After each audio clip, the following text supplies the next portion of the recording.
lines. They're hoping that they are able to corner the NDA. Amit, thank you for joining us with all of those details. We're shifting focus now to Assam. A triple murder case has sent shockwaves among residents of Golaghat in Assam. 25-year-old Najibur Rahman Bora surrendered before the police after killing his wife Sanghamitra Ghosh and his in-laws. According to police sources, multiple injury marks were discovered on the bodies of the deceased, indicating the brutality of the act. Giving the sequence of events leading up to the murders, Assam DGP GP Singh said that in March 2023, Sanghamitra Ghosh had left the house of the accused after alleging torture, following which the accused Nazibur was arrested and was in jail for 28 days. Assam Chief Minister Himanta Biswa Sarma met family members of the victim's family at their residence in Golaghat and assured punishment for the accused. He also claimed that the triple murder in Golaghat was the result of love jihad. Meanwhile, angry locals have taken to the streets demanding strict and immediate action against the accused. बहुत दिन तक, जब तक शादी नहीं हुआ था, जब तक उनको ड्रग्स नहीं गया था, तब तक उनको हिंदू नाम से ही उनका साथ उन्होंने संबंध रखा। बाद में पता चला कि लड़का मुसलमान समाज से है और लड़की हिंदू समाज से है। उनने अपना वो बच्चा का माँ को, पिता को, माँ को एक ट्रिपल मर्डर किया। ये एकदम पक्का एक लव जिहाद का मामला है। My colleague Saraswat Kashyap is joining us over the phone line right now. Saraswat, how is the police proceeding forward as far as this investigation is concerned? And also the Chief Minister saying that this is a case of love jihad. Yes, actually the police has forwarded the case to the CID. Even the Chief Minister of Assam, Himanta Biswa Sarma, has informed to the police to file the appropriate charges against this case so that they could do justice to the families of the victims. Currently, GPC has also said that the CID is investigating the matter and a full charge sheet will be prepared in regard to this case. Okay. Saraswat, thank you for joining us with those details. So the police there, of course, investigating this case after the accused surrendered himself, but the Chief Minister there charging this case with being one of love jihad. Telugu superstar Pawan Kalyan has hit out at the Tamil film industry for not being inclusive of outsiders at the pre-release event of his upcoming film Bro. Pawan Kalyan suggested that Tamil cinema should be open to working with people from all languages. Pawan Kalyan claimed that a film becomes exceptional when it combines talents from various languages, says that restricting it to one language and people will cause the industry to shrink. He urged influential members of the Tamil film industry to abandon such thinking and create globally renowned films like RRR. This speech comes at a time when Film Employees Federation of South India, an organization consisting of technicians from the Tamil film industry, issued new guidelines which demand employment of only Tamil artists for Tamil films.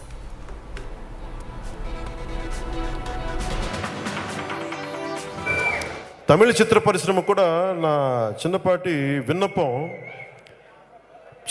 పరిశ్రమ అనేది మన పరిశ్రమలోనే మన వాళ్ళే చేయాలని అన్న ఆలోచన ధోరణి మీరు బయటికి రావాలని మనస్ఫూర్తి కోరుకున్నాను. ఈ రోజున తెలుగు చిత్ర పరిశ్రమ అందరికీ అన్నం పెడద్ది, అందరిని తీసుకుంటుంది. అలాగే తమిళ చిత్ర పరిశ్రమలు కూడా మీరు అందరినీ తీసుకోండి. అంతేగాని తమిళ చిత్ర పరిశ్రమ తమిళ వాళ్ళకి అంటే పరిశ్రమ ఎదగదు. ఈ రోజున తెలుగు చిత్ర పరిశ్రమ మేము ఎదుగుతున్నామంటే అన్ని భాషల వాళ్ళని, ఒక కేరళ నుంచి వచ్చిన సుజిత్ వాసుదేవన్ గారిని తీసుకుంటాం, ఎక్కడో నార్త్ నుంచి వచ్చిన వరుసి రౌతల గారిని తీసుకుంటాం, ఎక్కడో పాకిస్తాన్ నుంచి ఇండియాకి మైకి పాపం ఈ విభజన సమయంలో వచ్చేసిన ఒక నీతాలుల్లా గారి పరిచయం చేస్తారు. ఇలా ఒక్కళ్ళు కాదు, ఇది అన్ని భాషలు అన్ని కలయికలు ఉంటేనే సినిమా అవుద్ది తప్ప కేవలం మన భాష మన వాళ్ళే ఉండాలంటే అది కుంచుకుపోతాం. అందుకని తమిళ చిత్ర పరిశ్రమ పెద్దలందరికీ కూడా మీరు ఈ కేవలం తమిళ చిత్ర పరిశ్రమ తమిళ వాళ్ళే ఉండాలి అనే ఒక భావన ఏదో ఉందని బయట వింటా ఉన్నాం. దయచేసి దాన్ని ఈరోజు నేను సముద్రకాని గారి సమక్షంలో చెప్తున్నాను. అలాంటి చిన్న స్వభావం నుంచి బయటకు వచ్చి మరింత విస్తృత పరిధిలో మీరు బయటకు వచ్చి మీరు కూడా ఆర్ఆర్ఆర్ లాంటి సినిమాలని మీరు ప్రపంచ ప్రఖ్యాత సినిమాలు తీయాలి, తమిళ చిత్ర పరిశ్రమ నుంచి రావాలని మనస్ఫూర్తిగా కోరుకున్నాను. అలాగే we're slipping into a very short break. Coming up next, US whistleblower blows the lid off UFOs, says known human biologics found gives proof of alien spaceship. Did America hide its UFO program? Details on the other side.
Weather forecast now.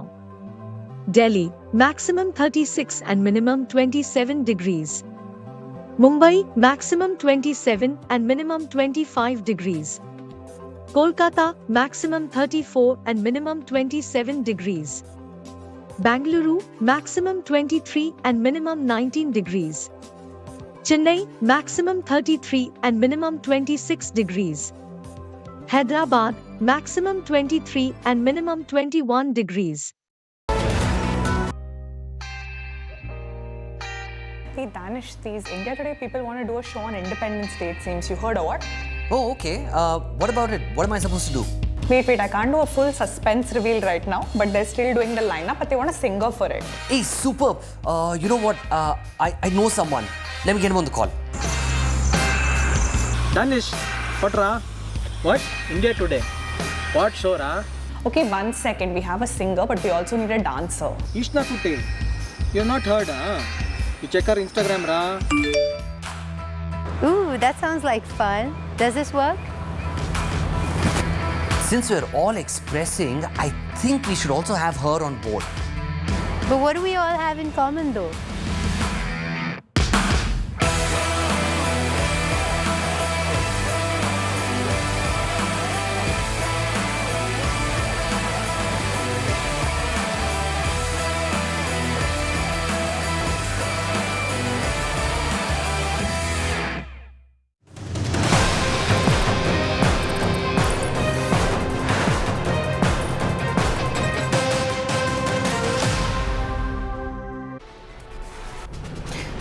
In a shocking revelation, former US officers reveal chilling details of existence of aliens. In the Congress meeting over UFOs, former US intelligence agent David Grush said that under oath that the US government is in possession of UFOs and alien biologics. He also claimed that non-human biologics were found at a crash site. Former Navy fighter pilot Ryan Graves also made some shocking revelations. He said that he saw suspicious objects in the sky, stationary in severe hurricane wind, and the same objects would then accelerate to supersonic speeds.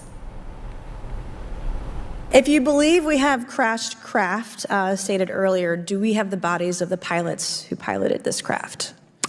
As I've stated publicly already in my News Nation interview, biologics came with some of these recoveries, yeah.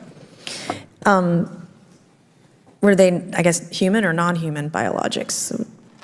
Non-human, and that was the assessment of people with direct knowledge on the program I talked to that are currently still on the program. Some of the behaviors that we saw in a working area, we would see these objects being at 0.0 Mach, that's zero airspeed, over a certain pieces of the ground. So what that means, just like a river, if you throw a bobber in, it's going to float downstream. These objects were staying completely stationary in Category 4 hurricane winds. These same objects would then accelerate to supersonic speeds, 1.1, 1.2 Mach, and they would do so in very erratic and quick behaviors that I don't have an explanation for.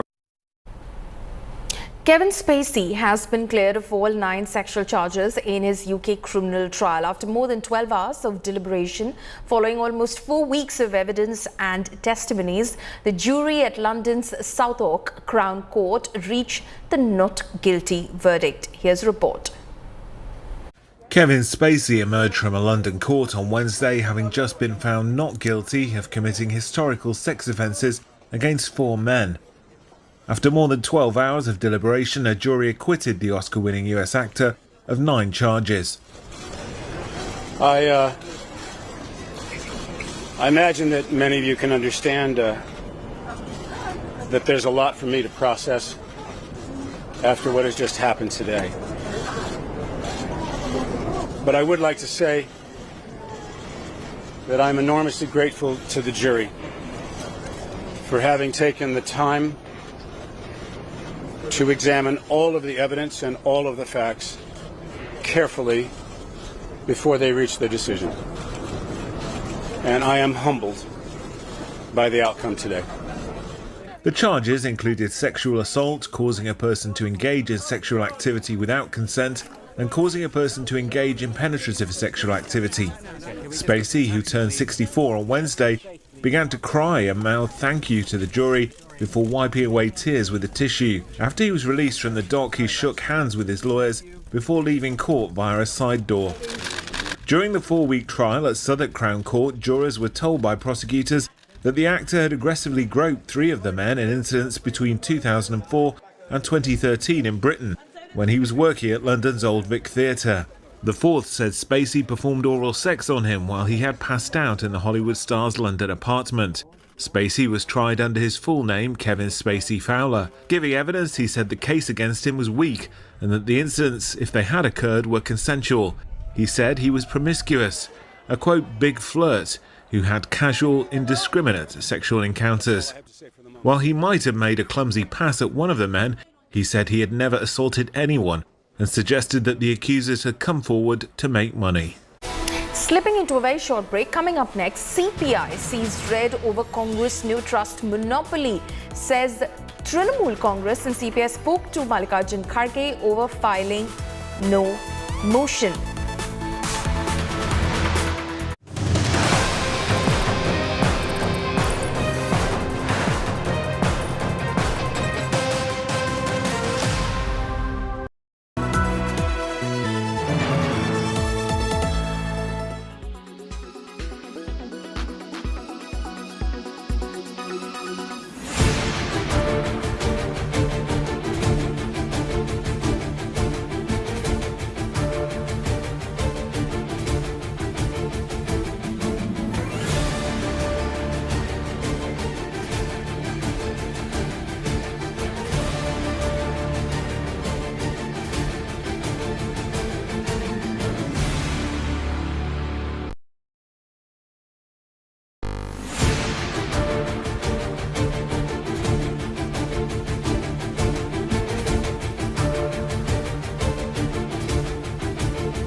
Weather forecast now. Delhi, maximum 36 and minimum 27 degrees. Mumbai, maximum 27 and minimum 25 degrees. Kolkata, maximum 34 and minimum 27 degrees. Bangalore, maximum 23 and minimum 19 degrees. Chennai, maximum 33 and minimum 26 degrees. Hyderabad, maximum 23 and minimum 21 degrees.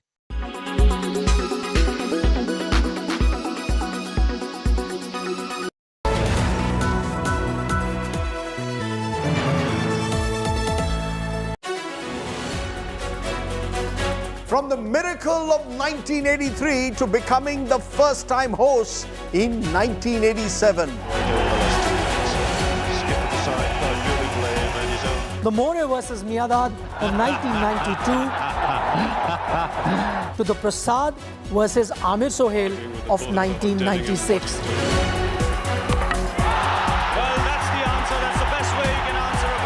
And then, of course, the high of 2011 with Mahendra Singh Dhoni finishing it off in style. He finishes off in style.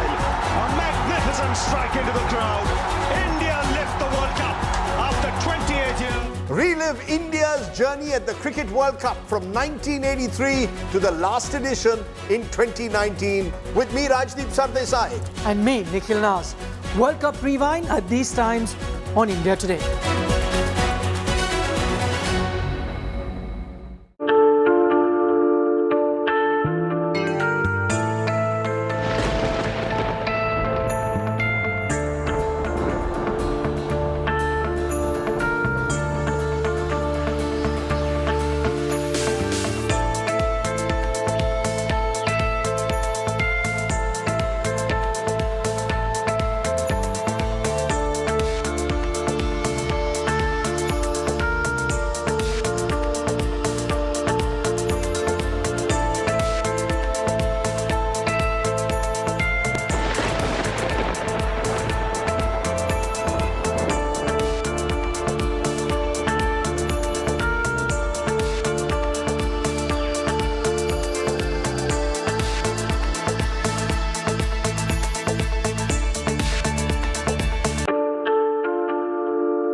Watching India Today.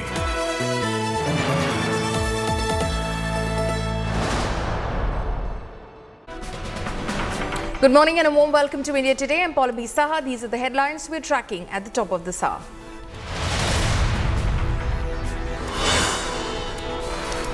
Chinks in opposition over no trust motion. CPI sees red over Congress no trust monopoly, says TMC, and CPI spoke to Kharge over filing no motion.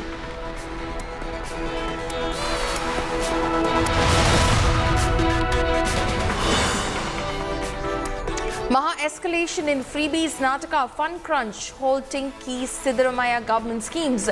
Deputy Chief Minister D.K. Shivkumar says no funds for development. BJP cries big Karnataka betrayal.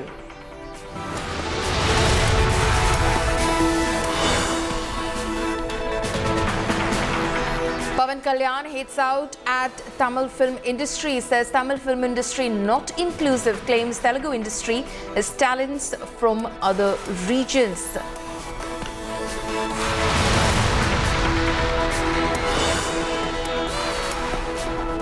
Facebook love story ends in triple murder. Assam Chief Minister Himanta raises love jihad red flag. Najibur kills wife Sanghamitra and parents-in-law.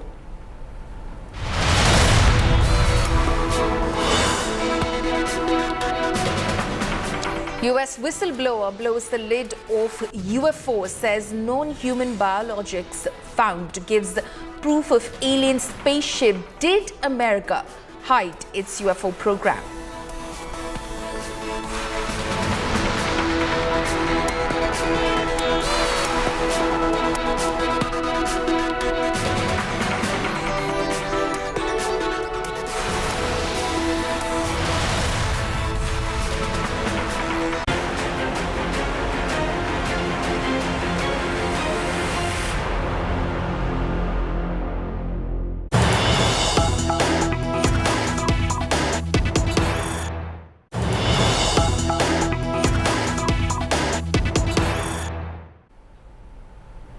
We're cutting across live to the Rajya Sabha right now that has just convened for the day. Birthday greetings. I take the opportunity to wish birthday greetings to Honorable Member of Parliament Dr. Ami Yaznik.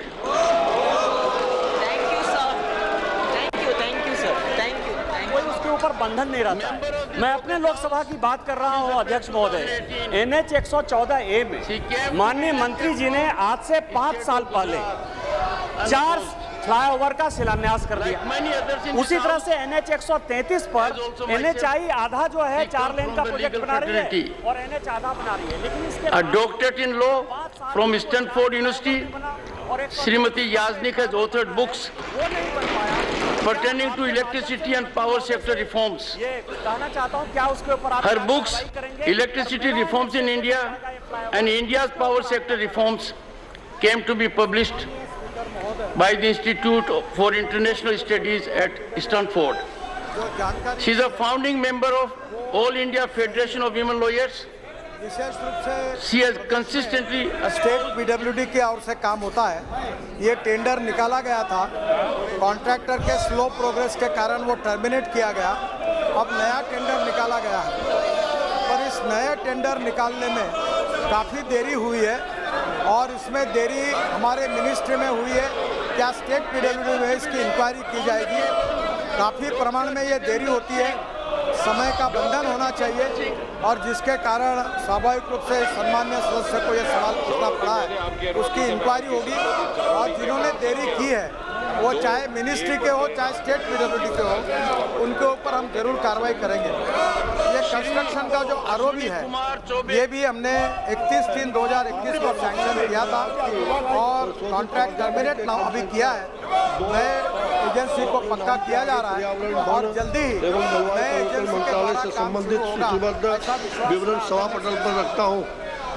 Shrimati Meenakshi महोदय, ये national highway authority और NH जो road बना रही है वो इतनी बेहतरीन रोड बन रही है जिसमें कि स्पीड का जो है लिमिट होने के बाद भी गाड़ियां तेजी से चलती हैं। लेकिन 2 प्रॉब्लम मैं देख पा रहा हूं।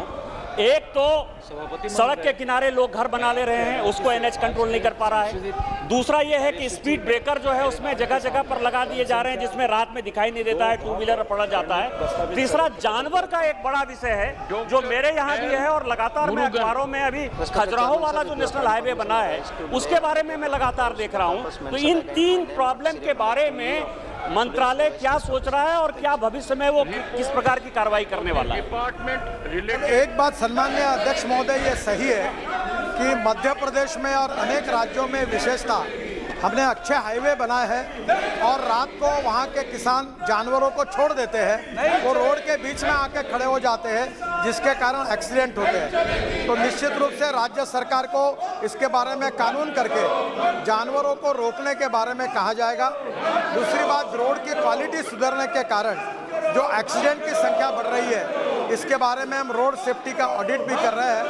निश्चित रूप से जो सुझाव सम्मान्य सदस्य ने दिए हैं, हम रोड सेफ्टी के बारे में काफ़ी सजग है और निश्चित रूप से हर रोड का सेफ्टी ऑडिट करके ये सब प्रॉब्लम को ढूंढकर हम इसके बारे में उपाय योजना करने में प्रायोरिटी हमने दी है और इसके ऊपर जनता के सहयोग से निश्चित रूप से अमल किया जाएगा। माननीय सदस्यगण, आप जिस तरीके का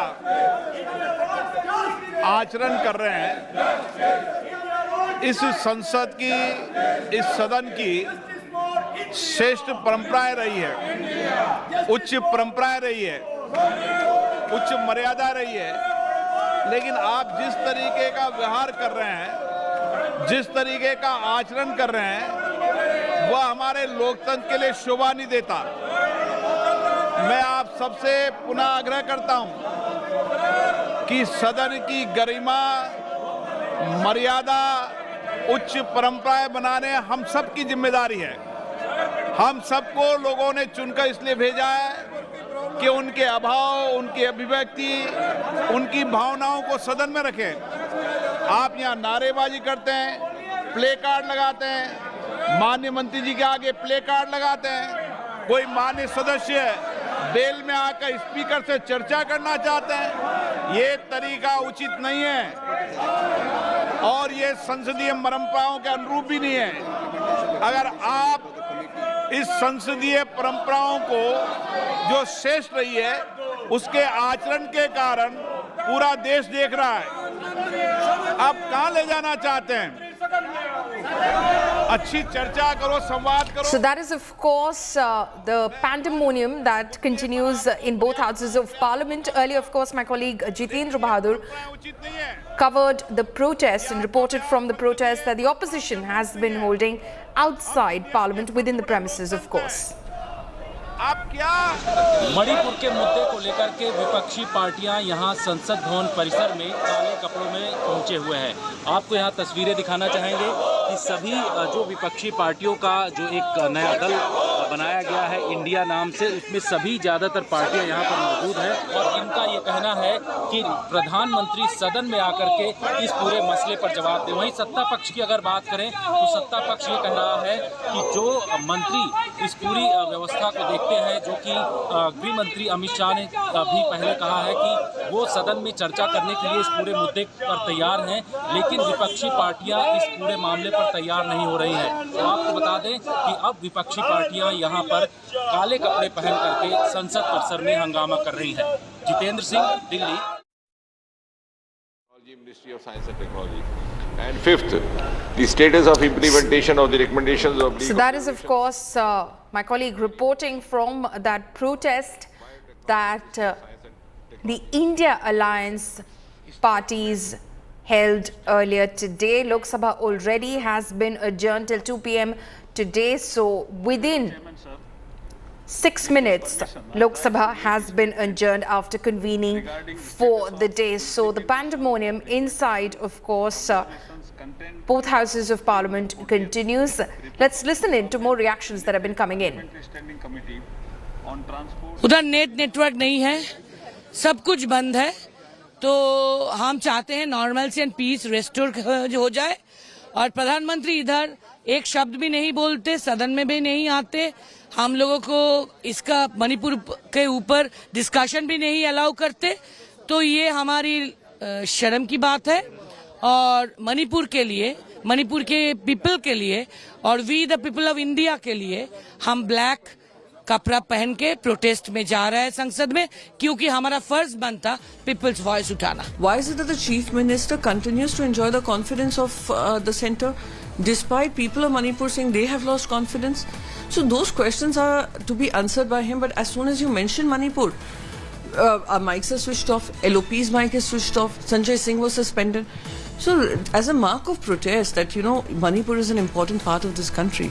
It's a border state. It affects our national security too. We are seeing its effect in other parts of Northeast too.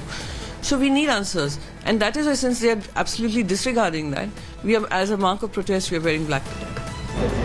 उस दिन माननीय प्रधानमंत्री जी ने कहा था कि 2023 में आप फिर से नो कॉन्फिडेंस मोशन लाइए, तो पूरा उसके लिए तैयारी करिए. उन लोगों ने तैयारी करके आए हैं, लेकिन उसमें भी थोड़ा कुछ क्या बोलते डिवाइड भी है. तो कांग्रेस का जो एज यूजुअल एटीट्यूड है, कांग्रेस पार्टी ने किसी अपोजिशन कंसल्ट न करते हुए अपने दिया है. ये भी है विषय. पहले there should be a confidence among opposition parties. No confidence motion move करने से और काला कपड़ा पहन के आने से कुछ नहीं होगा. बाद में काला कपड़ा पहन के ही घूमना पड़ेगा. हम लोग तो विरोध करते हैं जब तक सदन में नो कॉन्फिडेंस मोशन की चर्चा शुरू हो, तो हम बात रखने का मौका नहीं मिलते. हमारा मांग ही था कि ऐसा एक चर्चा हो कि प्रधानमंत्री खुद आए, या तो शुरू करने की समय हम लोग कहे थे कि प्रधानमंत्री आके बयान दे कोई भी समय, और उसके बाद हम तुरंत इस चर्चा शुरू कर दें. लेकिन प्रधानमंत्री पता नहीं कि क्यों इतने आरे हुए हैं, इसलिए मजबूरन हमें ये no This marked the celebrations of the 70th anniversary of diplomatic relations between our countries. Honorable President was the chief guest of the celebrations commemorating 150 years of the arrival of Indians in Suriname in June. She was conferred Suriname's highest distinction, the Grand Order of the Chain of the Yellow Star. Honorable President also visited Serbia in the same month. Honorable Vice President visited the United Kingdom on May 5-6 to attend the coronation ceremony of King King Charles III. He interacted with various leaders, including the presidents of Germany, of Israel, and Brazil. He also met with Indian students and members of the diaspora. In June, the Honorable Vice President engaged his counterparts from Zimbabwe and Gambia in New Delhi and received the Deputy Prime Minister of the Democratic Republic of Congo. During this period, Honorable Prime Minister visited 7 countries. Bilateral visits were made to Australia, the US, Egypt, France, and the UAE. Prime Minister participated in the Quad and G7 meetings in Japan and co-chaired the 3rd FIPIC Summit in Papua New Guinea. He also hosted the Prime Minister of Nepal and the President of Sri Lanka. जैसे मणिपुर में ये सब कुछ हुआ है और सरकार की सब जानकारी में रहा होगा। ऐसा नहीं है कि एजेंसियों को नहीं पता, एजेंसियों को पता है वहाँ क्या क्या हो रहा है। अगर ये सब होते हुए सरकार ने देखा है तो सरकार को सत्ता में नहीं रहना चाहिए। प्रधानमंत्री कहते हैं तीसरा टर्म भी होने का, पिछली बार चुनकर वो आए। तीसरा टर्म आए, पहला और टर्म आ जाए तो क्या बेटियां, महिलाएं, माताओं का इस तरीके से नंगा घुमा जाएगा, कपड़े उतार करके घुमाया जाएगा? उसके लिए आपके पास क्या है? क्या आप फेस नहीं कर सकते क्या सदन को, या जनता को फेस नहीं करना चाहते हैं? इंडिया अलायंस बनाया सर, लेकिन इंडिया के नाम से उनको परहेज है। उन्होंने कहा इंडियन मुजाहिदीन भी है, ईस्ट इंडिया कंपनी भी आई है, PFI भी है। ये उनकी घबराहट है कल को। और हम सब इंडिया से, कौन इंडिया से लगाव रखता है, कौन इंडिया को प्यार नहीं करता, कौन इंडिया को आगे नहीं ले जाना चाहता है? कल इंडिया के नाम को वो आगे कर रहे थे, स्किल इंडिया, न जाने कितनी इंडिया, और आज जब इंडिया से घबरा रहे हैं, सोचिए आप। इसका मतलब घबराहट जो है वो साफ है कि जनता इनके खिलाफ है। मैंने पहले भी कहा, फिर कहता हूँ, देश की 2/3 जनता इनको हटाना चाहती है।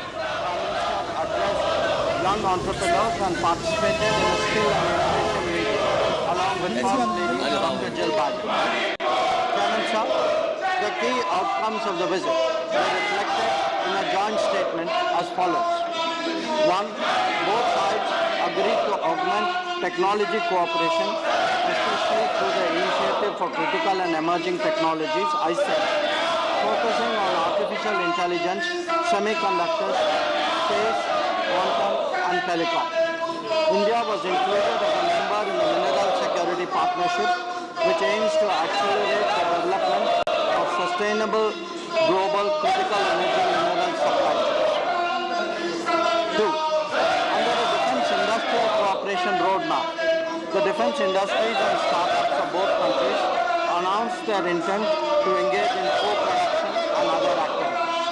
A US company, GE Aerospace, announced that they would manufacture jet engines in India through transfer of technology to HAL for our light combat aircraft indigenous production. 3. Indian Space Research Organization, ISRO, signed the Artemis Accord with the US National Aeronautics and Space Administration for cooperation in civil exploration of outer space for peaceful purposes.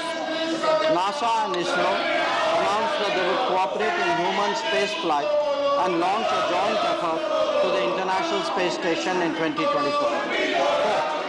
Both countries resolved 6 outstanding bilateral trade disputes in WTO. And I stress, Chairman Sir, that this is very, very extraordinary through mutually agreed solutions. They agreed to strengthen collaboration between the respective SMEs and boost innovation linkages. 5. In the semiconductor domain, 3 US companies made announcements for building a semiconductor assembly and test facility in India and for training Indian engineers and workforce. This too, Chairman Sir, is a very important step. It will take forward the semiconductor mission that the Prime Minister is so deeply committed to. 6. In the telecommunication sector, both sides agreed to collaborate towards a bilateral trusted network, trusted sources framework, enable participation of Indian companies in the US RIP and Replace program, and undertake core and reciprocal pilot projects. India and USA also agreed to accelerate cooperation in green hydrogen and other emerging technologies. 7. To deepen the people-to-people ties, which are anchored in a 4.4 million Indian diaspora, US announced its decision to open 2 new consulates in Bengaluru and Ahmedabad. This will have a big impact in easing up the issue of visas, which is a concern which is shared by many members of the House. India will take steps to operationalize its own consulate in Seattle later this year and identify locations for 2 more new consulates in the US. 7. Both countries agreed to further strengthen higher education partnerships. After the official state visit, the US government has also returned to the government of India 105 cultural antiquities that were illegally trafficked from the country. 9. Given the shared vision of free, inclusive, open and inclusive Indo-Pacific, both countries agreed to commence an Indian Ocean dialogue, and USA announced that it would join the Indo-Pacific Oceans Initiative that was announced by India in 2019. And 10. India and USA will work together for the development of digital public infrastructure and strengthen multilateral development to address global challenges. Sir, honorable members would be interested to know that Prime Minister led the 9th International Day of Yoga on 21 June at the UN headquarters in New York, which was on particular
participated in the outreach session of the G7 summit on 20 May 2023. He held interactions with the presidents of Indonesia, South Korea, France, Ukraine and Brazil, the presidents of the EU Commission and the European Council, Prime Ministers of Japan, Vietnam, UK, Cook Islands, Chancellor of Germany and the UN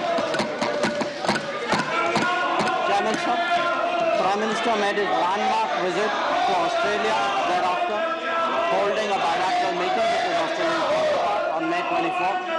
Signing a migration and mobility partnership agreement was one of the highlights of the visit, signifying our commitment to support students and explore the global workforce. During his stay, Prime Minister interacted with prominent public figures, participated in a business roundtable with Australian CEOs, and addressed the Indian community in Sydney. He joined his Australian counterpart to lay the foundation of the Little India Gateway of Addis Park, Sydney. Prime Minister also announced our intention to establish a new consulate in Brisbane, which will definitely help NRIs in Australia. Chairman, sir, from July 13-14, 2023, Honorable PM visited France at the invitation of the President. He was the guest of honor at the Bastille Day parade, where a Tri-Services Indian Armed Forces contingent participated in the parade. This included soldiers of the Punjab regiment that had defended Paris 107 years ago in World War I. In a rare honor, Chairman Sir, Prime Minister was also conferred the Grand Cross of the Legion of Honor, which is France's highest civilian award. And this, Chairman Sir, I think should be a matter of pride for all Indians. He held meetings with the President as well as the French Prime Minister and Presidents of the Senate and the National Assembly. Prime Minister separately interacted with the Indian diaspora, CEOs of Indian and French companies, and prominent French personalities. He announced the setting up of an Indian consulate in Marseille. India and France released a vision document, Horizon 2047, 25th anniversary of India-France strategic partnership towards a century of India-France relations. Sir, on his way back, Prime Minister visited the United Arab Emirates on July 15. In Abu Dhabi, he held talks with the President of the UAE. The visit resulted in concluding agreements on trade settlement and national currencies and interlinking of payments of central banks. An MOU was signed for the establishment of an IIT Delhi campus in Abu Dhabi. This too, sir, is part of our initiative of taking Indian universities out of India. Prime Minister received the President designate of COP20. A month before, Prime Minister paid a state visit to Egypt on 24-25 June. It was the first bilateral visit by an Indian PM to Egypt in 26 years. On June 25, Prime Minister held talks with the President of Egypt and signed an agreement to elevate our ties to strategic partnership.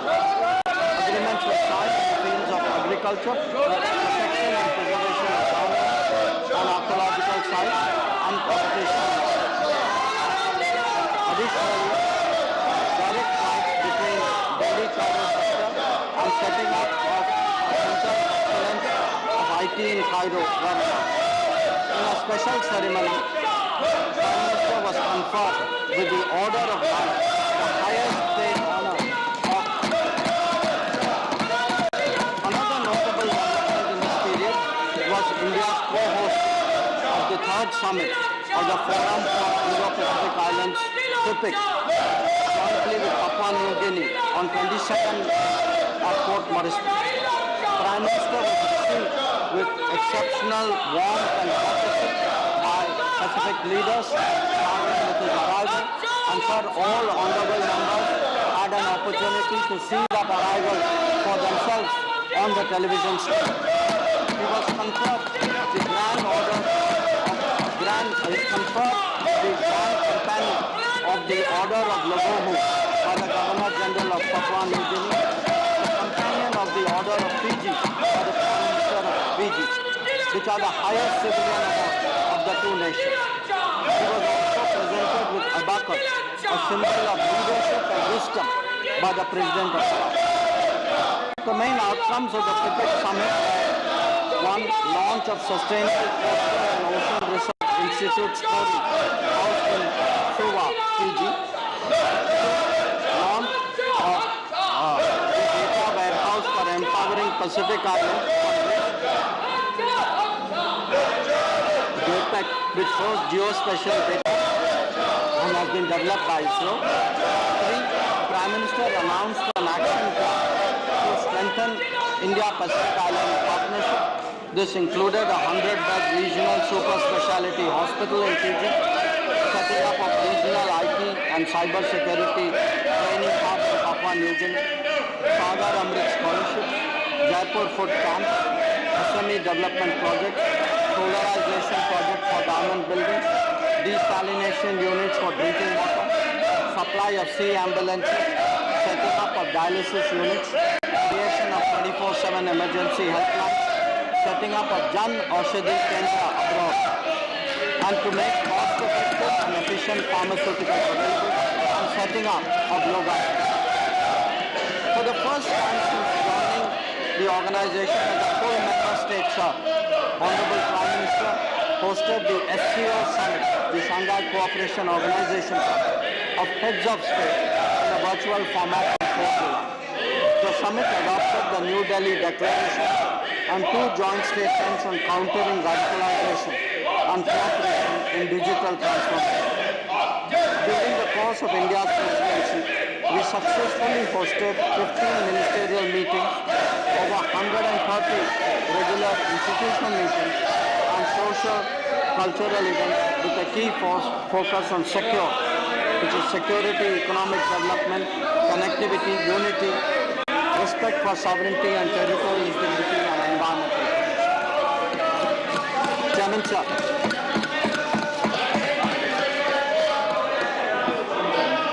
Chairman, sir, as part of the Neighborhood First policy, engagements with immediate neighbors have been prioritized over the last decade. 2 prominent visits that honorable members should note are those of the Prime Minister of Nepal and the President of Sri Lanka. The Prime Minister of Nepal paid an official visit to India from May 31 to 3 June. After bilateral talks, the 2 Prime Ministers participated in virtual groundbreaking ceremonies of 6 projects, including integrated checkpoints, railway lines, petroleum pipeline facilities, and transmission lines. The leaders witnessed the handing over of the Kurta-Bijalpur section of the railway line. Understandings reached included that on electricity imports from Nepal, as well as allowing export of Nepal's electricity to Bangladesh using the Indian grid. India also committed to expand cross-border petroleum pipeline. Chairman, sir, the President of Sri Lanka paid an official visit to India on 21 July 2023, his first in his capacity as President. Prime Minister and President had productive discussions and agreed on a vision document to promote connectivity and catalyze prosperity. This covered multiple facets including maritime, air, energy and power, trade, economic and financial, as well as people-to-people connectivity. Agreements were concluded on development projects in Trincomalee district, on animal husbandry and dairy, on renewable energy, and on UPI interface. Prime Minister discussed the issues related to the Tamil community in Sri Lanka and reiterated the need to fulfill their aspirations. He underlined the importance of implementing the 13th Amendment and conducting provincial council elections. Prime Minister also took up the issue of Indian fishermen and requested Sri Lankan side to approach it on a humanitarian basis. Allow me, sir, to briefly turn to the subject of G20. During our presidency, we have been able to focus attention on the most pressing challenges of humanity, especially faced by developing countries. This includes Mission Life for empowering climate-friendly lifestyles and popularization of millets to address the challenge of food. We have also advocated an inclusive human-centric approach to climate action and development, as well as use of technology to transform the lives of people. Since April 6, we have hosted the G20 Development Ministers meeting in Varanasi, the Agriculture Ministers meeting in Hyderabad, the Tourism Ministers meeting in Goa, the Education Ministers meeting in Pune, the Finance and Central Bank Governors meeting in Bangalore, Labour and Employment Ministers meeting in Indore, Energy Ministers meeting in Goa, Environment and Climate Sustainability Ministers meeting in Chennai, and the Ministerial meeting on Women's Empowerment in Bangalore. As envisaged, we are realizing our intent to make India's presidency a truly national endeavour and showcase India to the world. I would also like to share with the House that the Ministers of MEA have been equally active during this period. My official visits to Uganda, Ethiopia, Mozambique, South Africa, Namibia and Tanzania in Africa, to Guyana, Panama, Colombia and Dominican Republic in Latin America, apart from visiting Bangladesh, Sweden and Belgium. The visit to Latin America included co-chairing the India-CARICOM and India-SICA ministerial meetings. Many of these visits were the first step. I also visited Indonesia for the Foreign Ministers meeting under the ASEAN-India format, East Asia Summit and ASEAN Regional Forum. This saw participation in the second India-Australia-Indonesia trilateral. After Jakarta, I traveled to Thailand to co-chair the 12th Foreign Ministers meeting of the Mekong-Ganga Cooperation mechanism as also attending the BIMSTEC retreat. In Sweden, I participated in the second EU Indo-Pacific Ministerial Forum and the inaugural session of the India-Europe-US Trilateral Forum. Along with my esteemed colleagues, the Commerce and Industry Minister and the Minister of State for Electronics and Information Technology, we attended the first ministerial meeting of the India-EU Trade and Technology Council in Brussels. In South Africa, I had an opportunity to take part in the BRICS Foreign Ministers meeting and the Friends of BRICS meeting. In the same period, I have had the privilege to host my counterparts from the Republic of Korea, Israel, Philippines, Maldives and Japan, apart from the Deputy Prime Minister of Russia. I'm chairing the Asia Council of Foreign Ministers in Goa and the G20 Development Ministers meeting in Varanasi. Our Ministers of State also actively engaged in promoting India's interests. Sri Muralidharanji oversaw Operation Kaveri from Jeddah in April and paid official visits to Saudi Arabia, Bahrain, Brunei Darussalam, Malaysia, Maldives and Syria.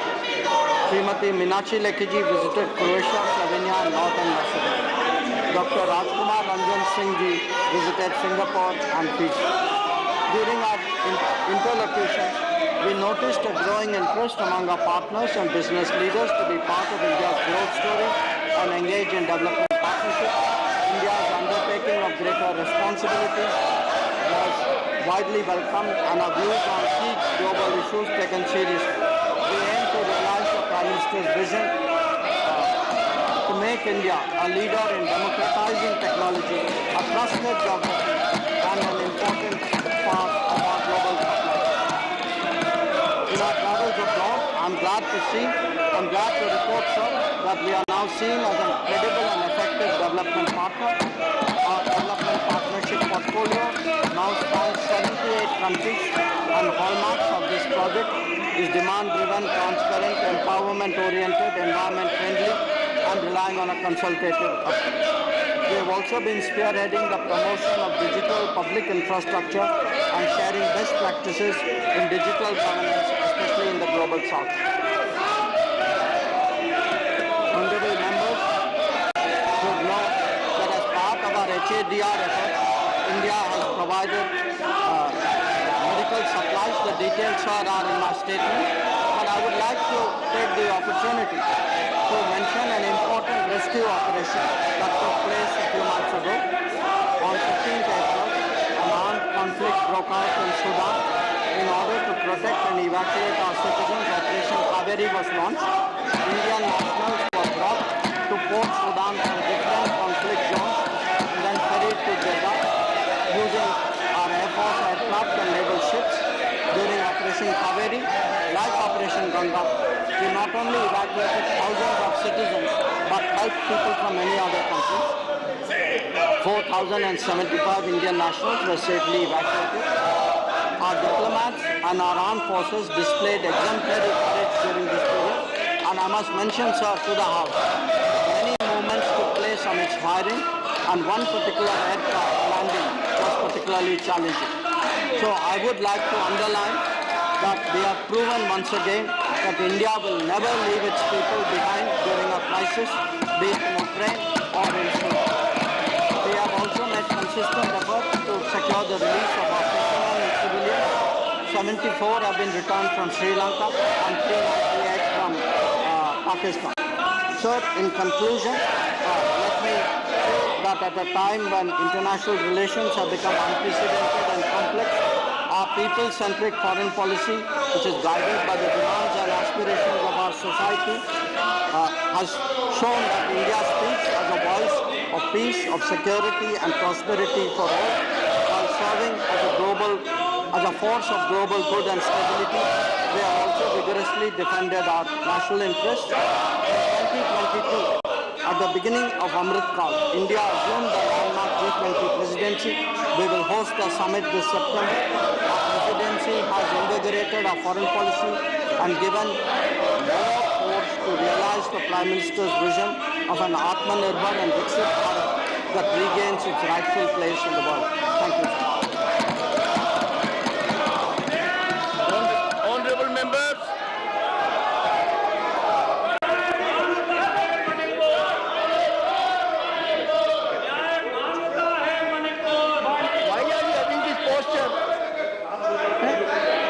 you take your seat? Honorable members, we must never forget the decade belongs to India, the decade belongs to our country, rise of our country is unstoppable, the century belongs to us.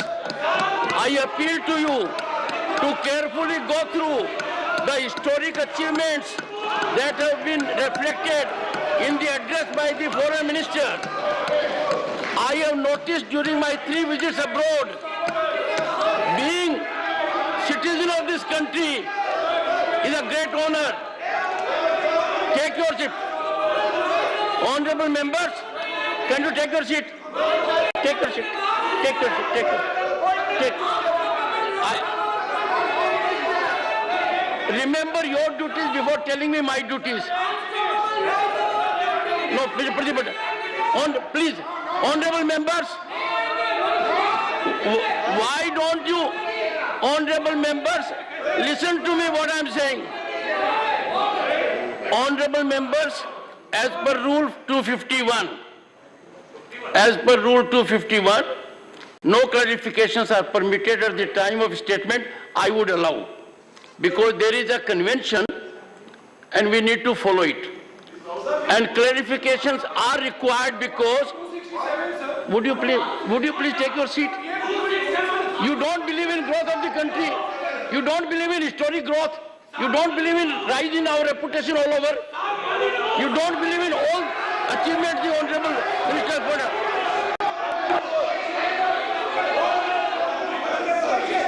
Members, though the Rule 251 does not allow it, having seen the importance, momentous developments, great rise of this country in global scenario, I would allow clarifications. And after clarifications, you don't want clarifications? No. You don't want clarifications? Do you want clarifications? बहुत दुर्भाग्य की बात है कि इतने गंभीर विषय के ऊपर भी आज राजनीतिकरण की जा रही है। ये भारत की अस्मिता का सवाल है। ये भारत का जो अंतर्राष्ट्रीय पटल पर बढ़ती हुई आज भारत की छवि है, इसके बारे में आज हमारे माननीय विदेश मंत्री ने जो स्पष्टीकरण किया, जो पूरे देश को अवगत कराया, मैं समझता हूँ ये काले कपड़े पहनने वाले लोग समझ नहीं पा रहे हैं कि देश की बढ़ती हुई ताकत आज क्या है। जिनके मन में काला है, जिनके तन में भी आज काला है, क्या छुपा है इनके दिल में? क्या दिल में काला है? क्या शब्दों के बोल में काला है? क्या काला धन छुपा रहे हैं ये अपने इन कपड़ों में? क्या कारनामे हैं इनके जो दिखाना नहीं चाहते और छुपाना चाहते हैं? ऐसे तो आज के दिन काले कौवे भी इन पर आकर्षित होने लगते हैं। माननीय अध्यक्ष महोदय, इनका कल भी काला है, आज भी काला है और भविष्य भी काला है। पर हम, माननीय अध्यक्ष जी, हम नकारात्मक सोच के लोग नहीं हैं। हमारा पूरा विश्वास है कि इनके जीवन में भी अंधेरा छटेगा, इनको भी रोशनी दिखेगी, सूरज उठेगा और इनके दिल के कलंक खत्म होगा।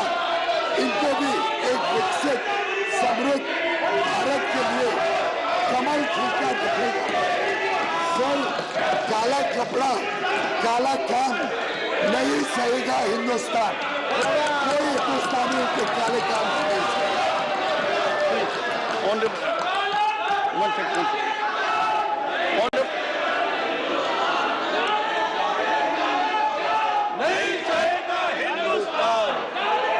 Take your seat. Take your seat. Take your seat. Mr. Leader of House, ask your people to be in order. Take your seat. Take your seat. Take your seat. Honorable members, one second. All of you take your seat.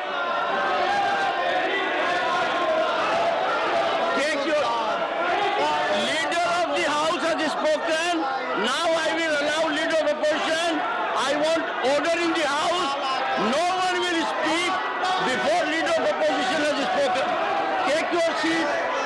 Ask them to take your seat.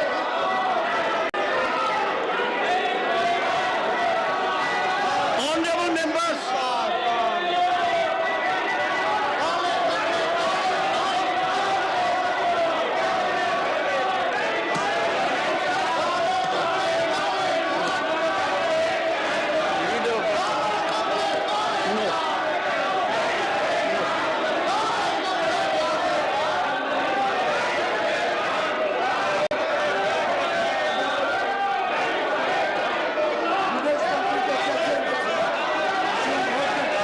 nothing will go on record. Honorable members, the foreign minister has imparted a speech indicating our historic achievements. We could never dream of those achievements. He has taken us comprehensively to the respect India, Bharat, its leadership commands all over. He has indicated to all of us that in the most powerful democracy, the largest democracy leader was so favorably treated. It's a defining moment in international polity for our country. Rise of our country, relevance of our country, importance has been considered by one and all. Honorable members, please ask clarification from the Honorable Minister.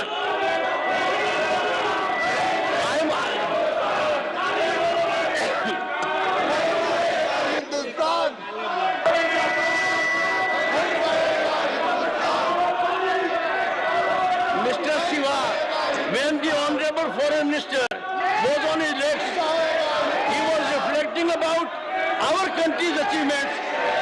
No one was prepared to listen to him. As chairman, you tell me how do I enforce discipline? Please. I want to give floor to leader of the opposition. Please welcome to speak. He's most welcome to speak. Our honorable Prime Minister to say such an important day. You are just good. You see, honorable members,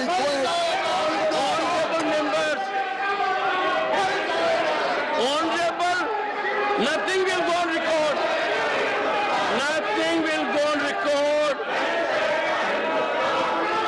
Honorable Foreign Minister has delivered a historic address, very objectively encompassing our formidable achievements, position India enjoys in the world at large. Since these are achievements for every Indian to be proud, these are achievements for every Bharatiya to be proud of. The rise of this country is on account of 1.4 billion people. Why can't we?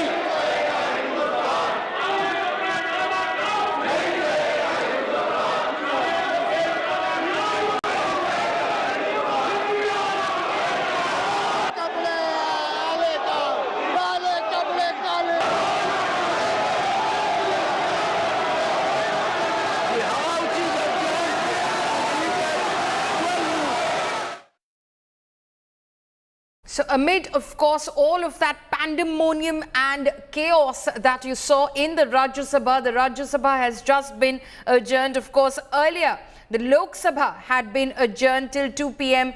as well. You saw, of course, the External Affairs Minister S. Jaishankar, of course, briefed the House amid that din and sloganeering that you saw about the foreign policy achievements of the central government, the Prime Minister's recent visits abroad, including to the United States and Egypt, the President's visits abroad, including, of course, his own visits to foreign countries concerning India's foreign policy and how India is furthering its agenda as far as positioning itself in the global order is concerned. He was briefing the House, but amid that complete chaos and din, as slogans were being chanted by both sides, India, India chants going out from the opposition alliance side and Modi, Modi chants going out from the Treasury benches. Then, of course, you heard Piyush Goyal, the leader of the House, stand up and charge the opposition of having black intent as they wore black clothes today. He, of course, pulled out all stops as he said that this is because, is it possibly because black money is what they're hiding, the opposition alliance, behind their black clothes?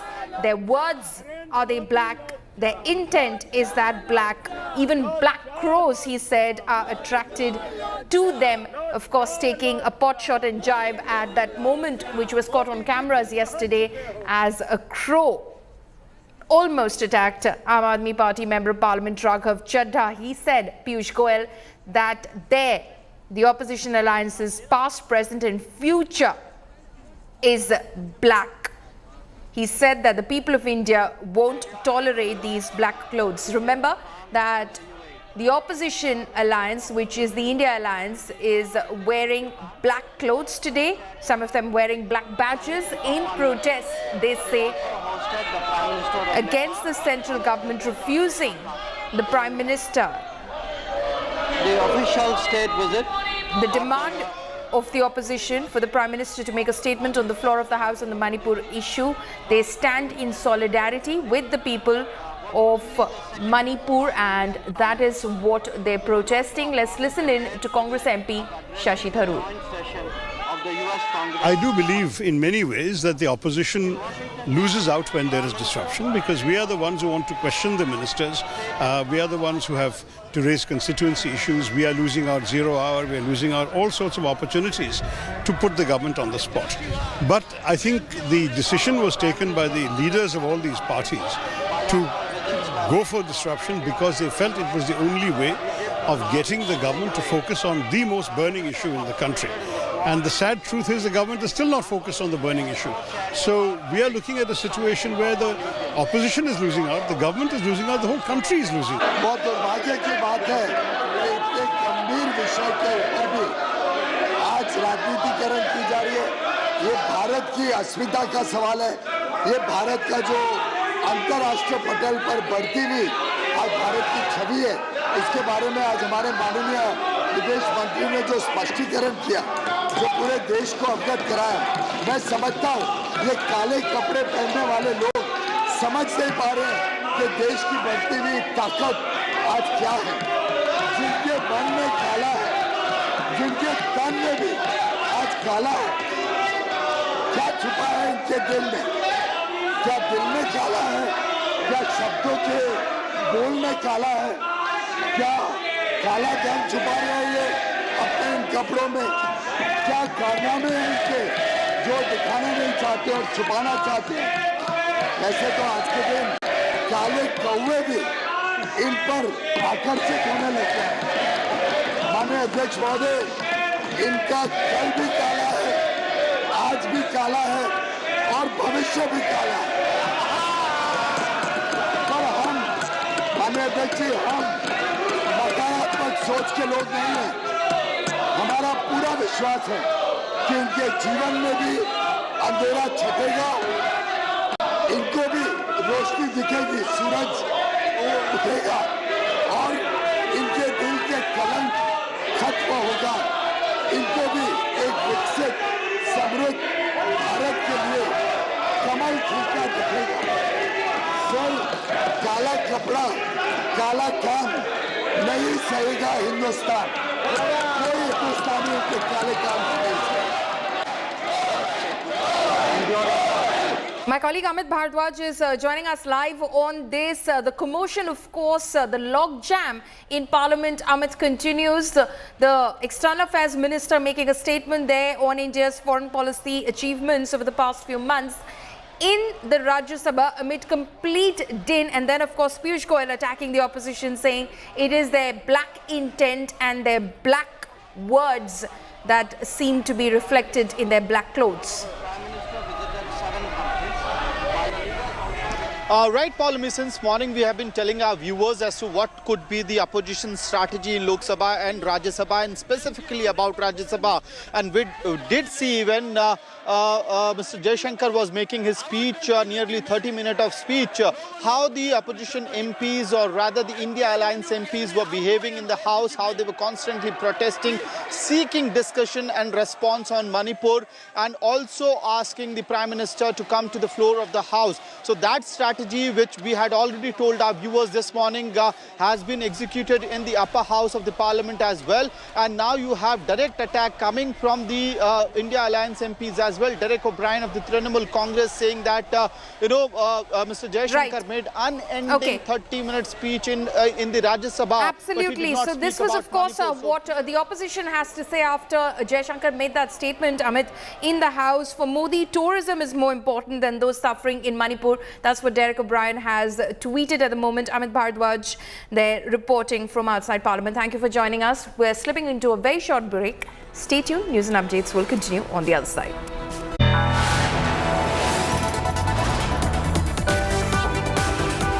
You are watching India Today.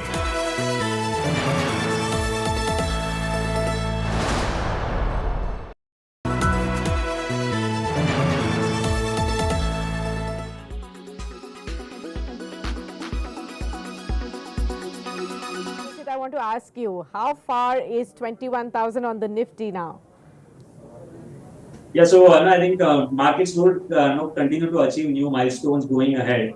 What we are eyeing right now is 20,150. So ideally, as per technical analysis, whenever any stock or the index trades its all-time high, so it's a reciprocal retracement theory, which gives us the target projections or the next resistance projections. Now, 161.8% retracement of the previous correction that we saw in the Nifty, but the one which bottomed out around 16,800. That level is coming around 20,150. So I think as of now, for short-term perspective, maybe later half of this month or early next month, we would see 20,150 getting achieved. And yes, once that is surpassed, then 21,000 also.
Forecast now. Delhi, maximum 36 and minimum 27 degrees. Mumbai, maximum 27 and minimum 25 degrees. Kolkata, maximum 34 and minimum 27 degrees. Bangalore, maximum 23 and minimum 19 degrees. Chennai, maximum 33 and minimum 26 degrees. Hyderabad, maximum 23 and minimum 21 degrees.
Cutting across live to Prime Minister Modi speaking in Sikar, Rajasthan.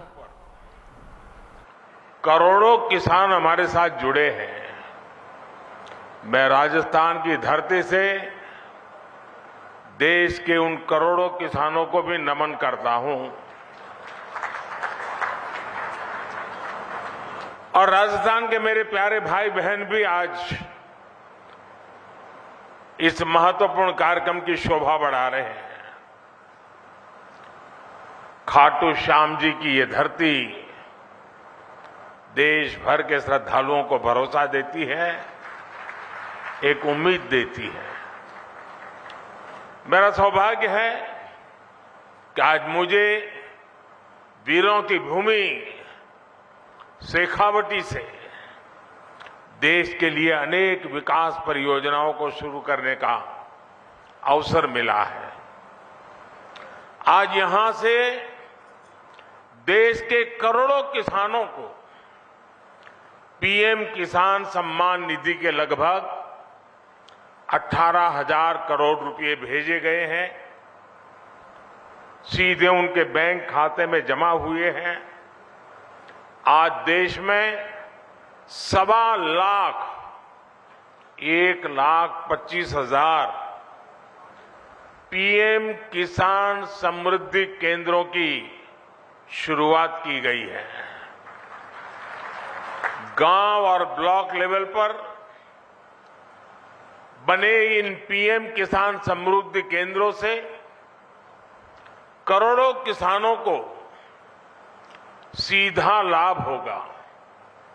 आज 1,500 से ज्यादा FPO के लिए, हमारे किसानों के लिए open network for digital commerce यानी ONDC का लोकार्पण भी हुआ है। इससे देश के किसी भी कोने में बैठे किसान के लिए अपनी उपज बाजार तक पहुंचाना और आसान हो जाएगा। आज ही देश के किसानों के लिए एक नया यूरिया गोल्ड भी शुरू किया गया है।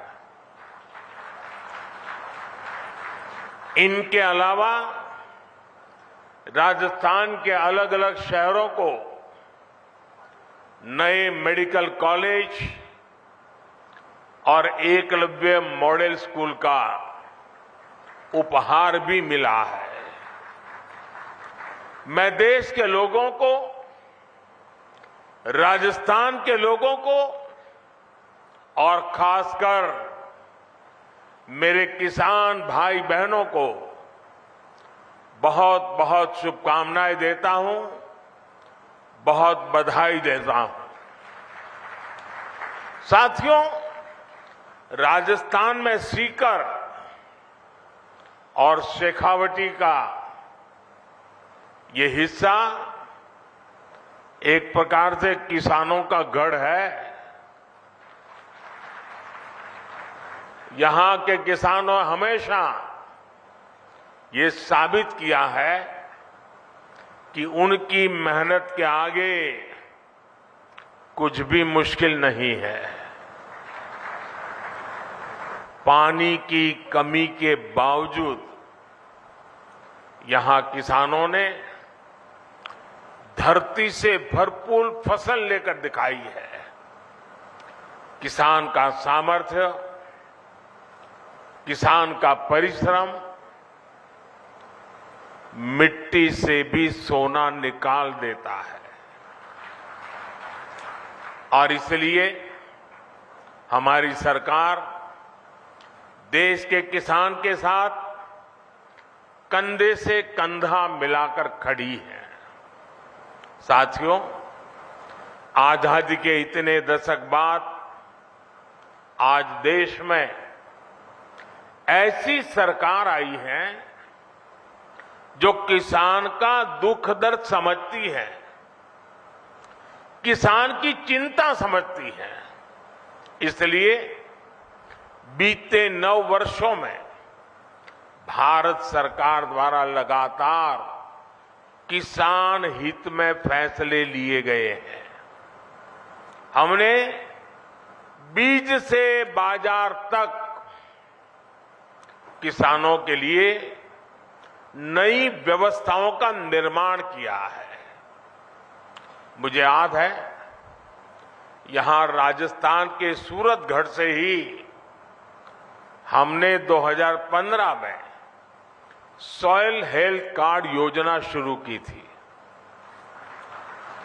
इस योजना के माध्यम से हमने देश के किसानों को करोड़ों सॉइल हेल्थ कार्ड दिए।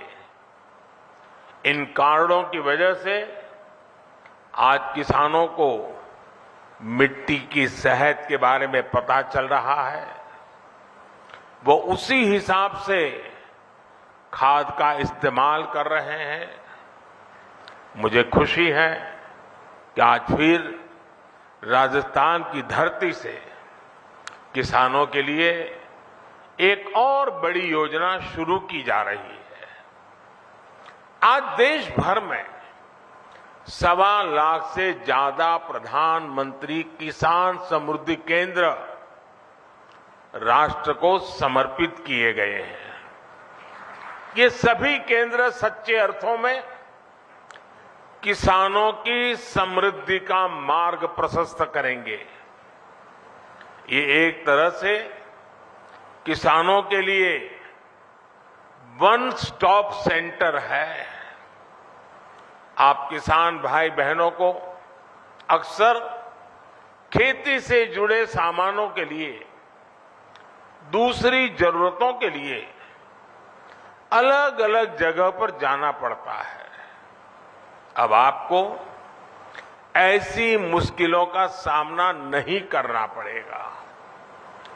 अब प्रधानमंत्री किसान समृद्धि केंद्र किसानों को वहां से बीज भी मिलेगा और खाद भी मिलेगा। इसके अलावा खेती से जुड़े औजारों और दूसरी मशीनें भी इस केंद्र पर मिला करेगी। ये सेंटर खेती से जुड़ी हर आधुनिक जानकारी किसानों को देंगे। मैंने देखा है कि मेरे किसान भाई बहनों को कई बार योजना की सही जानकारी न होने की वजह से भी मेरे किसान भाइयों बहनों को बहुत नुकसान होता है। ये प्रधानमंत्री किसान समृद्धि केंद्र अब किसानों को हर योजना की समय पर जानकारी का भी जरिया बनेंगे। और साथियों, ये तो अभी शुरुआत है और मैं मेरे किसान भाइयों से आग्रह करता हूं, आप भी एक आदत डालिए। भले आपको किसानी से लेने कोई चीज खरीदनी नहीं है, लेकिन अगर आप बाजार में गए हैं, उस नगर में अगर किसान समृद्धि केंद्र है, कुछ भी नहीं खरीदना है तो भी वहां चक्कर काटिए, क्या चल रहा है जरा देखिए। आपने देखा होगा हमारी माताएं बहनें सब्जी लेने जाती हैं, लेकिन अगर कहीं साड़ी की दुकान दिखा दी, नहीं भी खरीदना होगा लेकिन चक्कर काटेगी, नया क्या आया है, वैरायटी कौन सी आई है, जरूर देखेगी। मेरे किसान भाई बहन भी ऐसे थोड़ा समय निकाल के आदत डालें कि जब भी गए हैं नगर में और वहां किसान समृद्धि केंद्र है, जरूर चक्कर काटेंगे, हर वैरायटी पर नजर डालेंगे, क्या नया आया है क्या नहीं, देखते रहेंगे। आप देखिए बहुत बड़ा लाभ होगा। साथियों, इस साल के अंत तक देश में 2.25 लाख से ज्यादा प्रधानमंत्री किसान समृद्धि केंद्र और बनाए जाएंगे। 2.25 लाख। साथियों, आज केंद्र में जो सरकार है वो किसानों के खर्चे कम करने के लिए, उनके खर्चों में हाथ बटाने के लिए पूरी ईमानदारी से काम कर रही है। पीएम किसान सम्मान निधि दुनिया की सबसे बड़ी योजना है जिसमें किसानों के बैंक खातों में सीधे पैसे ट्रांसफर किए जाते हैं।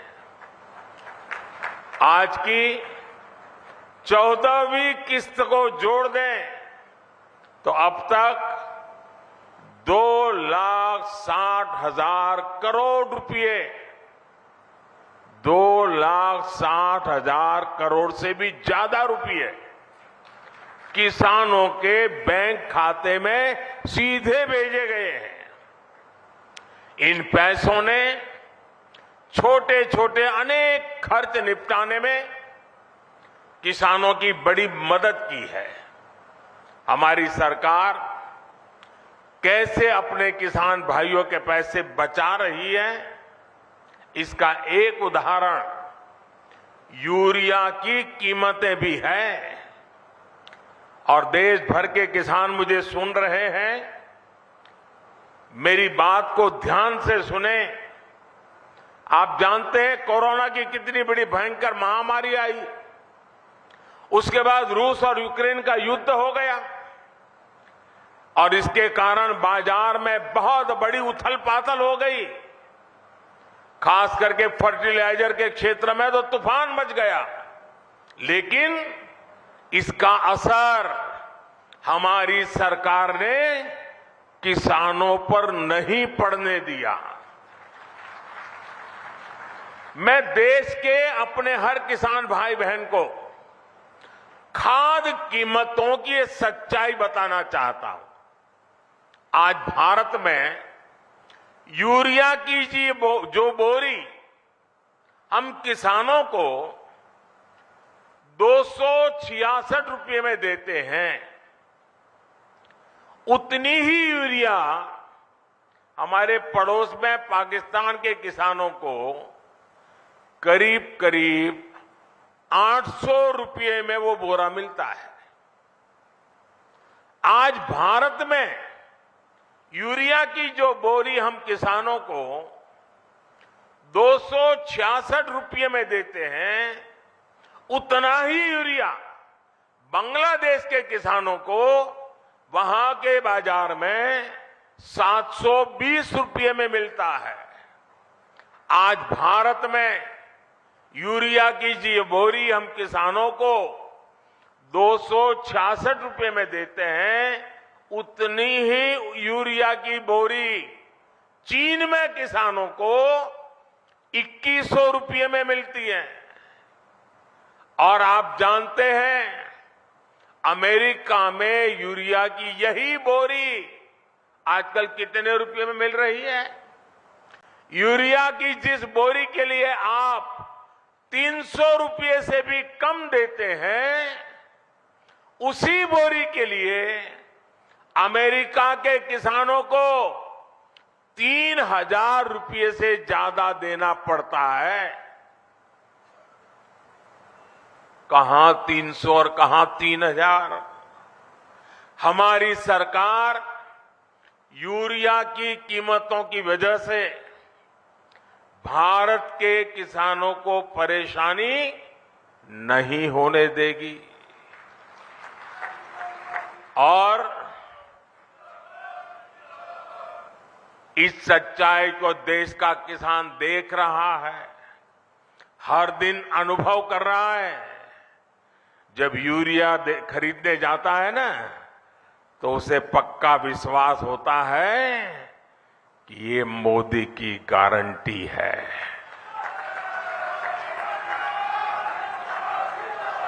गारंटी किसको कहते हैं, वो किसान को पूछोगे तो पता चलेगा। साथियों, राजस्थान में आप सभी किसान अपनी मेहनत से बाजरा जैसे मोटे अनाज उगाते हैं और हमारे देश के अलग अलग कोने में अलग अलग प्रकार से मोटे अनाजों की खेती होती रहती है। अब हमारी सरकार ने मोटे अनाजों के लिए श्री अन्न की उसे पहचान दी है। श्री अन्न के नाम से सारे मोटे अनाज पहचाने जाए हमारी सरकार भारत के मोटे अनाजों श्री अन्न को दुनिया के बड़े बड़े बाजारों में ले जा रही है। सरकार के प्रयासों की वजह से अब देश में श्री अन्न का उत्पादन, उनकी प्रोसेसिंग, उनका एक्सपोर्ट सभी कुछ बढ़ रहा है। और मुझे पिछले दिनों अमेरिका में व्हाइट हाउस में राष्ट्रपति बाइडेन के निमंत्रण में भोजन के लिए जाने का अवसर आया और मुझे खुशी हुई कि उस थाली में भी हमारे मोटे अनाज की डिश थी। साथियों, ये जो प्रयास चल रहे हैं, इसका बहुत बड़ा लाभ हमारे देश के, हमारे राजस्थान के उन छोटे किसानों को भी हो रहा है जो मोटे अनाज श्री अन्न की खेती करते हैं। ऐसे कितने ही काम आज देश में हो रहे हैं जिनसे किसानों के जीवन में बहुत बड़ा बदलाव आ रहा है। साथियों, भारत का विकास तभी हो सकता है जब भारत के गांवों का विकास हो। भारत विकसित भी तभी बन सकता है जब भारत के गांव विकसित हो। इसलिए आज हमारी सरकार भारत के गांवों में हर वो सुविधा पहुंचाने का काम कर रही है जो शहरों में मिला करती है। आप सब जानते हैं कि एक समय था जब देश की एक बड़ी आबादी स्वास्थ्य सेवाओं से वंचित रहती थी। यानी करोड़ों करोड़ लोग हमेशा किस्मत के भरोसे अपना जीवन दांव पर लगा कर जीते थे। ये मान लिया गया था कि अच्छे अस्पताल तो दिल्ली, जयपुर में या बड़े शहरों में ही होते हैं। हम इस स्थिति को भी बदल रहे हैं। आज देश के हर हिस्से में नए एम्स खुल रहे हैं, नए मेडिकल कॉलेज खुल रहे हैं। हमारे इन प्रयासों का परिणाम है कि आज देश में मेडिकल कॉलेजों की संख्या बढ़कर 700 के पार हो गई है। 8-9 साल पहले राजस्थान में भी केवल 10 मेडिकल कॉलेज होते थे। आज राजस्थान में भी मेडिकल कॉलेजों की संख्या 35 हो गई है। इससे अपने ही जिले के आसपास अच्छे इलाज की सुविधा तो हो ही रही है। इनसे पढ़ाई करके बड़ी संख्या में डॉक्टर्स भी निकल रहे हैं। ये डॉक्टर्स छोटे कस्बों और गांवों में बेहतर स्वास्थ्य व्यवस्था का आधार बन रहे हैं। जैसे कि आज जो नए मेडिकल कॉलेज मिले हैं, इनसे बारा, बूंदी, टोंक, सवाई माधोपुर, करौली, झुंझुनू, जैसलमेर, धौलपुर, चित्तौड़गढ़, सिरोही और सीकर समेत कई इलाकों को लाभ होगा। इलाज के लिए अब लोगों को जयपुर और दिल्ली के चक्कर नहीं लगाने पड़ेंगे। अब आपके घर के पास अच्छे अस्पताल भी होंगे। गरीब का बेटा और बेटी इन अस्पतालों में पढ़कर डॉक्टर भी बन पाएंगे। और साथियों, आपको पता है हमारी सरकार ने मेडिकल की पढ़ाई को भी मातृभाषा में पढ़ाई कराने का रास्ता बना दिया है। अब ये नहीं होगा कि अंग्रेजी न जानने की वजह से किसी गरीब का बेटा बेटी डॉक्टर बनने से रुक जाए। और ये भी मोदी की गारंटी है।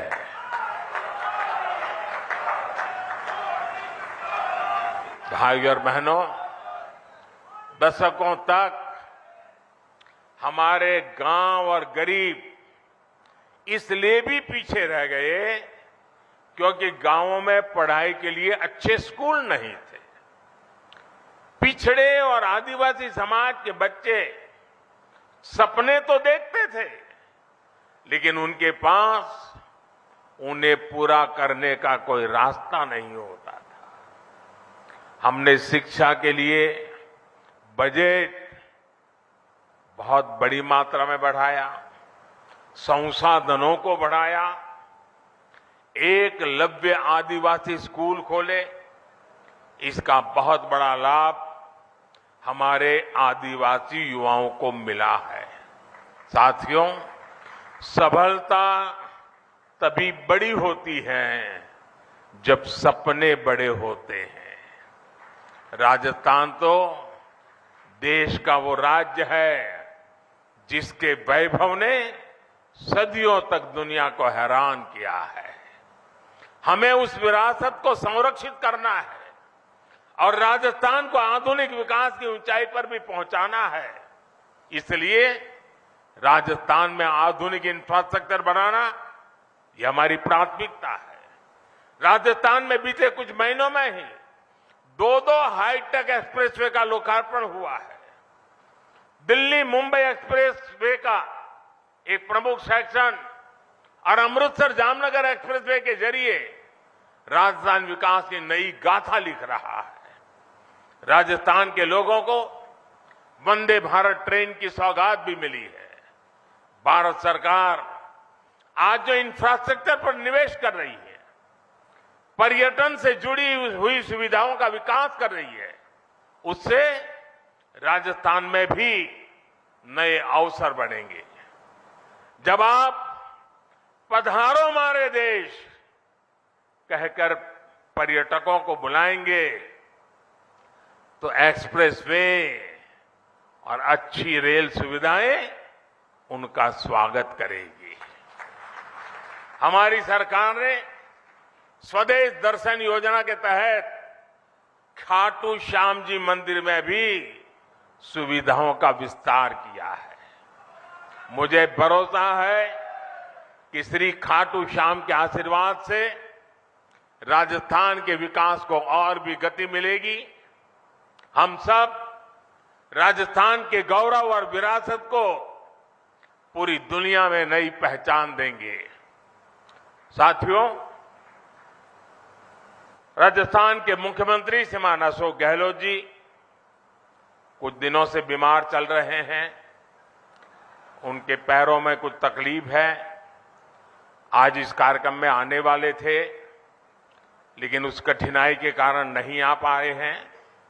मैं उनके उत्तम स्वास्थ्य के लिए प्रार्थना करता हूं और सारे राजस्थान को इन अनेक विध नई सौगात के लिए, देश के किसानों को इस महत्वपूर्ण व्यवस्थाओं को विकसित कर करके उनको समर्पित करने के लिए मैं आज हृदय से बहुत बहुत बधाई और शुभकामनाएं देते हुए मेरी वाणी को विराम देता हूं। बहुत बहुत धन्यवाद। All right, Prime Minister Modi in Rajasthan, as he speaks of development of farmers, a lot that the government has done. He lists them out on what the BJP government has done and what it aims to do directly benefiting farmers. We've heard what the Prime Minister had to say in the poll-bound state of Rajasthan. Meanwhile, Prime Minister Narendra Modi, as we see, as he is in Rajasthan currently, Chief Minister Ashok Gehlot has triggered controversy. Rajasthan Chief Minister Gehlot has alleged that he will not welcome Prime Minister Modi through a speech, as the Prime Minister's office removed his 3-minute address from the program. Gehlot says that he will now only be able to welcome the Prime Minister on stage through a tweet. This is mocking the fact that his time was cut short by 3 minutes. Prime Minister's office rebutted his charge shortly after what he said, and in fact, Gehlot was invited and a slot was given. He was also asked to speak. Prime Minister's office has also asserted now that it was Chief Minister's office which said that Gehlot will not be able to join. It wasn't the other way around. वो प्रधानमंत्री जी जो अशोक गहलोत जी को बहुत वरिष्ठ मुख्यमंत्री बताते हैं, अपना निजी दोस्त बताते हैं, उनसे बहुत कुछ सीखने को मिला है हमको, इस तरीके की स्पीच हमने सुने हैं देश के प्रधानमंत्री जी का। तो आज फेडरल सिस्टम में एक स्टेट में जब उद्घाटन करने आ रहे हैं, 50% पैसा स्टेट गवर्नमेंट का लगा हुआ है और मुख्यमंत्री का 3 मिनट का स्पीच भी नहीं कराना, मैं समझता हूं कि ये इस फेडरल सिस्टम को थोड़ा सा ठीक नहीं करता है, इसको खराब करता है। मैं चाहूंगा कि देश के प्रधानमंत्री को बड़ा दिल रखना चाहिए। नहीं, हमेशा ही होता है जी, उनको इनवाइट करते हैं, वो क्या करते हैं, राजनीति करते हैं। अशोक गहलोत जी, मुझे पता है, मैं 2-3 प्रोग्रामों में था, वो सरकारी कार्यक्रमों में भी राजनीति करते हैं, उनको राजनीति करने की आदत पड़ गई और वो इस प्रोग्राम में भी राजनीति कर रहे हैं। देखिए, सीकर आकर के प्रधानमंत्री किसान सम्मान निधि के माध्यम से किसानों को राशि ट्रांसफर कर रहे हैं, ये तो अच्छी बात है ना, उनको स्वागत करना चाहिए। दूसरा, जो फर्टिलाइजर के लिए इतना बड़ा काम हो रहा है, उसकी लॉन्चिंग सीकर से हो रही है, राजस्थान से, उनको स्वागत करना चाहिए। गुड गवर्नेंस और डेवलपमेंट का तो स्वागत करो, बाकी राजनीति करने के लिए अलग प्लेटफॉर्म बहुत हैं, ये प्लेटफॉर्म का यूज करना अशोक गहलोत का ठीक नहीं है। मान रखना प्रधानमंत्री जी के फितरत में नहीं है, उनके नेचर में नहीं है। आप बताइए, कभी ऐसा होता है कि जिस स्टेट में आप जा रहे हो सरकारी कार्यक्रम में, उसमें वहाँ के मुख्यमंत्री का ही भाषण आप कट कर दो? लेकिन मुख्यमंत्री जी ने तो फिर बड़प्पन दिखाया है, उन्होंने स्वागत किया है। प्रधानमंत्री जी के मन में इस बात का भय है कि अशोक गहलोत जी 3 मिनट जो बोलेंगे वो प्रधानमंत्री जी के जो पूरे भाषण है उसके ऊपर भारी पड़ेगा। वो राजस्थान की जनता के हक की बात करेंगे जो प्रधानमंत्री जी देना नहीं चाहते, इसलिए उनके भाषण को कट किया है। All right, slipping into a short break. We'll be right back with a lot more news and updates on the other side.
Make your media plan smarter with India Today Live TV on your connected devices.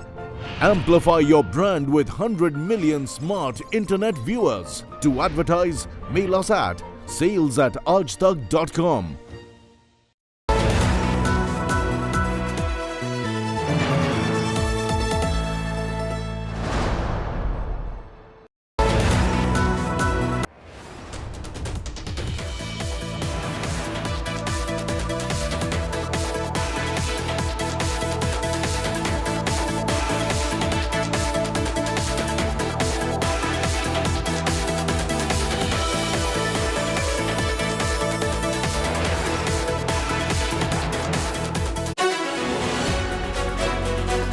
From the miracle of 1983 to becoming the first-time host in 1987.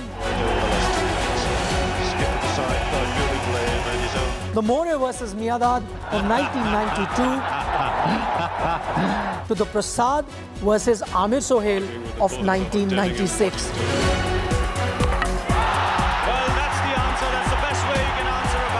And then, of course, the high of 2011 with Mahendra Singh Dhoni finishing it off in style. He finishes off in style. A magnificent strike into the crowd. India lift the World Cup after 28 years. Relive India's journey at the Cricket World Cup from 1983 to the last edition in 2019 with me, Rajdeep Sardesai. And me, Nikhil Nas. World Cup Rewind at these times on India Today.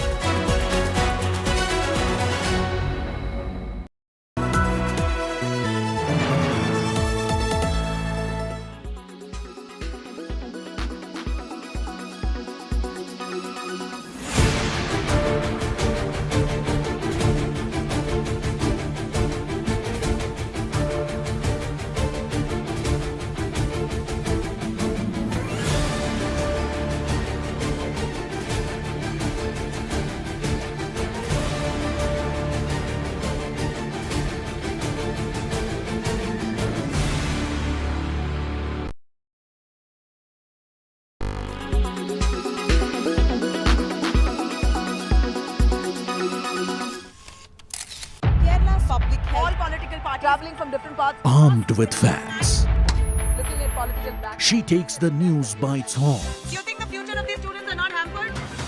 Fierce, bold, and direct, setting the tone for the biggest stories from every corner and every angle. Expect nothing but the unfiltered truth. News first, niceties later. Watch me, Nabila Jamal, on India Today.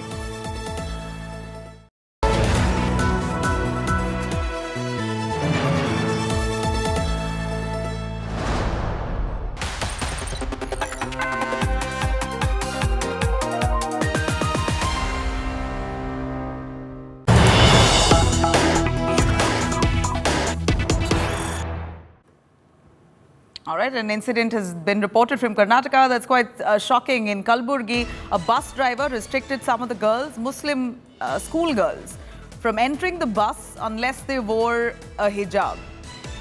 In fact, he insisted that they wear burqas. If not, they won't be allowed inside the bus. The bus driver allegedly asked the students to get off the bus if they didn't wear it. He refused to allow them inside, allow them to board the bus itself. And when they attempted to forcefully, he chased them away.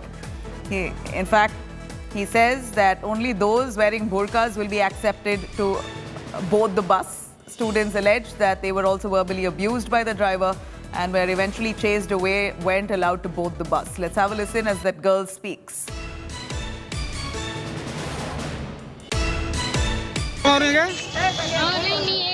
Muslim ಇದ್ದೇನ ಅಂತಂದ್ರಿ ಆಮೇಲೆ ಹೂ ಅಂದ ನಿನ್ನ ಹೆಸರು ಏನ ಆಮೇಲೆ ನಾ ಹೇಳಲ್ಲ ಅಂತಂದ್ರಿ ನೀ ಮುಸ್ಲಿಂ ಇದಂದ್ರೆ ನೀ ಫಸ್ಟ್ ಬುರ್ಕಾ ಹಾಕೊಂಡು ಮಾತಾಡು ಅಂತಂದ್ರಿ ಬಸ್ನೇ ಹತ್ತಿಸ್ಕೊಳ್ಳಿಲ್ಲ ಬಸ್ನೇ ಹತ್ತೋಕೆ ಹೋದ್ರೆ ಏನಂದ್ರೆ ನಿಮ್ಗೆ ಅವರು ಏಕ್ ವಚನದಾಗ ನಡೆಯೋದು. Well, there you have it. The Muslim girl says that because she is Muslim, and that's visible with her wearing the hijab, the bus driver questioned if she is Muslim, then she should be wearing a full burqa, which means covering her entire face and body with the black robe. And the girl insisted that she wanted to enter the bus, but he said, no, unless you wear a burqa and come back, I won't allow you inside, and eventually was chased away. In fact, this is quite a report that's come from Kalburgi, which is already an area that sees high communal divide. We know that the communal lines are drawn. It's often a fight or usually tense situations between two communities, the Hindus, Muslims, especially in that area of Kalburgi. And clearly here, a classic sign of that, where a bus driver refused to allow a Muslim girl inside the bus until she wore a full burqa. She's wearing a hijab. While she was about to board the bus, he asked her why she isn't in a burqa. She said that she doesn't wear one, and he said, unless you wear one and come inside, I won't allow you. She was chased away, wasn't allowed to board the bus as well. And you see all her friends there accompanying her, the girls from the Hindu community, all standing by that young girl as this video is recorded. All of them coming out in support as this girl, a school girl, was chased away, not allowed to board the bus because she is Muslim and isn't wearing a burqa. She's wearing a hijab. Clearly that wasn't good enough for the bus driver. Listen in. ನೀ ಏನಿದ್ದಿ Muslim ಇದ್ದೇನ ಅಂತಂದ್ರಿ ಆಮೇಲೆ ಹೂ ಅಂದ ನಿನ್ನ ಹೆಸರು ಏನ ಆಮೇಲೆ ನಾ ಹೇಳಲ್ಲ ಅಂತಂದ್ರಿ ನೀ ಮುಸ್ಲಿಂ ಇದಂದ್ರೆ ನೀ ಫಸ್ಟ್ ಬುರ್ಕಾ ಹಾಕೊಂಡು ಮಾತಾಡು ಅಂತಂದ್ರಿ ಬಸ್ನೇ ಹತ್ತಿಸ್ಕೊಳ್ಳಿಲ್ಲ ಬಸ್ನೇ ಹತ್ತೋಕೆ ಹೋದ್ರೆ ಏನಂದ್ರೆ ನಿಮ್ಗೆ ಅವರು ಏಕ್ ವಚನದಾಗ ನಡೆಯೋದು.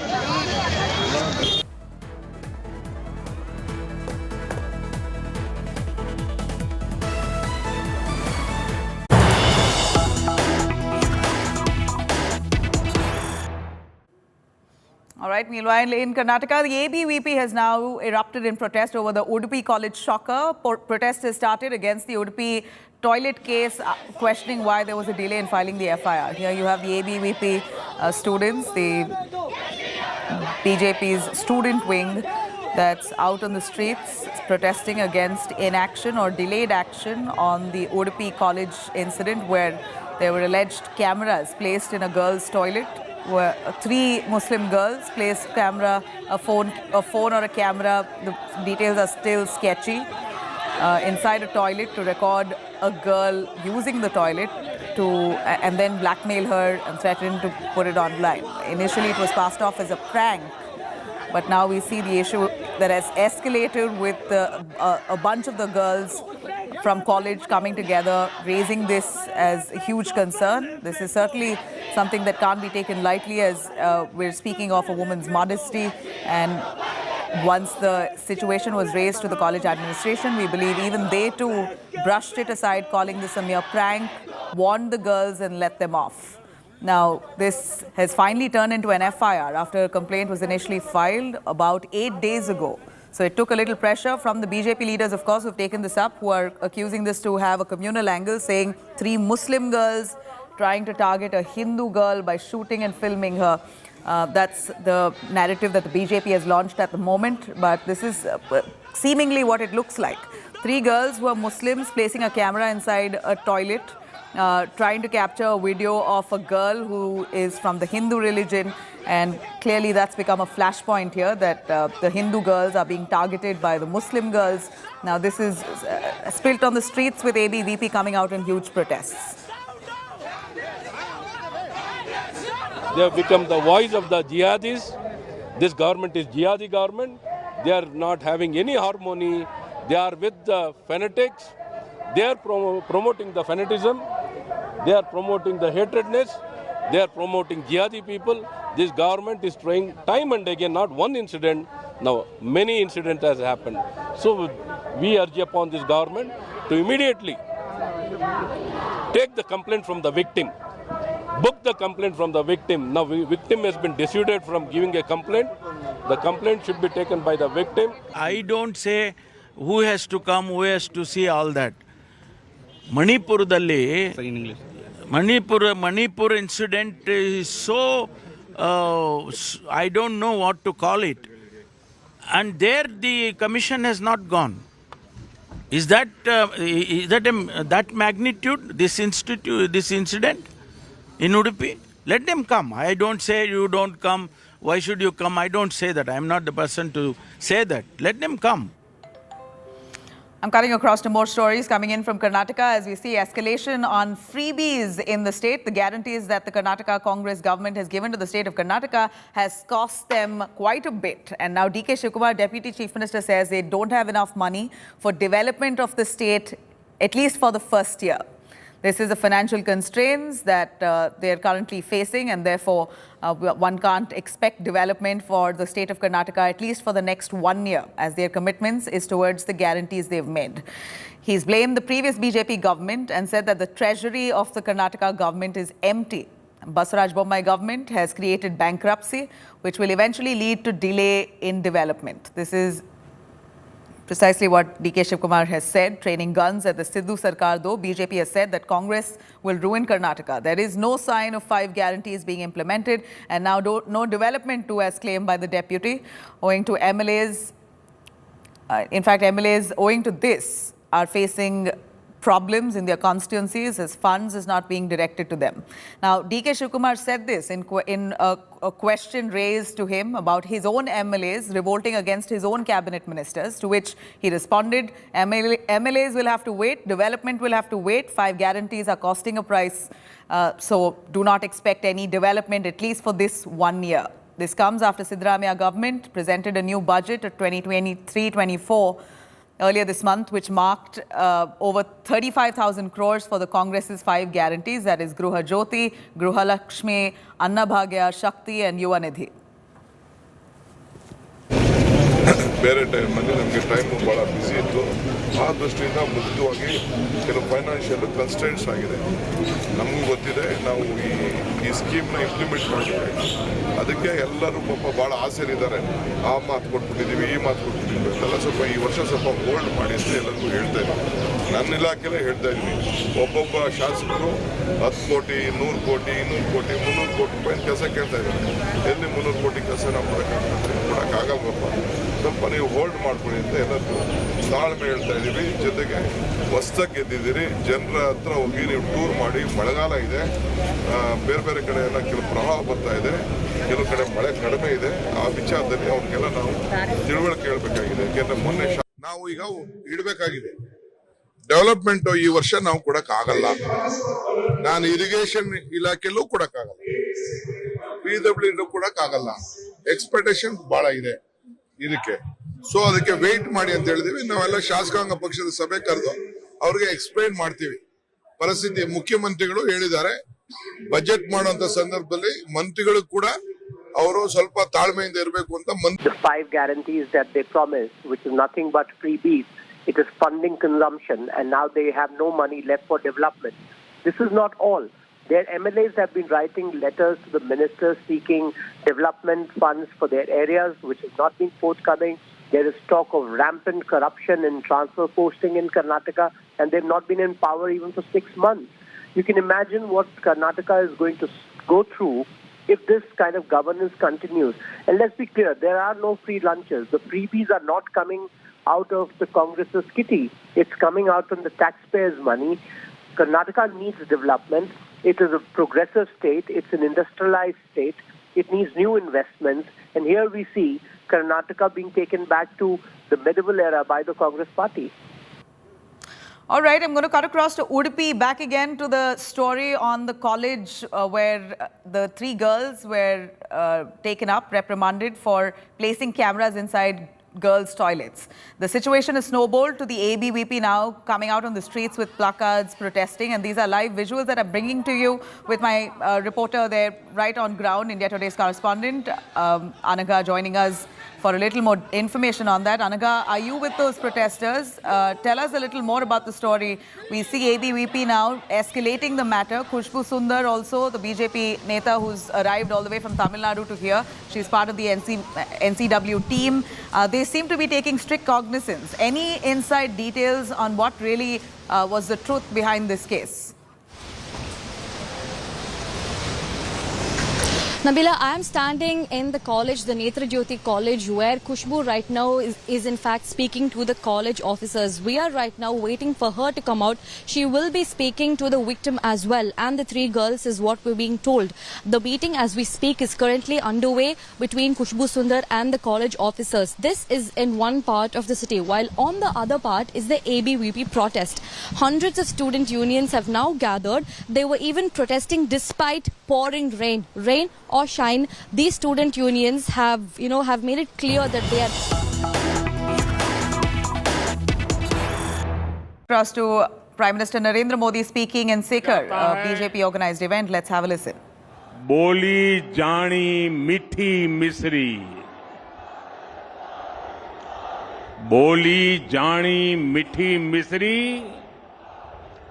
गमी सुहावई माटी, धर्माना विद्वाना की या महापुरुषा की थाती, गम अनमोल रतन निपजावे, घन अनमोल रतन निपजावे, वाह भाई शेखावटी।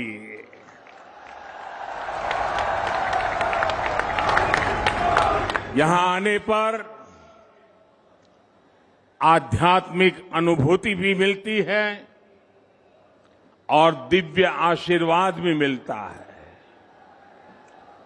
शेखावटी की धरती शिक्षा संत स्वामी केशवानंद जी की जन्मभूमि है। ये श्रद्धानंद जी महाराज, अमृतानाथ जी महाराज, बुद्धगिरी जी महाराज और रतिनाथ जी महाराज की तपोभूमि है।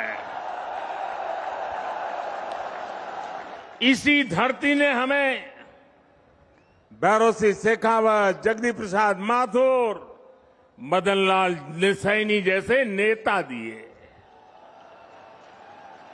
इसी शेखावटी से निकले जगदीप धनखड़ जी आज देश के उपराष्ट्रपति है।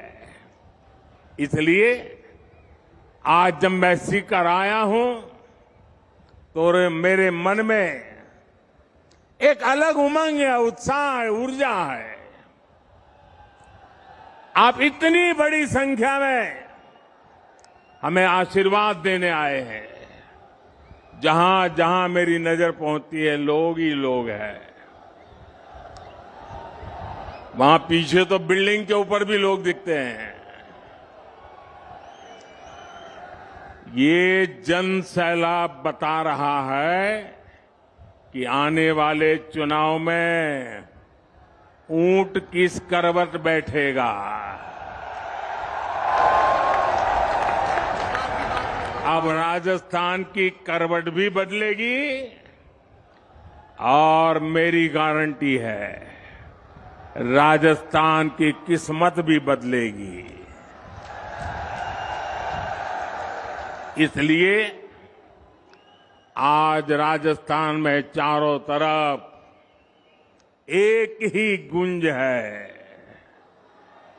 एक ही स्वर है, एक ही नारा है, जीतेगा कमल, खिलेगा कमल। साथियों, भाजपा की सरकार राजस्थान की दिन रात सेवा करने के लिए प्रतिबद्ध है। अभी कुछ देर पहले आपने शायद यहां टीवी पे कार्यक्रम देखा होगा। किसानों के बैंक खातों में पीएम किसान सम्मान निधि के लगभग 18,000 करोड़ रुपए भेजे गए हैं।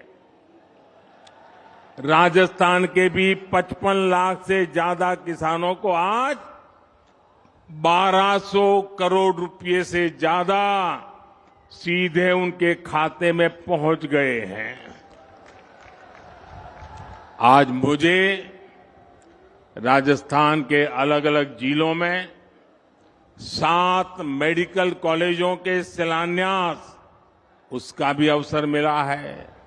सीकर, चित्तौड़गढ़, धौलपुर, सिरोही और श्री गंगानगर के मेडिकल कॉलेजों का लोकार्पण भी आज हुआ है। युवाओं के भविष्य के लिए नए एकलव्य स्कूल भी मैंने राजस्थान के लोगों को समर्पित किए हैं।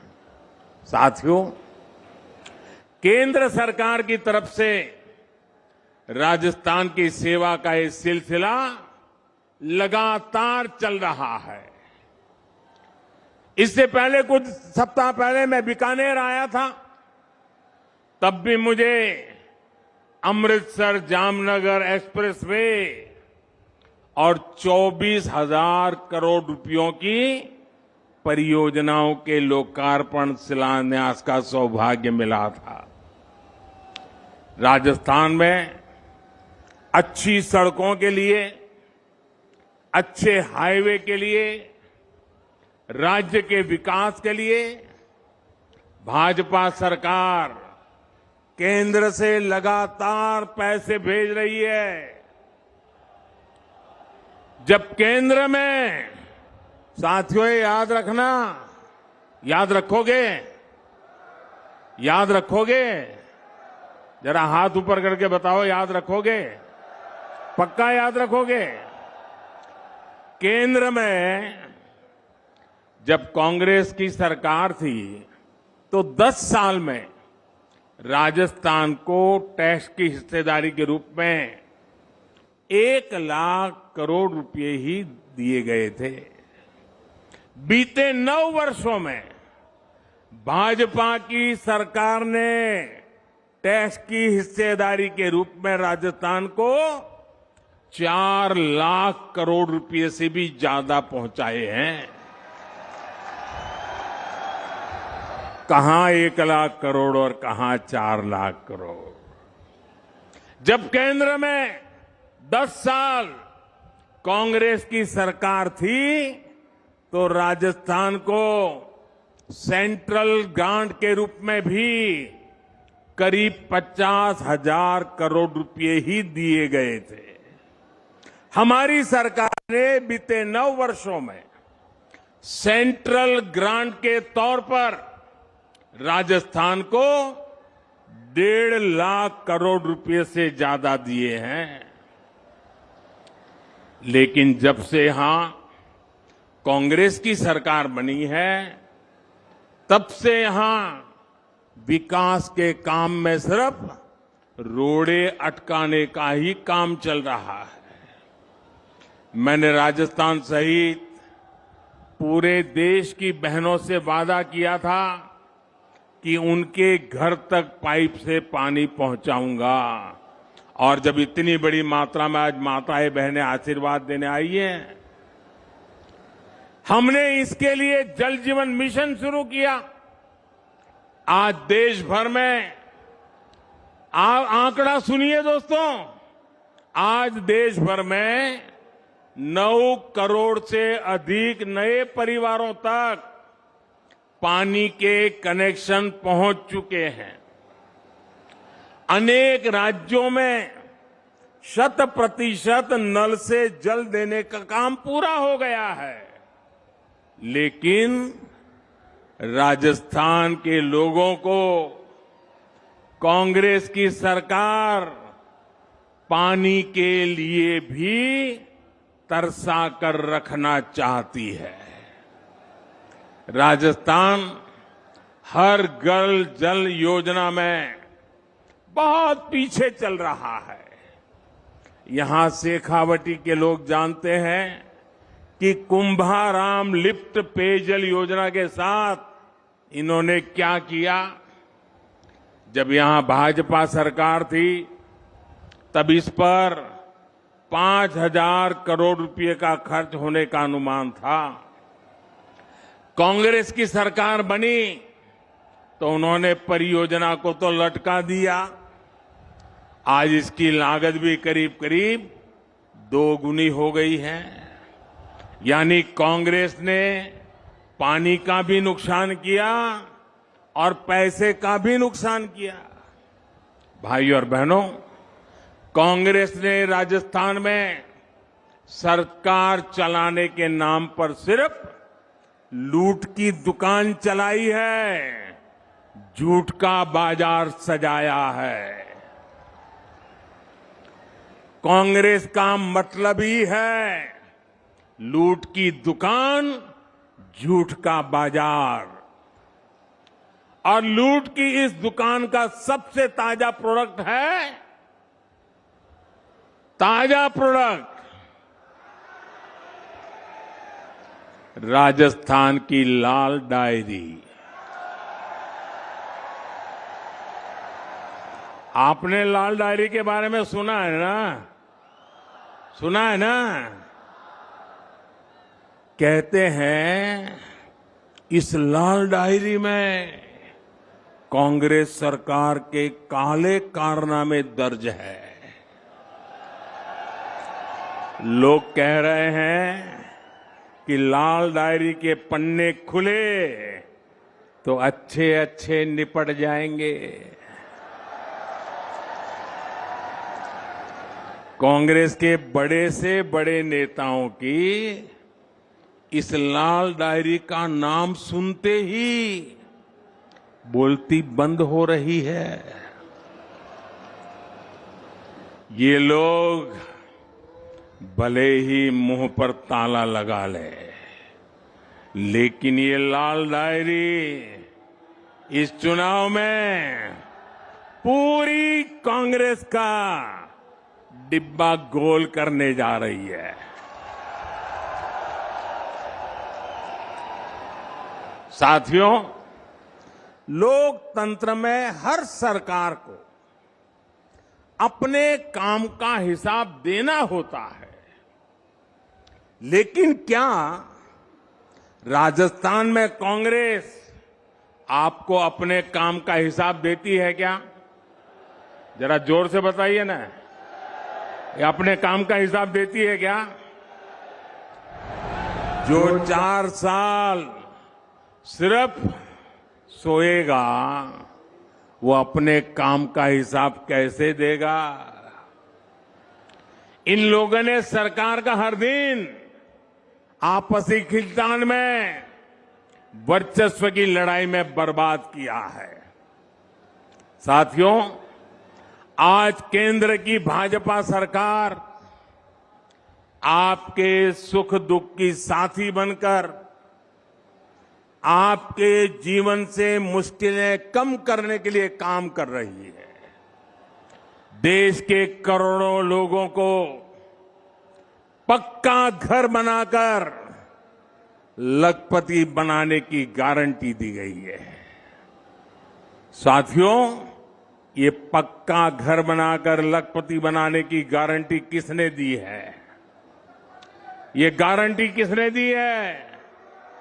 ये गारंटी को किसने पूरा किया है? भाजपा सरकार ने। देश के करोड़ों गरीबों को मुफ्त राशन की गारंटी किसने दी? किसने दी? किसने दी?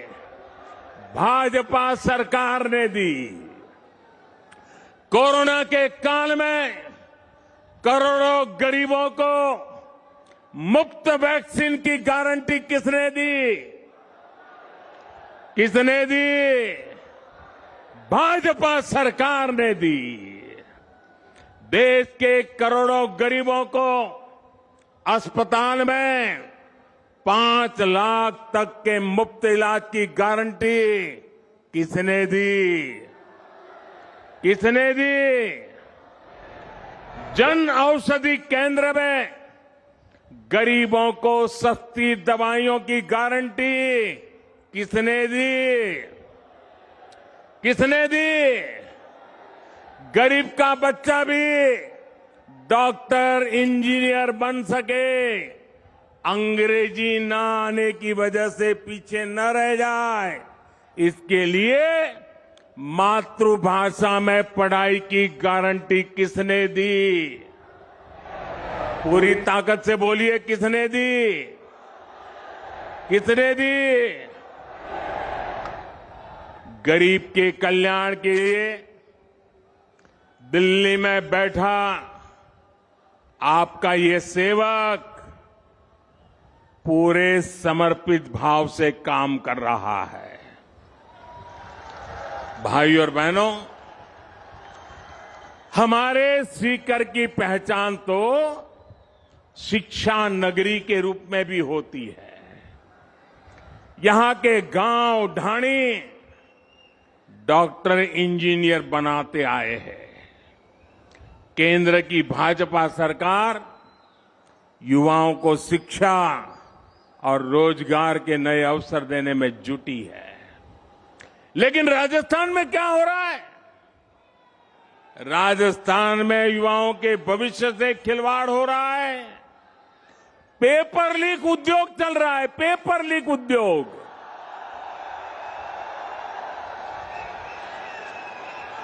राजस्थान के युवा काबिल है, समर्थ है, लेकिन यहां की सरकार उनके भविष्य को बर्बाद कर रही है।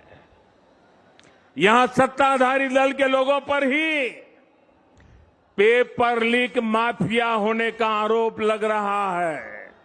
लग रहा है ना? लग रहा है ना? राजस्थान के युवाओं को पेपर लीक माफिया से बचाने के लिए क्या करना पड़ेगा? कांग्रेस को हटाना ही होगा। क्या करना होगा?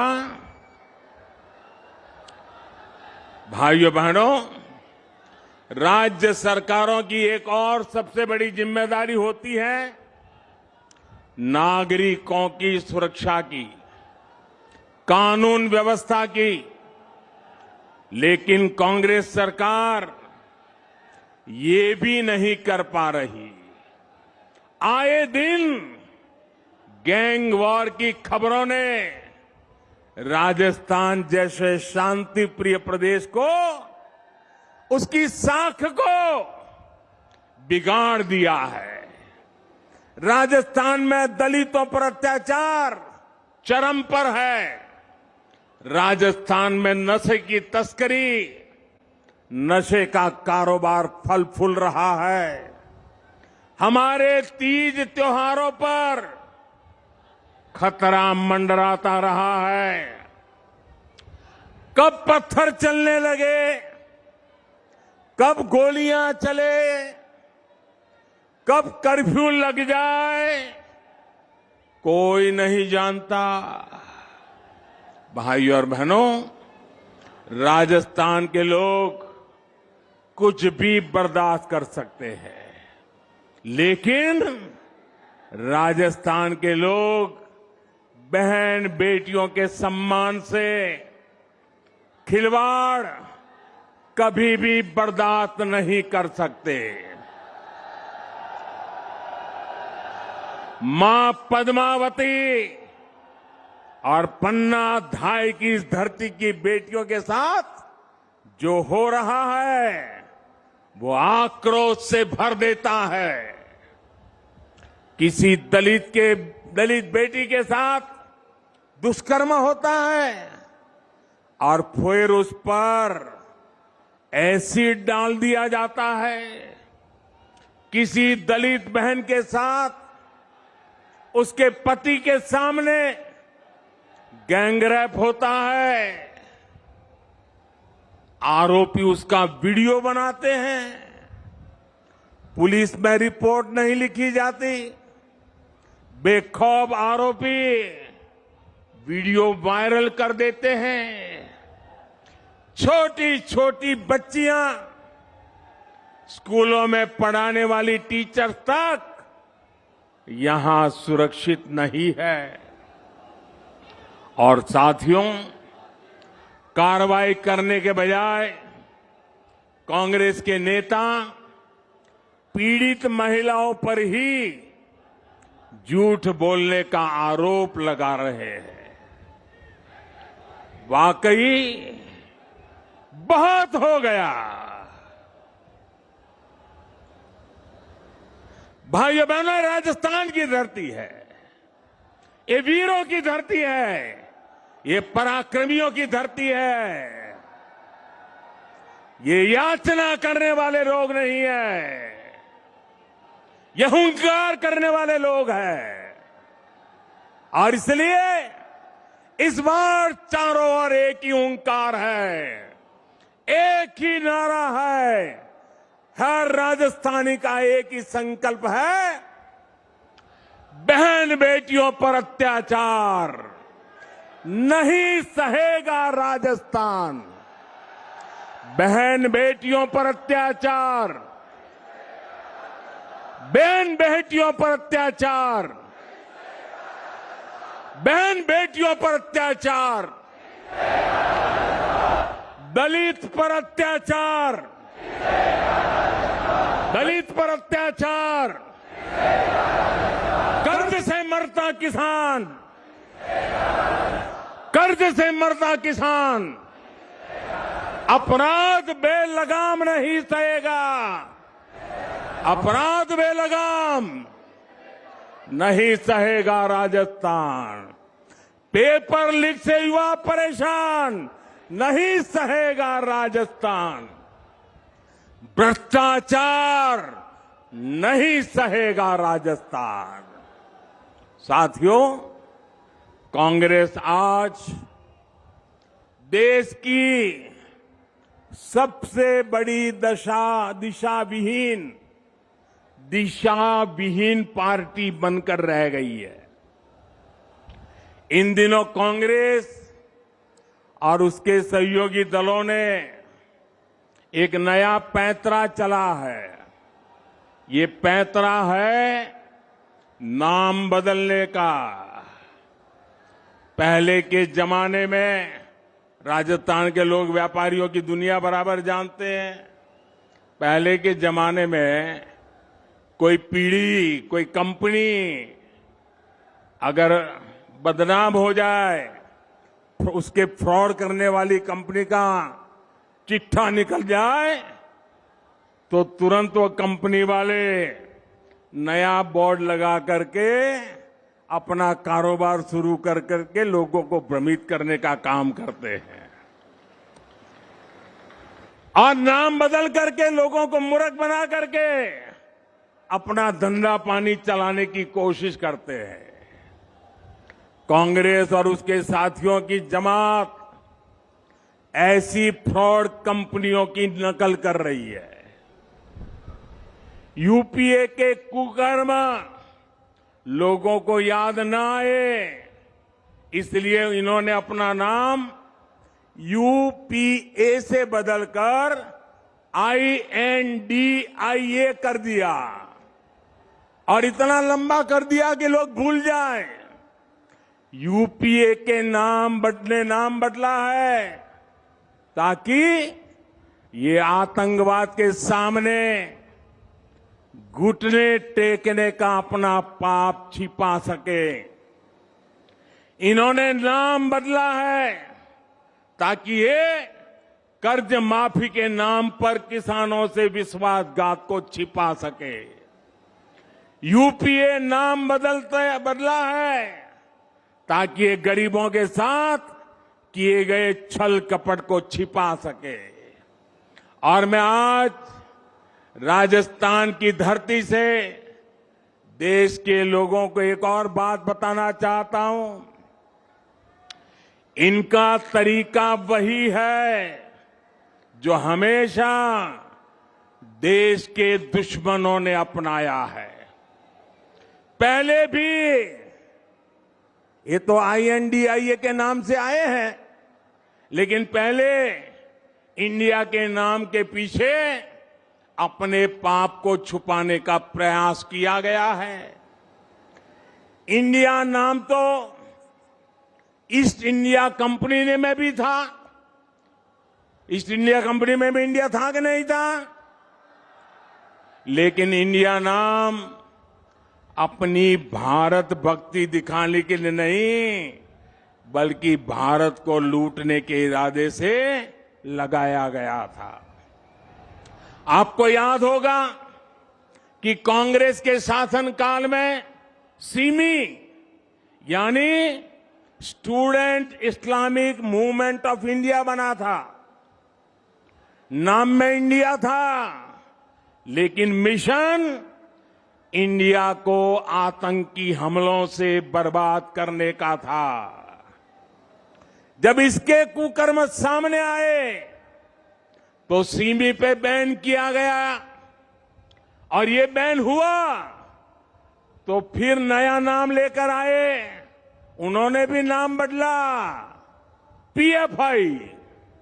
सीमी बन गया PFI यानी पॉपुलर फ्रंट ऑफ इंडिया। नाम नया, नाम में फिर इंडिया, लेकिन काम वही पुराना। साथियों, INDIA के नाम के लेबल से ये अपने पुराने कारनामों को छुपाना चाहते हैं। यूपीए के कारनामों को छुपाना चाहता है। अगर इनको वाकई इंडिया की परवाह होती तो क्या विदेश में जाकर के विदेशियों से भारत में दखल देने के लिए बात करते क्या? अगर उन्हें इंडिया की चिंता होती तो क्या ये सर्जिकल स्ट्राइक और एयर स्ट्राइक पर सवाल उठाते क्या? इनको इंडिया की चिंता होती तो क्या ये गलवान में भारत की सेना के शौर्य को कटघरे में रखते क्या? साथियों, ये वही चेहरे हैं जो आतंकी हमला होने पर दुनिया के आगे रोते थे, कुछ नहीं करते थे। इन्हें देश के सुरक्षा बलों के सामर्थ्य पर भरोसा नहीं है। ये वही चेहरे हैं जिन्होंने हमारे सैनिकों का हक मारा है। दशकों तक हमारे सैनिक 1 रैंक 1 पेंशन मांगते रहे, लेकिन इन्होंने नहीं दिया। जो लोग टुकड़े टुकड़े गैंग को गले लगाते हैं, जो लोग भारत में भाषा के आधार पर बंटवारा करते हैं, जो लोग विदेशों से संबंध भी इस आधार पर बनाते हैं कि उनका वोट बैंक नाराज ना हो जाए। जिनके लिए राष्ट्रहित नहीं बल्कि वोट बैंक सर्वोपरि है, वे लोग जब NDA की बात करते हैं तो दिखावा लगता है, छलावा लगता है, झूठ लगता है। भाइयों और बहनों, इन लोगों में अहंकार कूट कूट कर भरा हुआ है। एक बार इन्होंने नारा दिया था, Indira is India, India is Indira, और तब देश की जनता ने उनका हिसाब चुकता कर दिया था, चुन चुन करके साफ कर दिया था, उखाड़ फेंका था उन लोगों को। अहंकार से भरे हुए इन लोगों ने फिर वही पाप दोहराया है। ये सुधरने को तैयार नहीं है। ये लोग कह रहे हैं UPA is India, India is UPA. इनका जनता पर फिर से एक बार वही हाल करेगी जो पहले किया था। साथियों, हम जानते हैं कि आजादी का आंदोलन जब पूरी प्रखरता पर था तो महात्मा गांधी ने एक नारा दिया था। ये नारा देश के लोगों की प्रेरणा बन गया था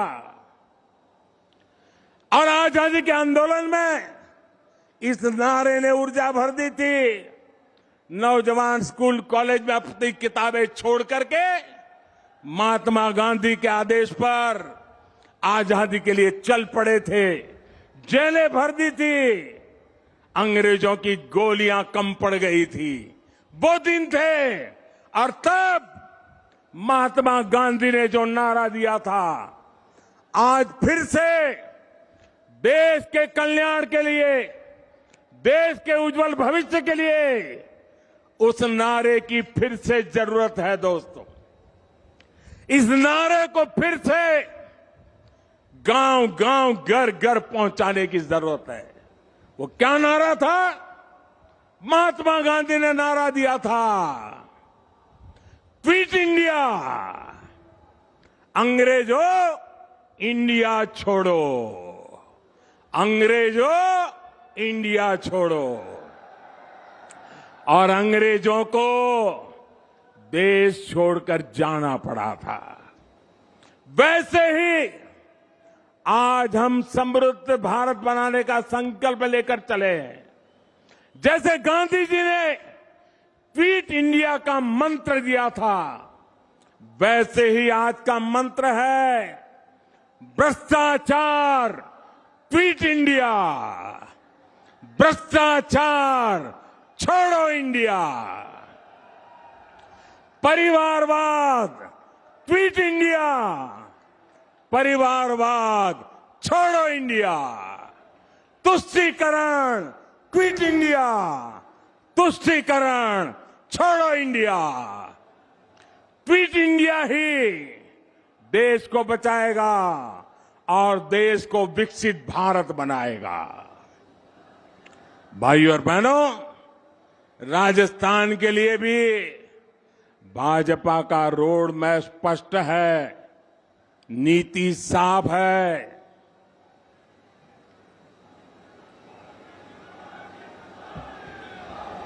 आने वाले 5 साल में जब भारत दुनिया की तीसरी बड़ी इकोनॉमी होगा तो उसमें राजस्थान की बहुत बड़ी हिस्सेदारी होगी।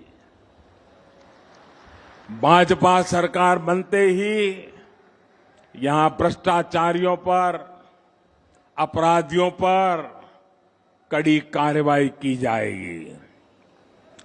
भाजपा सरकार राजस्थान के नौजवानों की आकांक्षा को सम्मान देगी। भाजपा की डबल इंजन सरकार बिना रुके बिना थके काम करेगी। राजस्थान के पास सामर्थ्य की कमी नहीं है।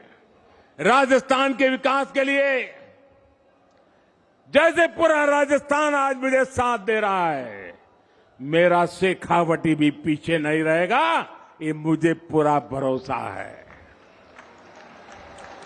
साथियों, हाथ ऊपर करके मुझे जवाब दीजिए, शेखावटी की हर सीट, हर विधानसभा सीट, हर बूथ पर कमल खिला करके रहेंगे। ये संकल्प है, ये वादा है। साथियों, ये ऊर्जा पूरे राजस्थान के हर बूथ में कमल खिलाएगी।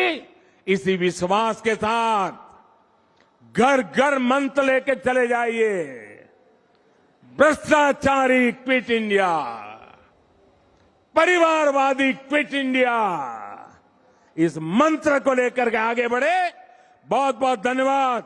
मेरे साथ बोले भारत माता की, भारत माता की, भारत माता की।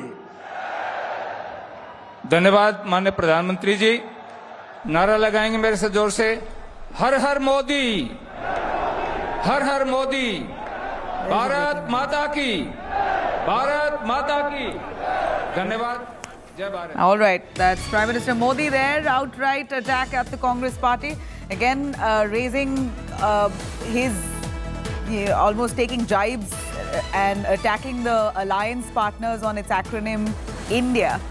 Says they're doing everything to hide behind the name India. In fact, he again reiterates how East India Company misused the word India, PFI, SIMI, and he says this renaming bid will not hide the past misdeeds of these alliance partners. So this was an outright attack as Prime Minister Modi is currently in Rajasthan. One should know this is a poll-bound state as Prime Minister is in the poll-bound state of Rajasthan. He's speaking, it was a BJP organised event. Back-to-back events that Prime Minister has addressed and this is the second one where BJP members were part of. He took a jibe one after the other at the alliance members saying that their bid is to escape their past misdeeds, coming together only to escape corruption charges on them, and that their name India, the acronym given to them, will not change their future. This is Prime Minister Modi speaking in the poll-bound state of Rajasthan. मीठी मिश्री, होली खानी मीठी मिश्री,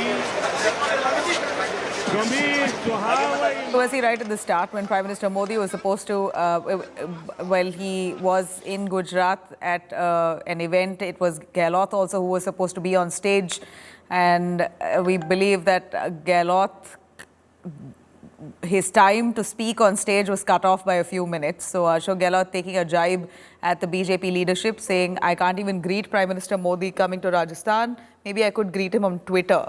So it started off on that note, and eventually we heard Prime Minister Modi speaking, and that entire talk this last half hour was largely an attack on the opposition alliance partners. लूट की इस दुकान का सबसे ताजा product है,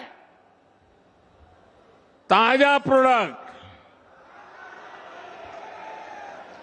राजस्थान की लाल diary. आपने लाल डायरी के बारे में सुना है ना? सुना है ना? कहते हैं इस लाल डायरी में कांग्रेस सरकार के काले कारनामे दर्ज है। लोग कह रहे हैं कि लाल डायरी के पन्ने खुले तो अच्छे अच्छे निपट जाएंगे। कांग्रेस के बड़े से बड़े नेताओं की इस लाल डायरी का नाम सुनते ही बोलती बंद हो रही है। ये लोग भले ही मुंह पर ताला लगा ले, लेकिन ये लाल डायरी इस चुनाव में पूरी कांग्रेस का डिब्बा गोल करने जा रही है। मेरा शत शत All right, let me cut across to Palmi Saha joining us live. Palmi, go on, tell us more on Prime Minister Modi in poll-bound state of Rajasthan.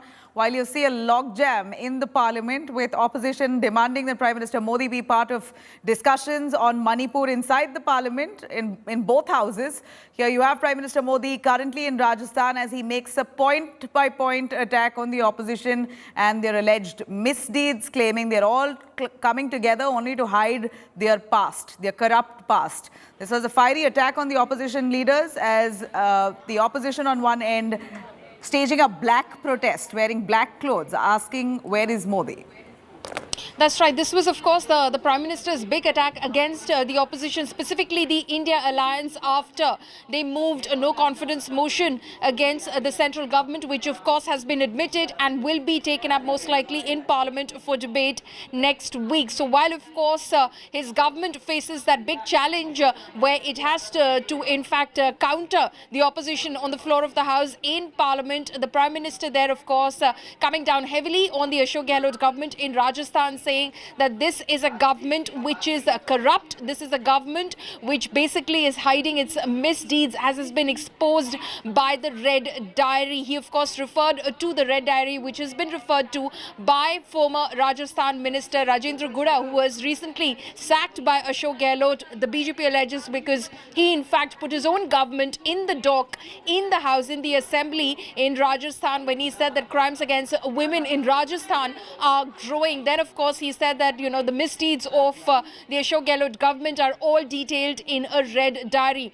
That is the Red Diary that the Prime Minister raked up at this rally in Sikar as well, saying that if the details of that Red Diary are exposed, then many big wigs of Rajasthan will stand exposed as well. Of course, he took pot shots at the India alliance as well, saying that they've simply changed their name, but changing their name won't change their deeds, because this is basically UPA in a new garb. UPA is calling itself India right now, but the fact is that many other organizations which were inimical to India's interests, like the East India Company or SIMI in the past, which then rechristened, he said, itself to PFI, the Popular Front of India, now banned, that also had India in its name as part of its acronym. So clearly, he said that name changing is not going to help anybody, but at the end of the day, he recalled what Mahatma Gandhi said, which is quit India. So he said corruption must quit India, dynasty politics must quit India, appeasement must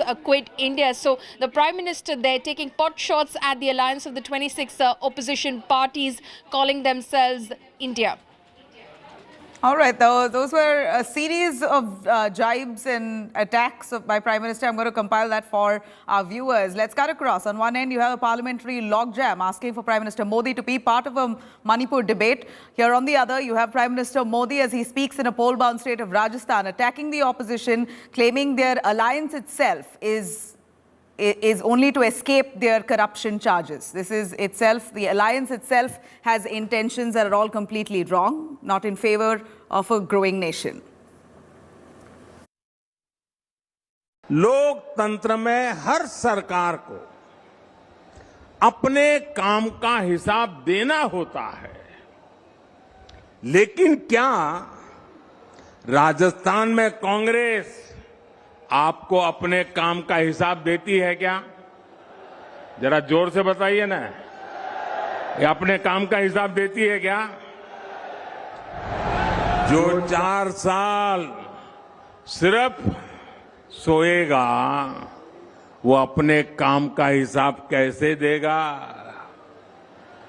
इन लोगों ने सरकार का हर दिन आपसी खींचतान में, वर्चस्व की लड़ाई में बर्बाद किया है।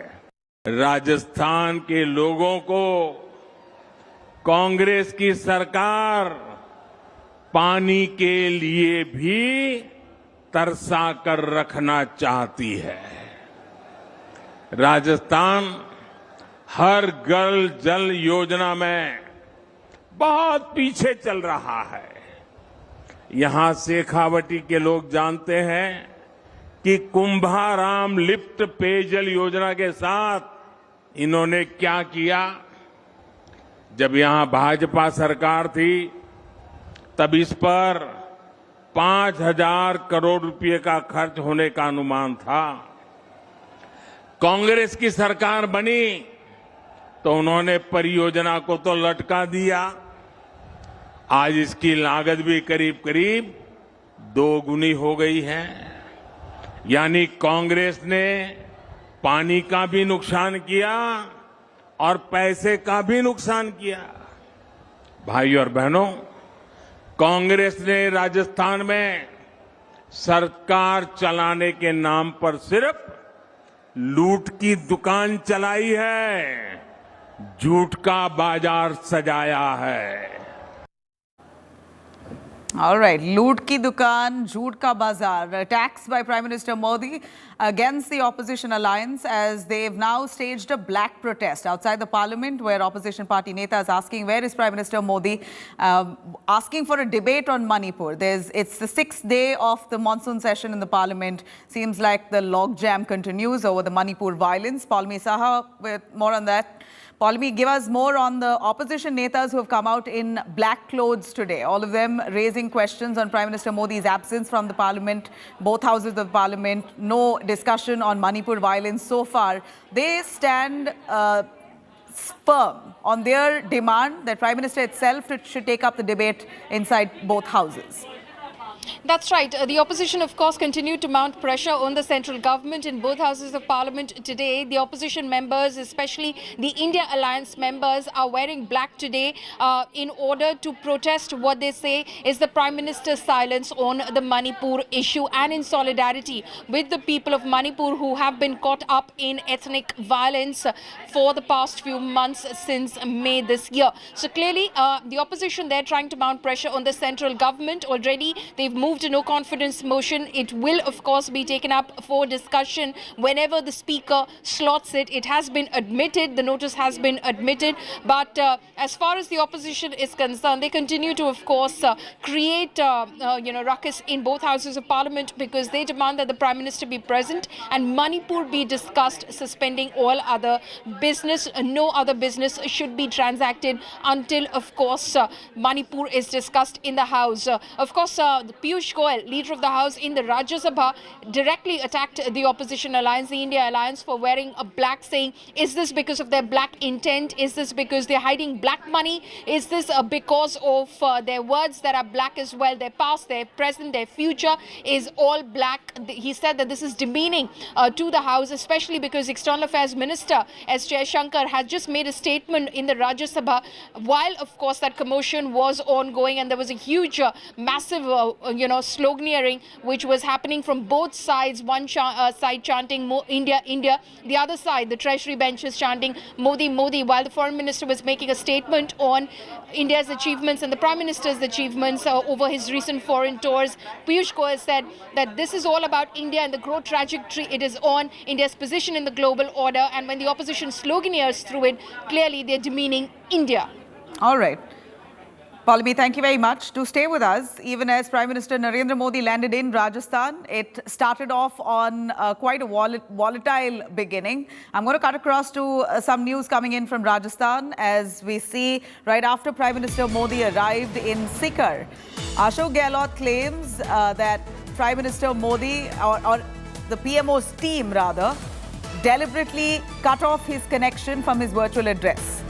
He says that his time that was given, Ashok Gehlot was also supposed to be part of the event where Prime Minister Modi was, and Gehlot was supposed to be speaking, and he claims that he was virtually connected but then removed. Let's listen in as Gehlot makes this allegation on the Prime Minister's office for deliberately cutting him short, not allowing him to speak virtually. अभी programme जो प्रधानमंत्री जी का हुआ है प्रारंभ, मैंने पूरा programme attend किया है और ये प्रोग्राम जो है हमें बताया गया, प्रोग्राम आगे बन के मिनट उसके अंदर मुझे बोलना था।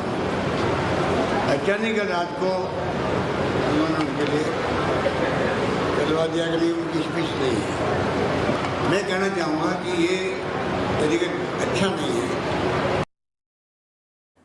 All right, cutting across to Jai Kishan, our correspondent joining us live from Rajasthan. Jai Kishan, go on, tell us more on Govt also being invited to this event in Sikar, the farmers event that Prime Minister Modi was addressing.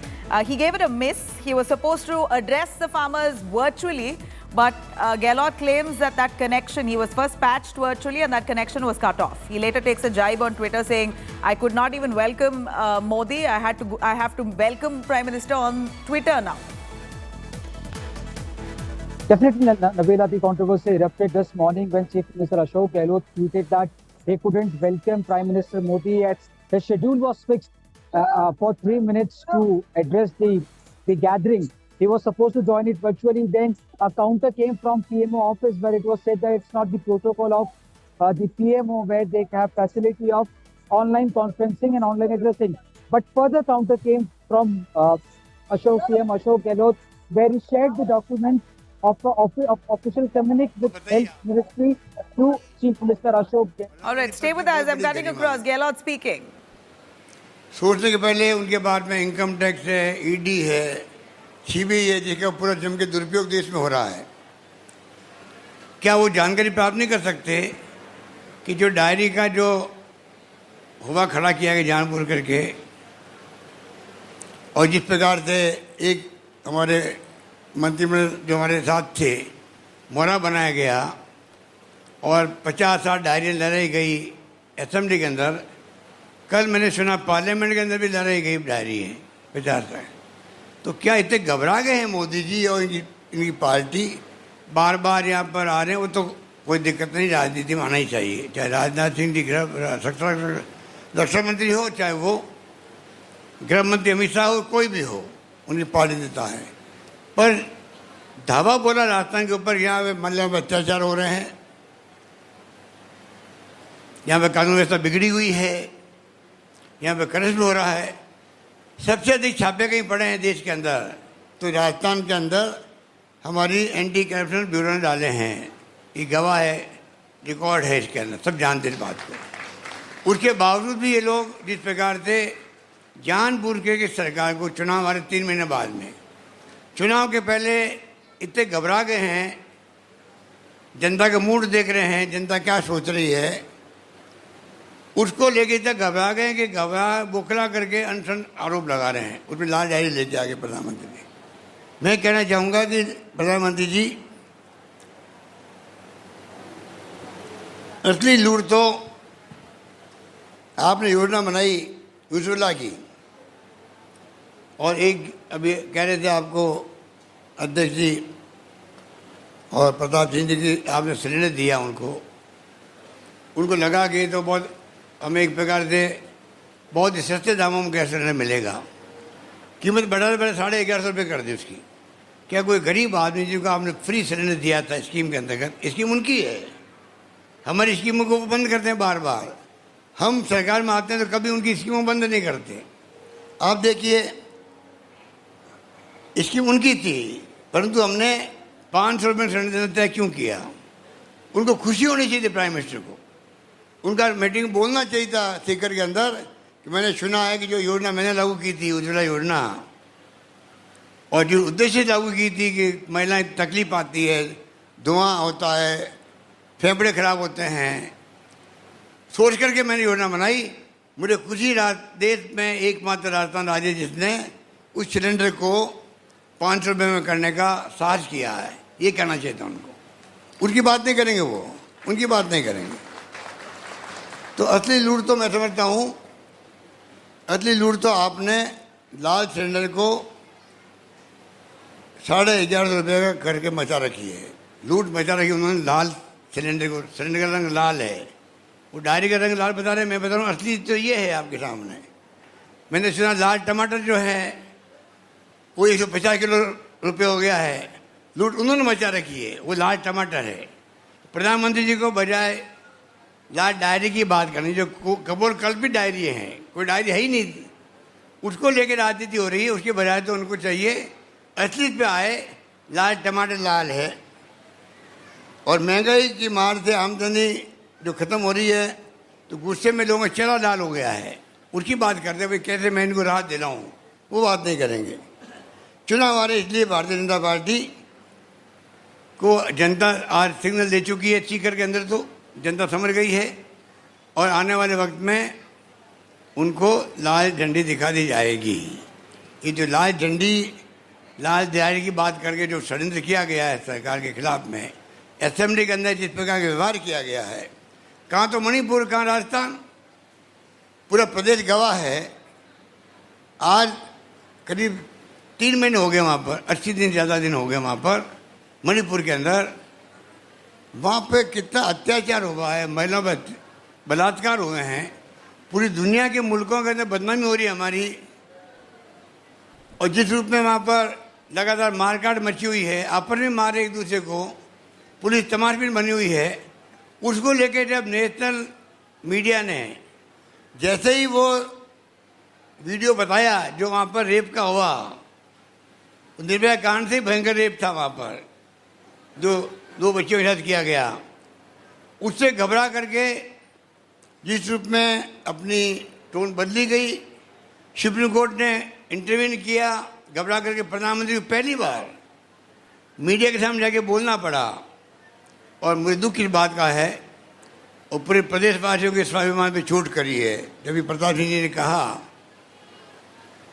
क्या बताइए, कहाँ तो बड़ी बुरी घटनाएं हैं, आप यहाँ भी राजनीति करने नहीं चुके। और आपने क्या कहा कि मणिपुर के अंदर जो है, मैं मुख्यमंत्रियों को, मतलब मणिपुर के मुख्यमंत्री को तुलना कर दी राजस्थान के मुख्यमंत्री से, मणिपुर की मुख्यमंत्री तुलना कर दी छत्तीसगढ़ के मुख्यमंत्री से।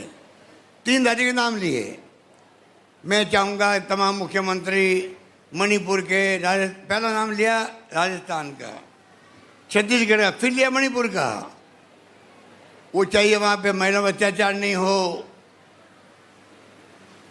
उन्हें रक्षा करे। आप बताइए, वो हमारे स्वाभिमान पे चोट थी वो भी। ये जो हालात जैसे बने, इनको समझने की जरूरत हम लोगों को।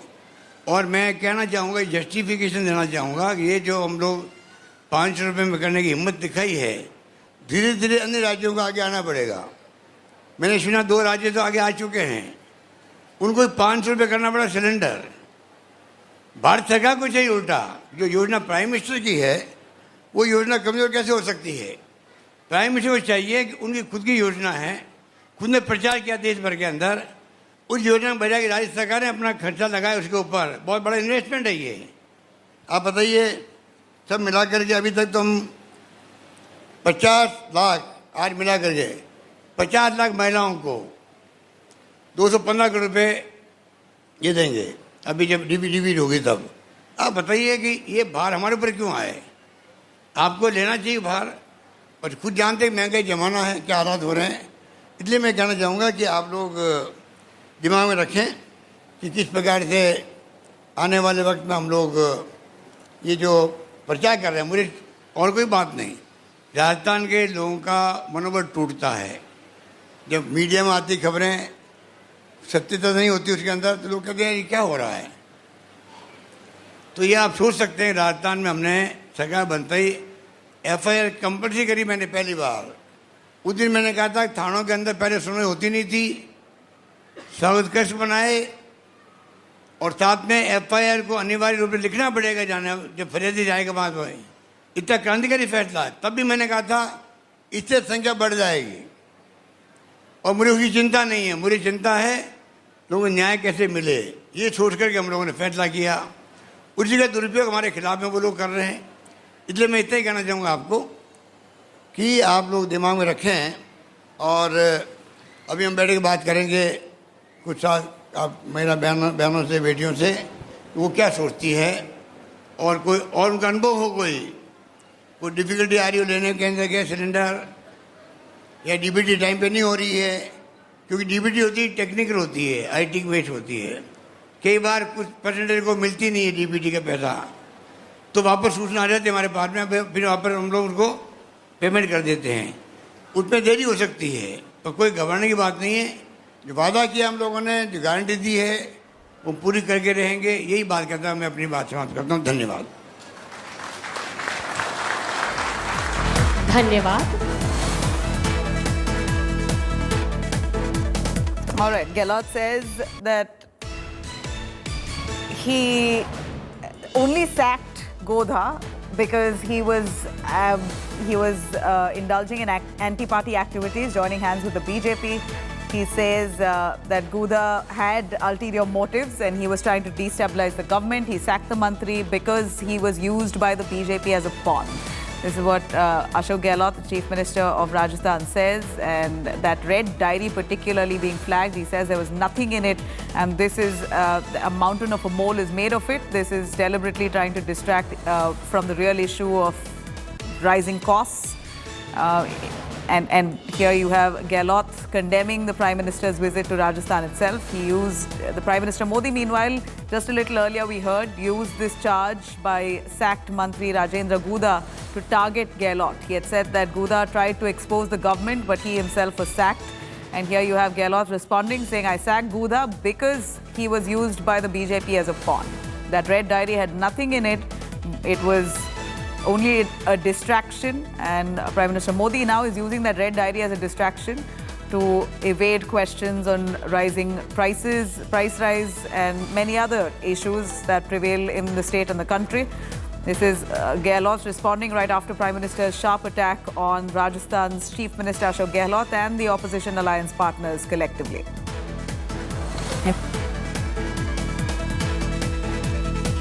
Rajendra Govt to target Gehlot, and this is what the Prime Minister had said. Listen in. ये आप हाथ में पकड़ के एक बार डायरी लेके खोल के भी दिखा दीजिए थोड़ी सी वो अंदर उनको पूछो वो जो ला रहे हैं ये दूसरा पार्ट है ये खोलूंगा टाइम को डायरी कितने पार्ट है भाई साहब एक पार्ट आएंगे आप लोगों ने सामान ये दूसरी जगह रखा है राजेंद्र गुड्डा को किसी की मदद की जरूरत नहीं है। राजस्थान की जनता जो आदमी जेल जाने के लिए तैयार है, गोली खाने के लिए तैयार है, जिंदगी तक। All right, cutting to Paulami Saha joining us live for more. Paulami, Gehlot and Modi facing off in Rajasthan, poll-bound state, barely a few months for elections to take place in the state. And it appears that Ashok Gehlot at this point has a Herculean task. You have Prime Minister visiting the state nearly 7 times. And this time he took a straight attack at Gehlot himself, saying Govt had, in fact, Gehlot's own minister, who's now been sacked, tried to expose the government, but he was he was dealt with. He was sacked because he wanted to speak up. Gehlot has responded in a presser. That's right. That was, of course, Chief Minister Ashok Gehlot just a short while ago taking on the Prime Minister after the Prime Minister, of course, addressed the crowds gathered at that BJP program in Sikar, Rajasthan, where he said that if the red diary, the purported red diary that Rajendra Govt claims, in fact, has a lot of details about the misdeeds and the corruption of the Ashok Gehlot government, if that diary is opened up, then it will expose a lot of bigwigs and a lot of people in important positions. Ashok Gehlot, of course, hit back and said there is no such diary. A diary of that kind doesn't even exist. But as far as the color red goes, the Prime Minister should be speaking about the prices of red tomatoes and why they're spiking across the country. He should, in fact, be speaking about more important issues. And if he doesn't, then forget about the red diary. The people of Rajasthan will ensure that the BJP is shown the red flag. So clearly, this has become a big bit of war of words between the two sides, between Ashok Gehlot and the Prime Minister. Like you said, the Prime Minister has already visited Rajasthan at least 7 times. It's only going to pick up in the run-up to the election in Rajasthan by the end of this year. And today, of course, the entire war of words started after Ashok Gehlot claimed that his welcome address from the program today was dropped. That was to happen in Sikar, that happened in Sikar. But the PMO hit back and said that was because he wanted to virtually connect with that program because of his injury, and that was not as per protocol because he couldn't be there in presence himself, in person himself. That is why, of course, his speech was not included in the program. So the war of words is only going to intensify between both sides as BJP hopes to wrest control from the Congress in the Rajasthan elections. Right. Paulami, thank you very much for joining us on that, where we see back and forth by the Prime Minister and the opposition parties. Here you have the Manipur violence debate that still remains unaddressed. On the other side of a short break, 85 days on, Manipur, the state is still tense, violence and anger, agony that's gripped the people of Manipur. I'm taking you through the updates of that state and the situation at this point on the other side.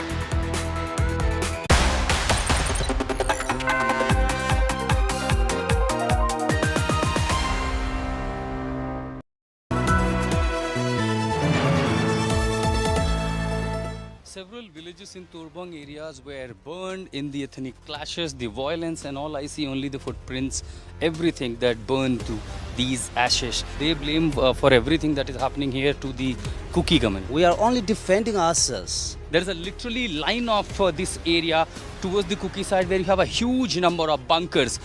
No one could ever imagine that in a state, in the same country, in the same district, we will ever see such situation which has become a battlefield. And I could say this is a war zone in Manipur. Grounded in journalism, on the ground reporting, only on India Today TV.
Quality today. In Delhi, 57. In Mumbai, 40. In Kolkata, 40. In Bangalore, 41. In Chennai, 56. In Hyderabad, 63.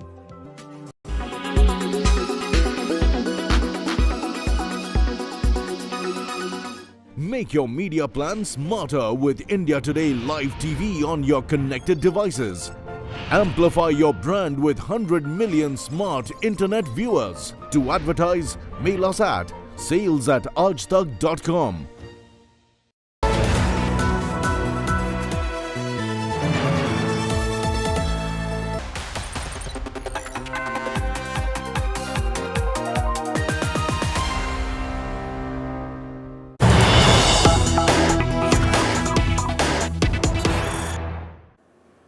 All right, now Rahul Gandhi has launched an attack on Prime Minister Modi. He says BJP's ideology has burnt Manipur.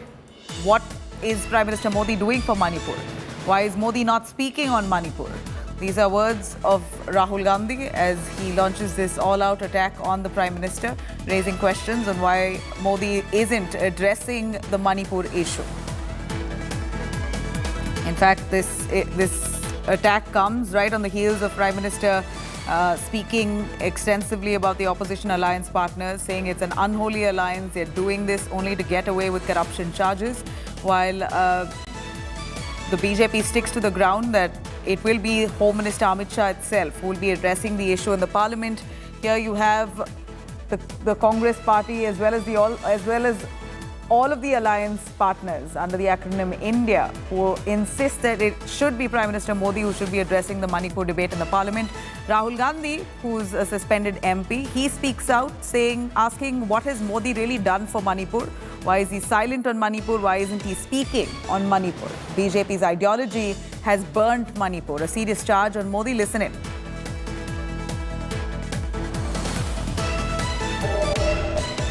आपने देखा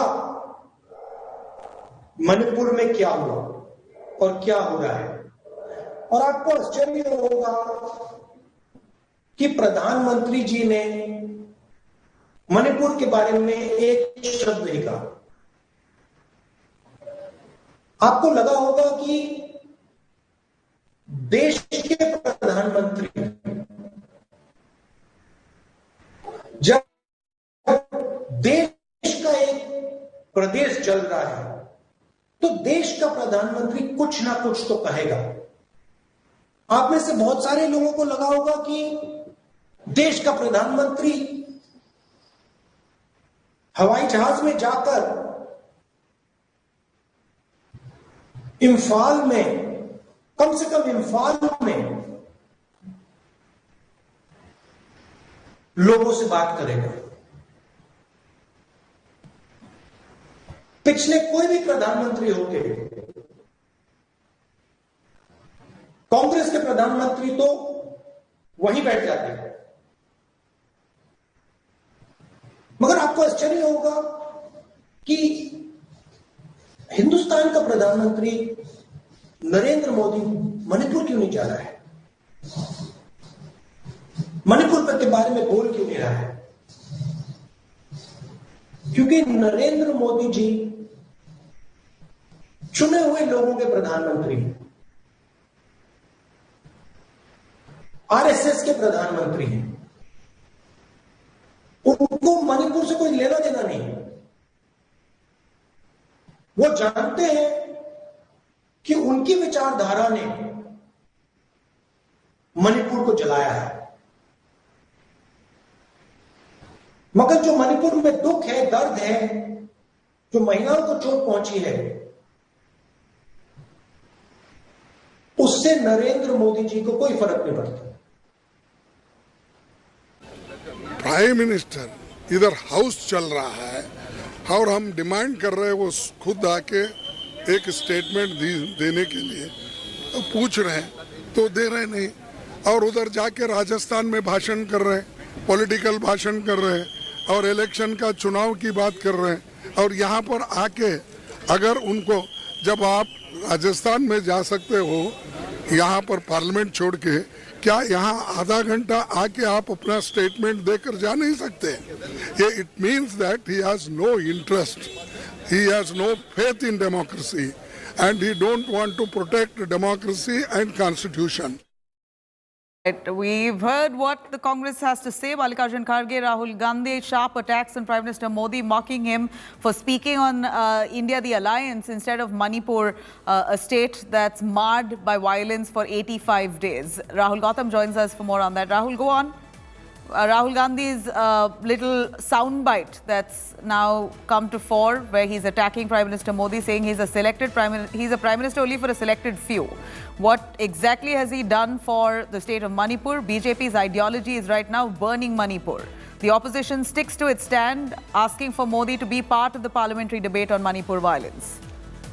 Well, clearly, Nabila, it seems that the opposition camp and particularly Congress party is increasing the heat against a Modi government on the issue of Manipur. Clearly, they believe that the government is on the back foot, and therefore now we are seeing that Rahul Gandhi, who we all know, is not in Delhi, he's in Kerala, and from there now he has made this big attack on Prime Minister Narendra Modi, saying that it is the ideology of BJP and RSS which he alleged the ideology of hatred, which is actually burning and Manipur, and this is the reason why Prime Minister Narendra Modi is just not interested in solving the issue. In fact, he said that this is what makes him so absolutely oblivious of this fact that Manipur needs utmost and immediate attention. So clearly, it seems that the Congress party is upping the NDA against Modi government on the issue of Manipur. On one hand, we all know that how opposition parties, including Congress party, they are putting more and more pressure on the government so that Prime Minister could be compelled or forced to speak on Manipur. At the same time, now Rahul Gandhi's big charge coming in that it is the ideology of BJP which is actually responsible for this crisis which is unfolding in Manipur. Clearly, it seems that that the opposition and particularly Congress party believes that the government is on the back foot, and in fact, therefore, they are increasing heat against Modi government with each passing day. All right, Rahul, thank you very much for joining us on that. This is, of course, the heat mounting on the Prime Minister as we're looking at nearly 85 days and Manipur still remains on the edge. Now, India Today has reported from ground zero to bring to you all the reality that's currently unfolding in the northeastern state of Manipur. The state is currently smoldering due to violence that's marred the state for over 2.5 to 3 months now. The enmity between Meitei and Kuki communities who have lived together for decades has now resulted in hundreds losing their lives. And this has deepened the crisis in Gangpokpi of Manipur. That's turned into a complete war zone. Barbed wires, fences, all put up by villagers. That really looks as if the state has turned into a mini battlefield. Young men have picked up arms, guarding their villages now. Buffer zones have been created in sensitive areas as well. Let's take a quick look at this exclusive report from Gangpokpi, filed by Ashutosh Mishra, India Today's correspondent, where he's right there at the epicenter, where the Kuki and Meitei communities have literally declared war against one another. This is the place where the buffer zone, or you say the line of control, or you say the no man's land begins in the same district of Manipur. The moment a Gangpokpi district you enter, from here onwards, there is a long buffer zone, and beyond the point there you have a Meitei community dominated areas which is being guarded by the Meitei volunteers and of course the armed police. But the other side that you see here is the territory of the Kuki village, as it is written here, Gangpokpi district, and this is the Kuki dominated area where you see the no man's land. You call it buffer zone or you call it line of control. One side community cannot enter the other side cannot come to this side because of the enmity, because of the tension, because of the current situation, and as these two communities have come against each other, standing against each other in a war zone. क्या हुआ था यहाँ पर, ये बस क्यों जलाई गई थी?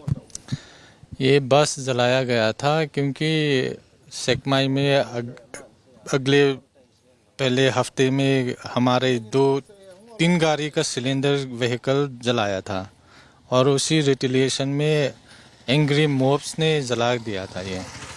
जब बस जलाया गया था, बस में कितने लोग थे उस समय? बस ड्राइवर और हैंडीमैन था, और वो हैंडीमैन और ड्राइवर तो दूसरी कम्युनिटी में थे, तो उसके ऊपर कुछ हमला नहीं हुआ था। All right, now slipping into a short break, you could log on to indiatoday.in. You could also download our app for a lot more on Manipur, the violence that still grips the state. Meanwhile, you have slogans versus slogans erupting in the Rajya Sabha. Government hits out at the opposition over their black protests. Governments dig at the opposition, saying the opposition is trying to cover up all their dark deeds under those dark clothes. And another day, another round of a logjam over Manipur violence. Bringing you all that on the other side of a short break. Prime Minister participated in the outreach session of the G.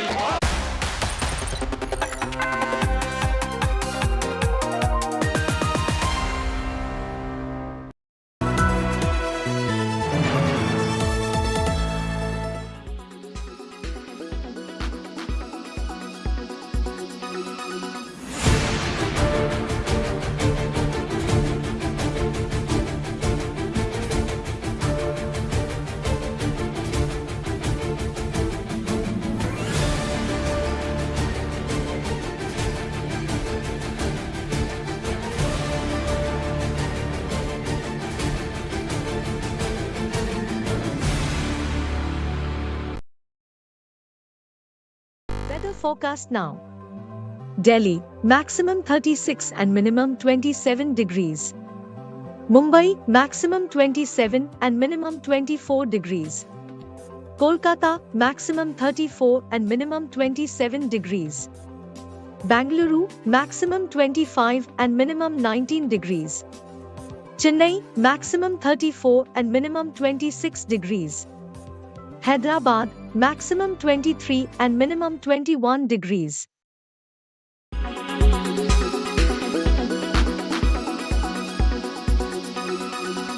Make your media plan smarter with India Today Live TV on your connected devices. Amplify your brand with 100 million smart internet viewers. To advertise, mail us at sales@aajtak.com.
Weather forecast now. Delhi, maximum 36 and minimum 27 degrees.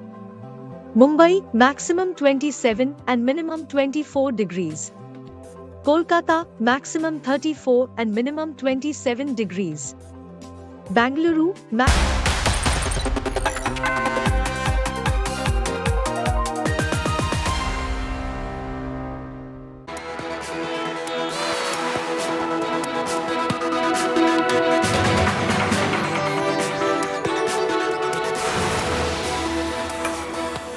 All right, thanks for watching India Today. I'm Nabila Jamal. Let me start with the headlines. Prime Minister Modi's India versus Quit India attack on the opposition says renaming their alliance as India itself will not really help them hide from their past sins.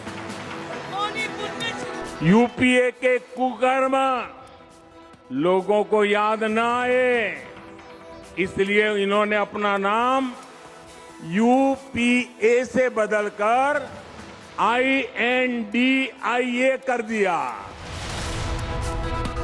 Modi slams Gehlot government in Rajasthan. Sikar says red diary has Gehlot's black deeds in it. Gehlot hits back, says red flags for Prime Minister Modi counter.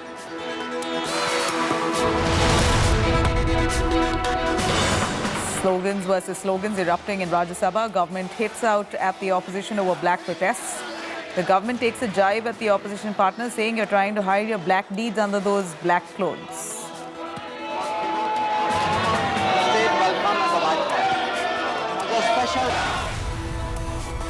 Maharashtra, beg your pardon, there we see big escalation coming in from Karnataka over freebies, fund crunch, halting key Siddaramaiah government schemes.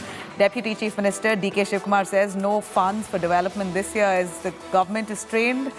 At least their hands are tied over the next year, wanting to deliver their guarantees. That's going to cost the government much, so development should wait.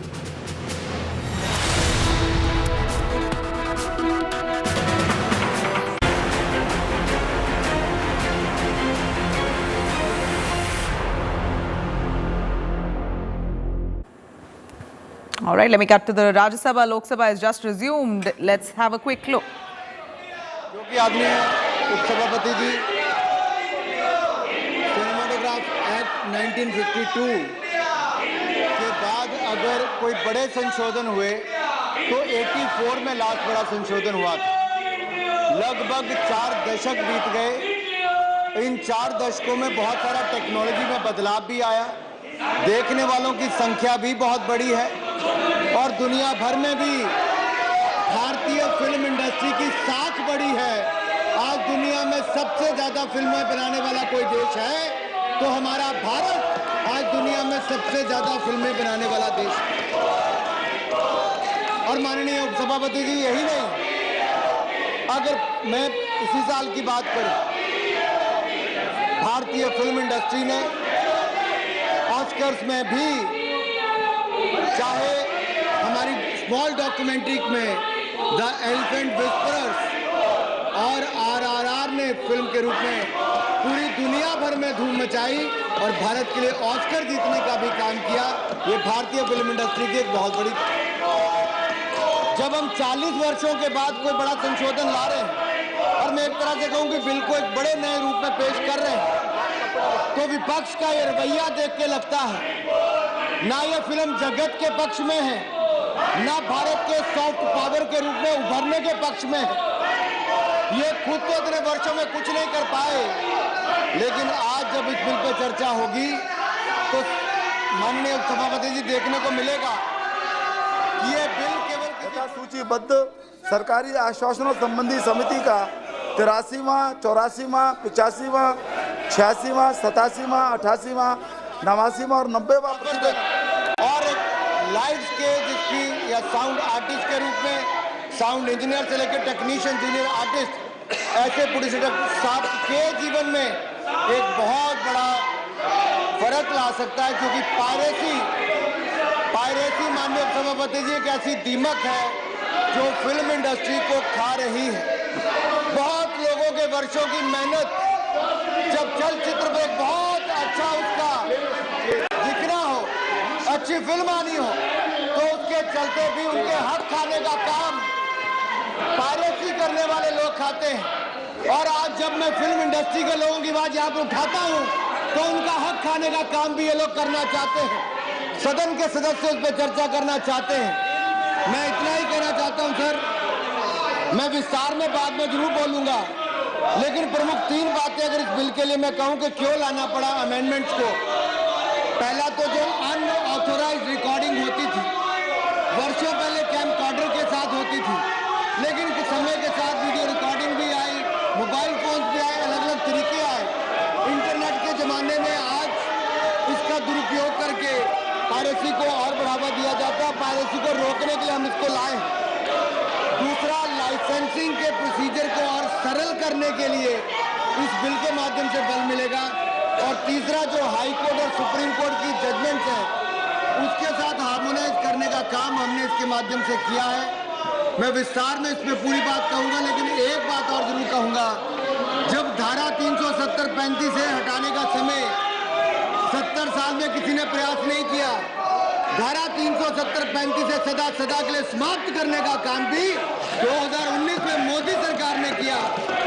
लेकिन उससे पहले भी माननीय उपसभापति जी 370-35 के कारण इस act में प्रभाव आता था, लेकिन हमने अब उस सेक्शन को ओमिट करने का काम किया है, तो हमारे जम्मू कश्मीर के भाई और बहनों को, वहाँ के कलाकारों को भी इससे लाभ मिलेगा।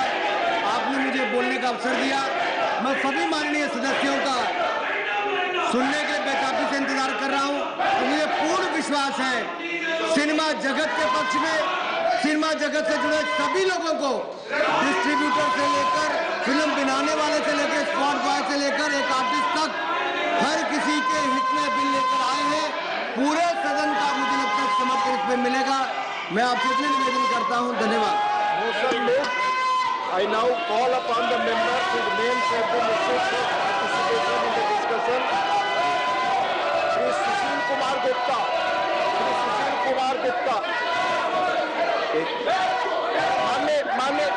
मान्य, please take your seats.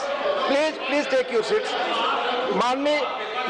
माननीय सदस्य, प्लीज आप जानते हैं सदन के रूल्स और प्रोसीजर के तहत सिनेमेटोग्राफिक बिल पर हम डिस्कशन कर रहे हैं। अगर इस पर माननीय लोग भी बोलना चाहते हैं तो मैं इजाजत दूंगा, अदरवाइज जिस इश्यू को माननीय चेयरमैन डील करके स्पष्ट कर चुके हैं उस पर बोलने की इजाजत मैं नहीं दे सकता। बहुत क्लियर। माननीय श्री सुशील कुमार गुप्ता,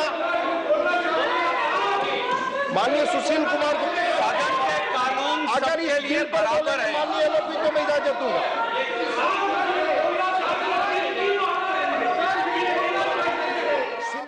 मुझे बोलने का मौका दिए हैं सर, बात यह है कि सारे सदन जानते हैं आप। नहीं, वो कोई बात नहीं। आप इस बिल पे क्या कहना चाहते हैं? सर, ये नो कॉन्फिडेंस, आपकी आपत्ति क्या है वो बताओ। नो कॉन्फिडेंस मोशन हम लोग दे चुके हैं सर। नहीं, वो हो चुके हैं। और ये श्री स्वागत रॉय जी, बारे में चर्चा होना चाहिए। उपाध्यक्ष महोदय, मैं दिल की बात भी करना चाहता हूँ और दिल की बात भी करना चाहता हूँ, क्योंकि मणिपुर में इतना साफ, वो मणिपुर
हुआ माननीय मंत्री जी विधेयक को पुनर्स्थापित करें। Sir, I introduce the bill sir. Thank you. नियम 377 के अधीन सभा पटल पर रखे जाने वाले मामलों के संबंध में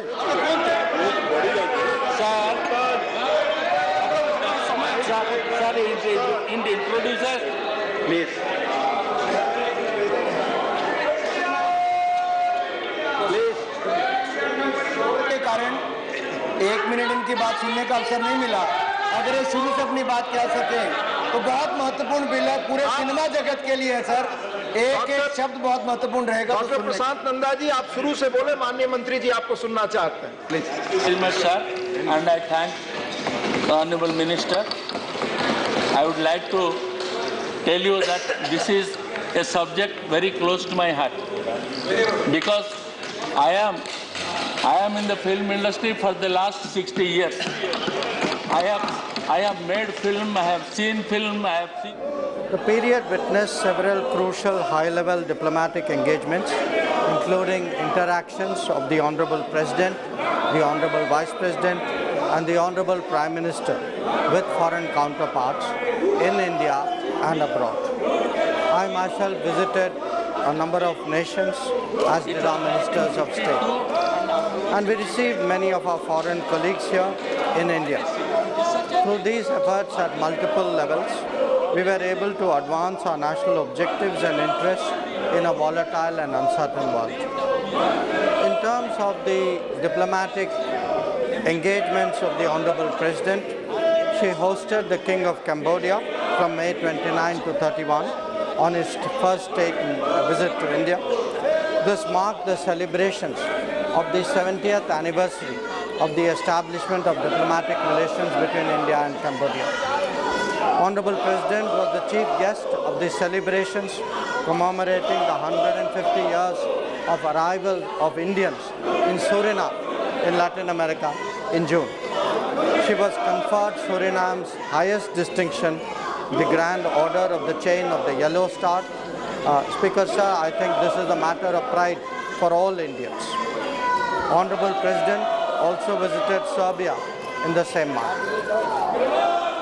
Honorable Vice President visited the United Kingdom on May 5 and 6 to attend the coronation ceremony of King Charles III. He interacted with various leaders, including the presidents of Germany, of Israel and Brazil. He also met Indian students and diaspora members. In June, Honorable Vice President engaged his counterparts in Zimbabwe and Gambia in New Delhi and received the Deputy Prime Minister of the DRC, Democratic Republic of Congo. During this period, Honorable Prime Minister visited 7 countries, and each of these visits, Speaker sir, is notable and should be appreciated by all members of the House. Bilateral visits were made to Australia, to the United States, Egypt, France and UAE. Prime Minister participated in the Quad and the G7 meetings in Japan, and he co-chaired the 3rd FIPIC summit in Papua New Guinea. He also hosted the Prime Minister of Nepal and the President of Sri Lanka in New Delhi. So, the official state visit to the United States of Prime Minister Narendra Modi from June 20 to 23 was only the second by an Indian Prime Minister. He was also accorded the rare privilege of addressing the joint session of the US Congress for the second time. He is the only Indian Prime Minister to have done it twice. In Washington, D.C., Prime Minister was given a formal state welcome at the White House. As a special gesture, the US government had invited nearly 8,000 members of the Indian diaspora to witness the arrival ceremony. Prime Minister held bilateral talks with the US President on June 22nd. President Biden hosted both a state dinner and a private dinner in honor of the Prime Minister at the White House. The Prime Minister interacted with CEOs of tech companies individually, as also in a round table that he and President Biden co-chaired. 35 లక్షల రూపాయలు Mother India producer also went after 10 years. Please renew it. Can you think of it? A film. Innovation meeting along with the First Lady, Dr. Jill Biden. Sir, this was truly a path-breaking visit, and I would like to highlight the key outcomes which are reflected in the joint statement. They are: 1. Both sides agreed to augment technology cooperation, especially through the initiative for critical and emerging technologies, which focus on artificial intelligence, semiconductors, space, quantum, and telecom. India was included as a member in the Mineral Security Partnership, which aims to accelerate the development of critical energy mineral supply chains. 2. Under a Defence Industrial Cooperation Roadmap, the defence industries and startups of both countries announced their intent to engage in co-production and other activities. A US company, GE Aerospace, announced that they would manufacture jet engines in India through the transfer of technology to Hindustan Aeronautics Limited for our light combat aircraft production. So this is a very, very important outcome. It has been our effort as a country to try to get engine manufacturing for the last 40 years. So to get this during this visit is truly something which the country should appreciate. 3. The Indian Space Research Organization, ISRO, signed the Artemis Accords with NASA, the US National Aeronautics and Space Administration, for cooperation in civil exploration of outer space for peaceful purposes. NASA and ISRO announced that they would cooperate in human space flight and launch a joint effort to the International Space Station in 2020. 4. The two countries resolved 6 outstanding bilateral trade disputes in WTO through mutually agreed solutions. This is a very unusual, very exceptional way of resolving trade matters, and again, sir, is something which the House should note and appreciate. The two countries agreed to strengthen collaboration between our respective SMEs and to boost innovation linkage. In the semiconductor domain, 3 American companies, very well-known companies, made announcements to build a semiconductor assembly and test facility in India and for training Indian engineers and workforce. 6. In the telecommunications sector, both agreed to collaborate towards a bilateral trusted network, trusted sources framework, enable participation of Indian companies in the US RIP and Replace program, and undertake ORAN reciprocal projects. India and the US agreed to also accelerate cooperation in the field of green hydrogen. 7. To deepen people-to-people ties. And all honorable members should have an interest in this particular part of the cooperation. Because we have a diaspora of 4.4 million Indians in the United States. The US has decided to open 2 new consulates in Bengaluru and Ahmedabad. India will also take steps to operationalize a new consulate in Seattle and look for 2 other locations. 7. We agreed to strengthen education partnerships, and the US agreed to return 105 antiquities that were illegally trafficked to the United States. 9. Given our shared vision of free, open and inclusive Indo-Pacific, we agreed to commence an Indian Ocean dialogue, and the US will support our Indian Ocean, the Indo-Pacific Oceans Initiative. And 10. India and US will work together for the development of digital public infrastructure and also strengthen our cooperation in multilateral banks to address global challenges.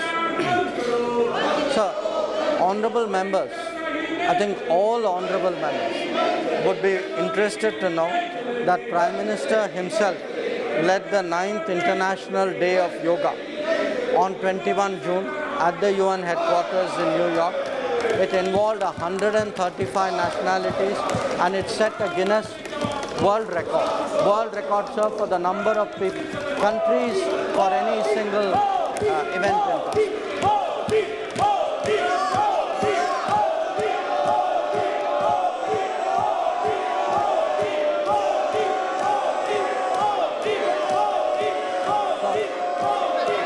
मंत्री जी बोल रहे हैं। Prime Minister participated in the G7 summit and the Quad leaders meeting in Hiroshima on 20 May 23. At the Quad meeting, the leaders reviewed recent developments in the Indo-Pacific and discussed opportunities for Quad to work further on its priorities. They released a Quad leaders' vision statement. They announced a new clean energy supply chain initiative, a Quad infrastructure fellowship program, a Quad partnership for cable connectivity and resilience, and we will be working together, sir, for the first ORAN deployment in the Indo-Pacific in Palau. The leaders released a Quad statement also on critical and emerging technology standards, apart from reviewing the progress that we have made on our maritime domain awareness initiative. They launched a Quad investors network, and I'm happy to inform the House that Prime Minister has invited all Quad leaders to India for the next summit in 2024. So, Prime Minister participated in the outreach summit of the G7. He held meetings with 14 presidents and prime ministers, as also the UN Secretary General. The details are there in my statement. With regard to his landmark visit to Australia, the Prime Minister held a meeting with his counterpart on May 24th, signing the migration and mobility agreement there was one of the highlights of the visit. It shows the commitment of the Modi government to support students and explore the global workplace. During his stay, the Prime Minister interacted with a very wide array of public figures, participated in a business roundtable, and addressed the Indian community, sir. I think we all had the privilege of seeing it in person. Many of us watched it in this nation on our television screens. And definitely it was one of the most memorable visits made by any head of government to Australia. And I think many honorable members would recall the words with which Prime Minister Albanese greeted Prime Minister Modi, calling him the boss. So I wish to also add that during the visit, Prime Minister announced our intention to establish a new consulate in Brisbane, and this is something which we will be doing for the benefit of Indians abroad as well as for NRIs very, very soon. Sir, I would now like to say a few words about Prime Minister's visit to France. He was a guest of honor at the Bastille Day. The Bastille Day is the national day of France. It is like our January 26th. We had a tri-services military contingent from India, including the Punjab Regiment. Punjab Regiment, sir, has a great history in France. It helped to defend Paris during the First World War.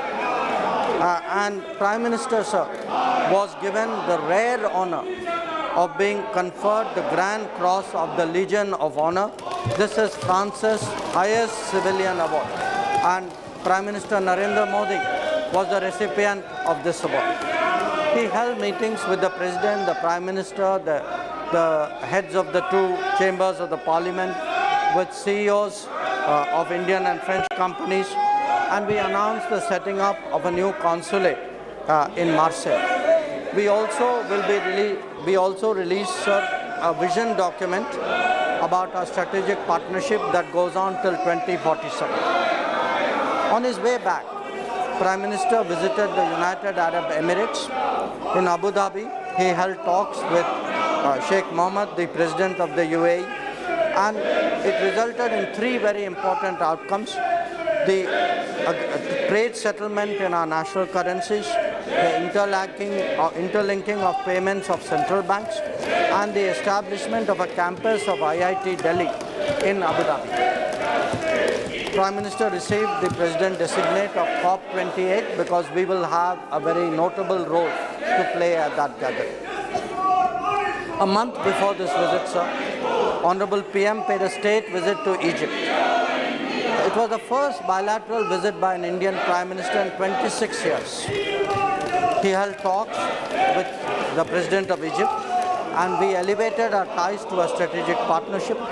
We signed agreements in agriculture, in preservation of monuments, archaeological sites, in competition laws.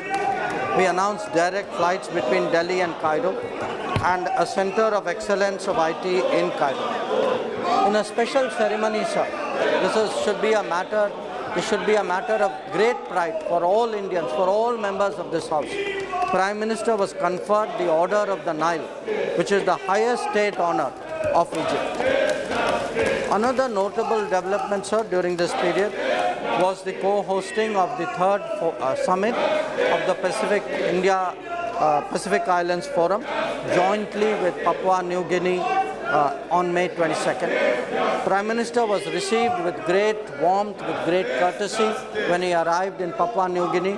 And sir, I think all members would have seen how the Prime Minister of Papua New Guinea paid his personal respects to our Prime Minister in a manner in which so traditional in India. And I think it speaks great volumes today of India's standing, of Prime Minister's standing in the world. During his stay in Papua New Guinea, sir, Prime Minister was conferred the Grand Companion of the Order of Logohu by the Governor General of PNG, the Companion of the Order of Fiji by the Prime Minister of Fiji, and presented with Ebaka, which is a symbol of leadership and wisdom, by the President of Palau. Each of these gestures, sir, I think should be noted and appreciated by members, by all citizens of this country, because it collectively, it reflects well on all of us. On the outcomes of the FIPIC summit, sir, I want to say that we launched these. All right, you see that very clearly. As Jaishankar wanting to speak, he continues his talk while the opposition sloganeering, asking for Prime Minister Modi to be part of a debate on Manipur violence. This continues. I'm going to slip into a short break. Coming up on the other side, we're slipping into our entertainment special in the club. Stay with us.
primarily launched for domestic transactions, but now it has extended its scope to include international transactions for Indians as well as NRIs.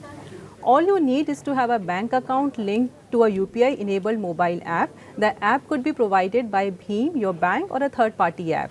The good part is earlier NRIs needed an Indian mobile number to set up a UPI ID, but now NRIs can even use their international mobile number to initiate a transaction.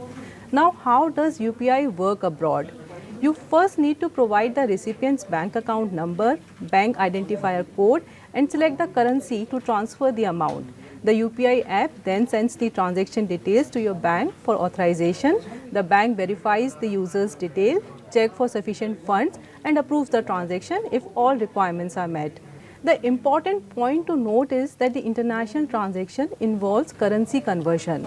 The UPI app also uses the prevailing exchange rate to convert the amount to the destination currency. The converted amount is displayed to the user before confirming the transaction. Last but not least, the availability of UPI international transactions may vary across apps and banks. Some banks and apps may have more tie-ups with international banking partners, while others have limitations or restrictions on certain countries or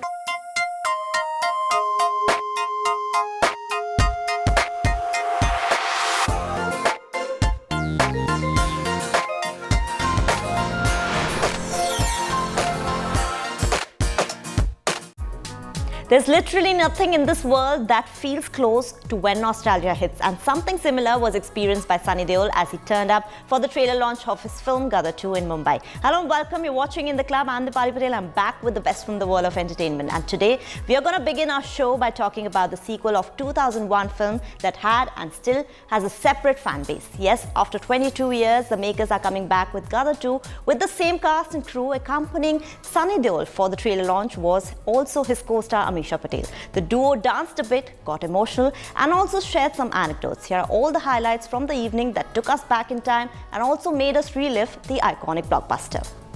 क्या है तेरी आखिरी ख्वाहिश? नमाज पढ़ने जा रहे हैं ना आप, तो अल्लाह से अपने लिए दुआ मांग लेना। मेरा बापे यहाँ ना, क्योंकि अगर वो यहाँ आ गया ना, तेरे इतने चीथड़े करेगा, इतने चीथड़े करेगा, तेरा पूरा पाकिस्तान नहीं गिन पाएगा। Tara Singh is back.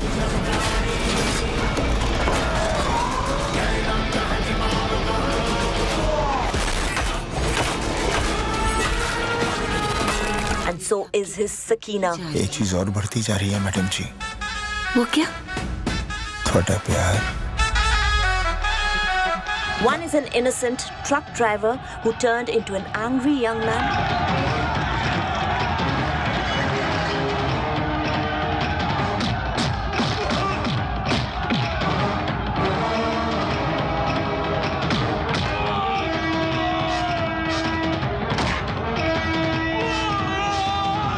The other is a girl from an influential rich family who rebels against them for love. सांस जिस्म में आना भूल सकती है, सुबह निकलना भूल सकती है, आप अपने खुदा को भूल सकते हैं, लेकिन हम उन्हें भूल जाएं, नामुमकिन है ये. And their love story wasn't a normal boy meets a girl romance. Well, technically speaking, that's how it started back then, and even then, it had much more. मुसलमानी है। लॉबी होगी सिकरी। अब अगर इसकी तरफ किसी आंख भी उठाई ना, वाहिगुरु जी की सौ गर्दन उखाड़ दूंगा। The partition of India, bloodshed, and a level of patriotism. Ashraf Ali, Ashraf Ali, Ashraf Ali, Ashraf Ali. ये सियासी खेल क्यों खेल रहे हैं आप? आपका पाकिस्तान जिंदाबाद है, इसे हमें कोई इतराज नहीं, लेकिन हमारा हिंदुस्तान जिंदाबाद था, जिंदाबाद है और जिंदाबाद रहेगा। हिंदुस्तान जिंदाबाद, हिंदुस्तान जिंदाबाद, हिंदुस्तान जिंदाबाद, हिंदुस्तान जिंदाबाद, हिंदुस्तान जिंदाबाद. Which is why it took them 22 years to bring back this story. And our Tara Singh, aka Sunny Deol, was in two minds to make Govt 2. During the grand trailer launch, the actors shared the same. गदर जो थी हम लोगों ने तो बनाई थी, लेकिन लोगों ने इसे गदर बना दिया था, और ऐसी गदर बनाई कि उसके बाद आसमान पे उठा दिया। और हमेशा डर लगता है कि एक पिक्चर जो इतनी कंप्लीट फिल्म हो उसे फिर से छेड़ा जाए, तो इसलिए मैं डर बहुत रहा था। लेकिन जब शर्मा जी ने मुझे कहानी सुनाई तो खैर वो गदर गदर थी। अभी उम्मीद करता हूँ ये गदर भी एक तरह से गदर बने, और ये तभी होगा जब आप लोगों को फिल्म पसंद आएगी, और मुझे पूरा यकीन है कि आपको ये फिल्म पसंद आएगी। But now that he's back, he made sure his entry after all these years takes us all through his days as Tara, sporting his classic kurta pajama with jacket and turban look, while he was also accompanied by his Sakina aka Amisha Patel, who too dressed up like her character. The trailer garnered non-stop whistles from the audience present in the hall, which also got Sunny Deol a little emotional. He just couldn't hold back his tears throughout the event, and fans can feel so. Also present at the event was Utkarsh Sharma, who played Charanjit aka Jeete in Gadar Ek Prem Katha. That's right, the little boy who played Tara Singh and Sakina's son is now all grown up. And interestingly, Gadar 2 will feature his love story as he visits Pakistan to bring his love interest, played by Simrat Kaur. But when Jeete is captured and tortured by Pakistan officials, Papa Tara comes to his rescue.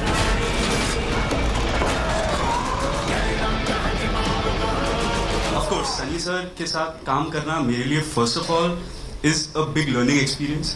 Because जब आपके सामने, मैं cricket की भाषा में समझाता हूँ, जब आपके सामने सचिन तेंदुलकर होता है तो आप थोड़े राहुल द्रविड़ की तरह भी खेल लो तो चलता है। उनका ये एक बहुत ही फादरली लव भी था मेरे लिए, जो ऑफ स्क्रीन भी वो मेरे को गाइड करते रहते थे। एंड अमीशा जी ऑल्सो, जब मेरी टांग टूटी हुई थी, डांस करना था अमीशा जी के साथ, वो बार बार इतना कंसर्न था उनका उस time, and she used to always motivate me कि so what, you give your best, give your best, give your best. While these are just some of the facts, what fans may not know is that the on-screen pair they cherished 22 years ago wasn't the first choice for the film. That's not all. Amisha even had to go through an audition and beat 500 other girls to get the part. During the trailer launch, even Amisha shared her struggles and also addressed questions that were raised upon her for getting the part and how she managed to prove all her naysayers wrong. बहुत बड़े जाने माने हस्तियां सब ने कहा कि आप ये कैसे रोल करोगे और क्यों करोगे। सलमान खान के साथ मैं फिल्म कर रही थी, कॉलेज लड़की थी। अजय देवगन के साथ फिल्म कर रही थी, वो मेरे प्रोफेसर थे, मैं स्टूडेंट थी, वहाँ भी कॉलेज स्टूडेंट थी। ऋतिक के साथ 2 फिल्में कर रही थी, कहो ना प्यारे और आप मुझे लगने लगे, मैं कॉलेज स्टूडेंट थी। तो जब यहाँ मुझे ये सब्जेक्ट नरेशन किया था और कहो ना प्यारे रिलीज नहीं हुई थी, तो सब ने कहा कि आप तो माँ का रोल कर ही नहीं पाओगे। तो मुझे चैलेंजेस बहुत अच्छे लगते हैं। इंस्टेड ऑफ गेटिंग रिजेक्टेड, मैं एक चैलेंज को, एक चुनौती को out of my comfort zone जाके अपनाना चाहती हूँ। जब गदर 2 की बात आई तो फिर से वही सवाल उठे कि dude, have you seen yourself on Instagram? You know, lazy लम्हे की लड़की अब कैसे गदर करेगी? How will she play a mother of a 20+ year boy? मैंने बोला फिर से वही सेम सवाल, फिर से वही चुनौती, मुझे करना ही है। Well, even though it wasn't easy, fans cannot be more thrilled that it all worked out eventually, because eventually, who else could have played Tara Singh and Sakina better than Sunny and Amisha? Plane से जाएंगे? Plane से हवाई जहाज से जाएंगे। But the trailer launch event in Mumbai was all emotional and nostalgic. The evening ended on a musical note with Aditya Narayan and Alka Yagnik humming iconic songs from the franchise. ऊर्जा काले कावा तेरे मुंह विच खंड पावा, ले जा तू संदेशा मेरा मैं सदके जावा। बागों में फिर झूले पड़ गए, पक गया मिठियां अंबियां, ये छोटी सी जिंदगी ते रात लंबियां लंबियां ओ घर आजा परदेसी के तेरी मेरी एक जिंदड़ी. Directed by Anil Sharma, Gadar 2 is now all set to take us back on a nostalgic trip on August 11th.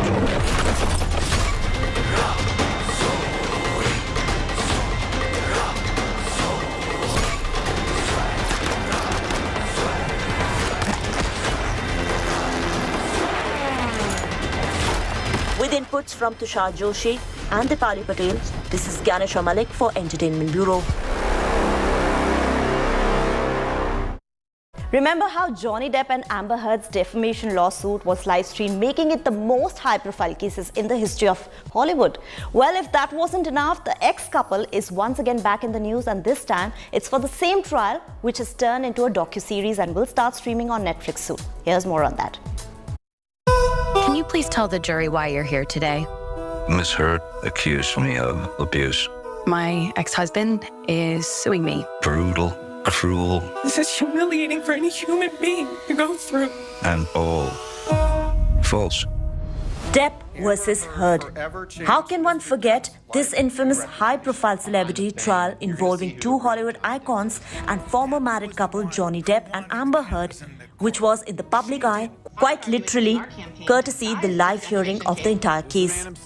Well, even if you were unaware of the case, this Netflix docu-series will throw light on this trial. On my side of the bed was human fecal matter. This has moved away from a news story or a lawsuit, and it's transformed into a cultural moment. Yes, the streaming giant is reliving the entire Depp versus Heard lawsuit, which included Depp, who filed a $50 million defamation case on his ex-wife Amber, to which the latter reverted with a countersuit of $200 million. Depp is clearly winning right now in the court of public opinion. I've never been so scared in my life. She's acting. This trial is about so much more than Johnny Depp versus Amber Heard. Why are we all so fascinated with this case? Because they're famous, because of the details. What didn't the jury see? You just kicked me. It didn't happen. I don't know who. Now we're all aware of what the verdict stood, with Amber Heard losing the case after a Virginia jury ruled that the 2018 article published was defamatory against Johnny Depp, also awarding him $15 million in damages. Heard and Depp both filed initial appeal paperwork, but they ultimately settled the case in December 2022, with Heard issuing a $1 million settlement payment to Depp. However, this docu-series titled Depp vs. Heard will look not just at the events of the trial, but also at the way the story played out online, as cameras in the courtroom captured every moment, with different channels, vloggers and commentators having their own interpretation of the online hearing. The Depp vs. Heard docu-series will release on Netflix on August 16th. Meanwhile, after being away from the public eye, Amber Heard attended her first red carpet since the trial at the Taormina Film Festival in Italy. She'll also appear in Aquaman 2, currently scheduled for a release this winter.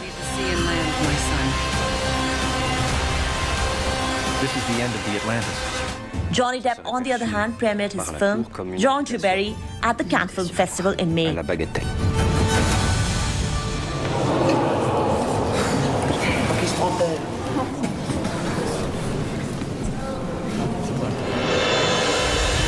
Père, nous sommes devenus la risée de Versailles à cause de vos égarements. Le Premier ministre ne va pas tolérer que vous laissiez une fille des rues côtoyer votre entourage. Cette jeune femme est mon entourage.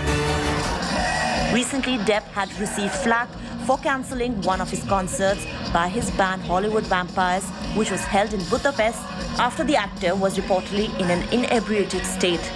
Entertainment Bureau, India Today.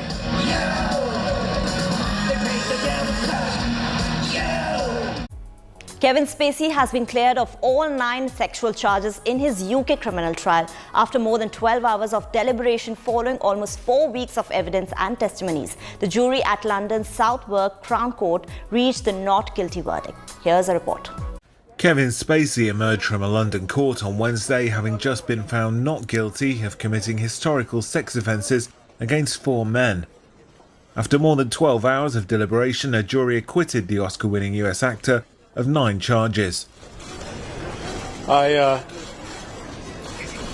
imagine that many of you can understand that there's a lot for me to process after what has just happened today. But I would like to say that I'm enormously grateful to the jury for having taken the time to examine all of the evidence and all of the facts carefully before they reach their decision. And I am humbled by the outcome today. The charges included sexual assault, causing a person to engage in sexual activity without consent, and causing a person to engage in penetrative sexual activity.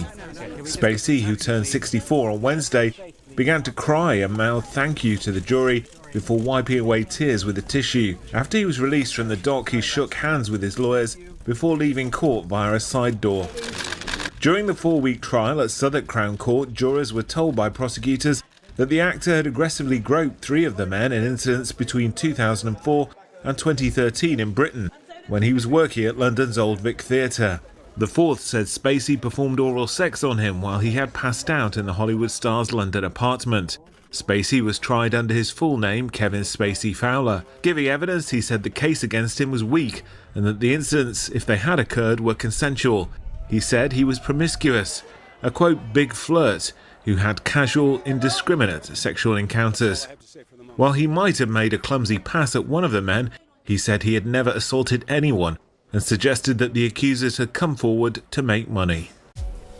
While I head into a short break and be back with more news and updates from the world of showbiz, leaving you all with the trailer of Only Murders in the Building Season 3. Stay tuned to India Today.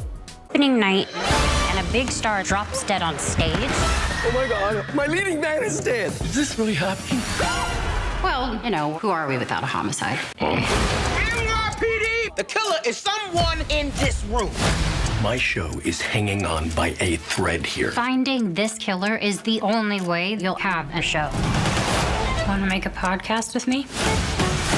Oh my God, this is corny. So I know it is. Murder? Yeah, murder. Yeah. Look at this cast. They're all killers. But who would want to kill Ben?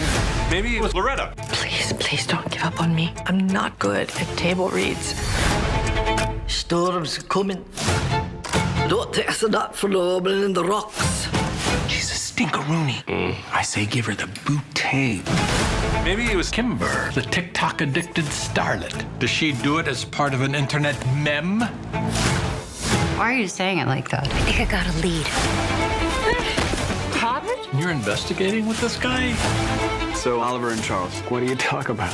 Murder, mostly. And how to connect to Bluetooth. We talk about that a lot. We're onto something here. But I need you to draw attention to yourself. That's no biggie. That's a smallie. It's a very small thing. Because it's a show is a death trap. Today alone, I almost died 3 times.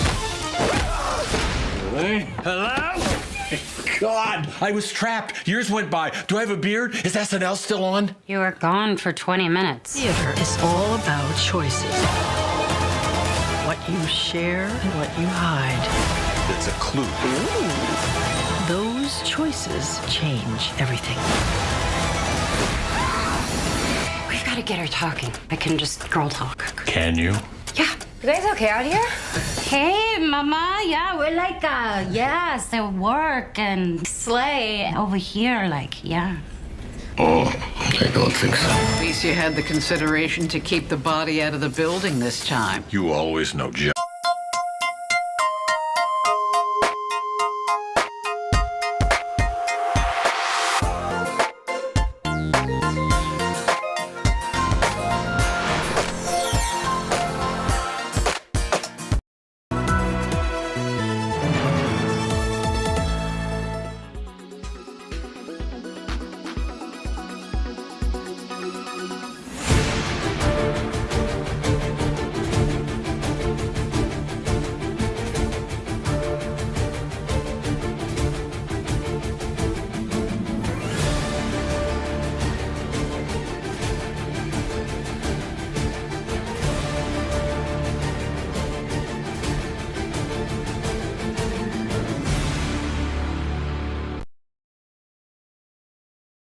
forecast now. Delhi, maximum 36 and minimum 27 degrees. Mumbai, maximum 27 and minimum 24 degrees. Kolkata, maximum 34 and minimum 27 degrees. Bangalore, maximum 25 and minimum 19 degrees. Chennai, maximum 34 and minimum 26 degrees. Hyderabad, maximum 23 and minimum 21 degrees.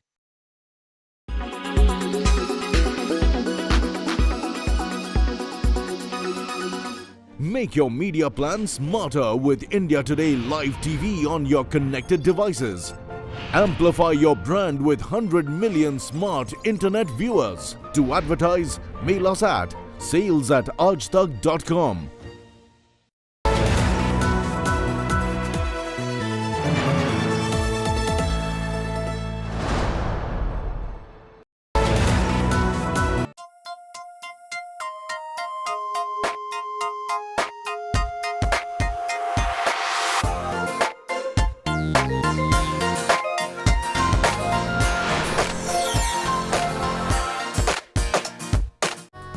Aditi Rao Hedri looked no less than a vision as she walked the ramp for ace designer Ritu Kumar, while Kiara Advani channeled her inner Barbie as she turned showstopper for Falguni Shane Peacock at the ongoing FDCI Fashion Week Couture. Here are all the star-studded highlights from day 1 and day 2. Regal, majestic and everything in between. Aditi Rao Hedri looked no less than a vision as she turned showstopper for ace designer Ritu Kumar on day 2 at the ongoing FDCI India Couture Week.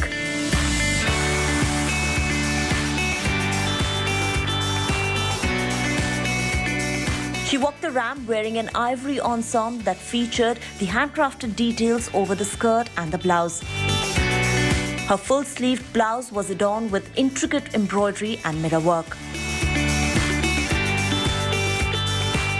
To glam up her overall look, Aditi chose to keep minimal makeup and opted for a Mang Tika to give it a final touch. Ritu Kumar presented her OG collection to make her comeback, and it was safe to say she did not disappoint.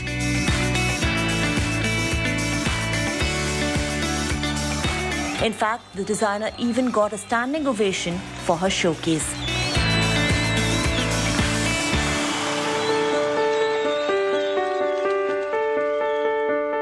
A day prior to this, Falguni Shane Peacock displayed their latest collection at the fashion extravaganza, and Kiara Advani, who turned showstopper for them, looked captivating as she channeled her inner Barbie in this pink ensemble.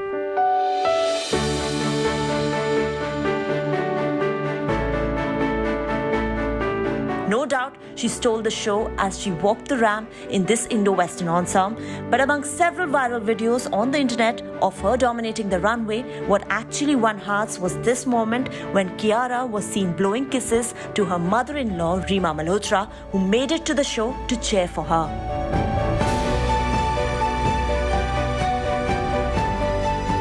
If this wasn't enough to send fans into a meltdown, this adorable Saas Bahu Jodi was even spotted hugging each other at the backstage.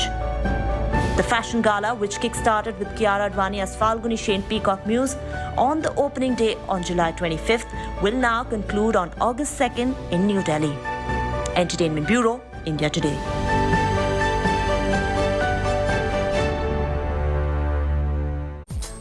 Telugu superstar Pavan Kalyan hits out at the Tamil film industry for not being inclusive of outsiders. At the pre-release event of his upcoming film Bro, Pavan Kalyan suggested that Tamil cinema should be open to working with people from all languages. Pavan Kalyan claims that a film becomes exceptional when it combines talents from various languages, says that restricting it to our language and people will cause the industry to shrink. He urged influential members of the Tamil film industry to abandon such thinking and create globally renowned films like RRR.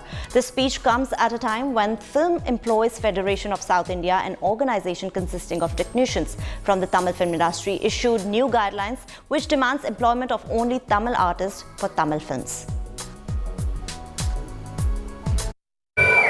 తమిళ చిత్ర పరిశ్రమ కూడా నా చిన్నపాటి విన్నపం పరిశ్రమ అనేది మన పరిశ్రమలోనే మన వాళ్ళే చేయాలని అన్న ఆలోచన ధోరణి మీరు బయటికి రావాలని మనస్ఫూర్తి కోరుకున్నాను. ఈ రోజున తెలుగు చిత్ర పరిశ్రమ అందరికీ అన్నం పెడద్ది, అందరిని తీసుకుంటుంది. అలాగే తమిళ చిత్ర పరిశ్రమలు కూడా మీరు అందరినీ తీసుకోండి. అంతేగాని తమిళ చిత్ర పరిశ్రమ తమిళ వాళ్ళకి అంటే పరిశ్రమ ఎదగదు. ఈ రోజున తెలుగు చిత్ర పరిశ్రమ మేము ఎదుగుతున్నామంటే అన్ని భాషల వాళ్ళని. ఒక కేరళ నుంచి వచ్చిన సుజిత్ వాసుదేవన్ గారిని తీసుకుంటాం, ఎక్కడో నార్త్ నుంచి వచ్చిన వరుసి రౌతాల గారిని తీసుకుంటాం, ఎక్కడో పాకిస్తాన్ నుంచి ఇండియాకి మైకే పాపం ఈ విభజన సమయంలో వచ్చేసిన ఒక నీతాలుల్లా గారి పరిచయం చేస్తారు. ఇలా ఒక్కళ్ళు కాదు, ఇది అన్ని భాషలు అన్ని కలయికలు ఉంటేనే సినిమా అవుద్ది తప్ప కేవలం మన భాష మన వాళ్ళే ఉండాలంటే అది కుంచుకుపోతాం. అందుకని తమిళ చిత్ర పరిశ్రమ పెద్దలందరికీ కూడా మీరు ఈ కేవలం తమిళ చిత్ర పరిశ్రమ తమిళ వాళ్ళే ఉండాలి అనే ఒక భావన ఏదో ఉందని బయట వింటా ఉన్నాం. దయచేసి దాన్ని ఈరోజు నేను సముద్రకాని గారి సమక్షంలో చెప్తున్నాను. అలాంటి చిన్న స్వభావం నుంచి బయటకు వచ్చి మరింత విస్తృత పరిధిలో మీరు బయటకు వచ్చి మీరు కూడా RRR లాంటి సినిమాలని మీరు ప్రపంచ ప్రఖ్యాత సినిమాలు తీయాలి, తమిళ చిత్ర పరిశ్రమ నుంచి రావాలని మనస్ఫూర్తిగా కోరుకున్నాను. అలాగే Well, that's all we could pack in our show today, but keep watching In the Club from Monday to Friday at 2:30 p.m. and 11:30 p.m. only on India Today to get your daily dose of entertainment. This is me, Dipali Patel, signing off. Till next time, thanks for watching and goodbye.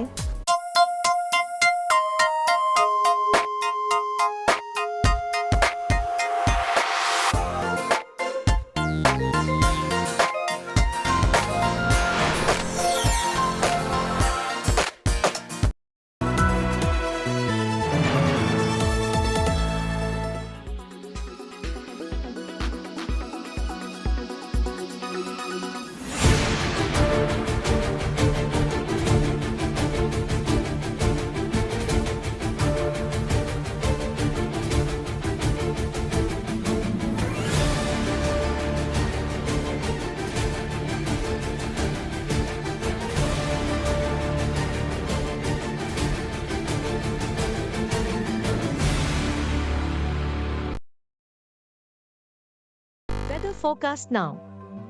Delhi, maximum 36 and minimum 27 degrees. Mumbai, maximum 27 and minimum 24 degrees. Kolkata, maximum 34 and minimum 27 degrees. Bangalore, maximum 25 and minimum 19 degrees. Chennai, maximum 34 and minimum 26 degrees. Hyderabad, maximum 23 and minimum 21 degrees.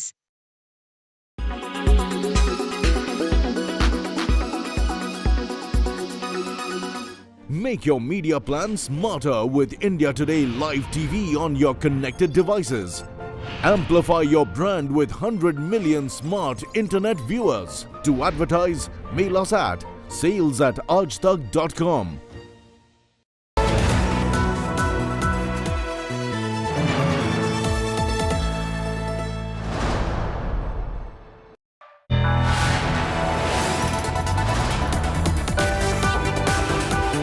You are watching India Today.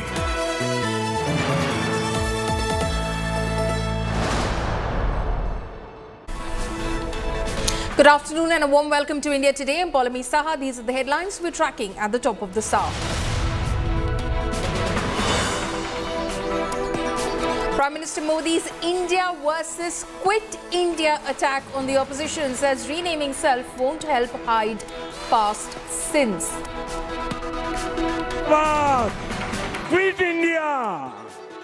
परिवारवाद छोड़ो India, तुष्टीकरण quit India, तुष्टीकरण छोड़ो India.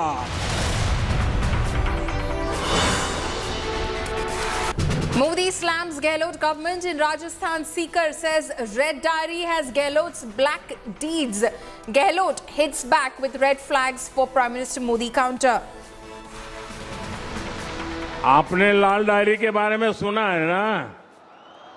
सुना है ना? कहते हैं इस लाल diary में कांग्रेस सरकार के काले कारनामे दर्ज है. चुनाव आ रहे इसलिए भारतीय जनता पार्टी को जनता आज सिग्नल दे चुकी है सीकर के अंदर. तो जनता समझ गई है और आने वाले वक्त में उनको लाल झंडी दिखा दी जाएगी.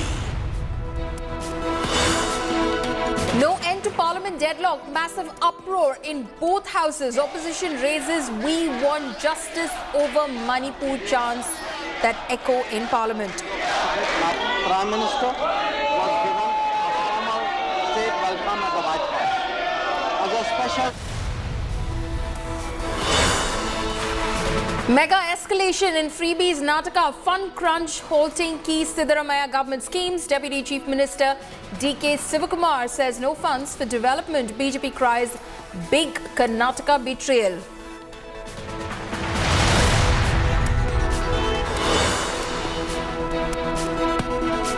Pawan Kalyan hates out at Tamil film industry, says Tamil film industry not inclusive, claims Telugu industry has talents from other regions.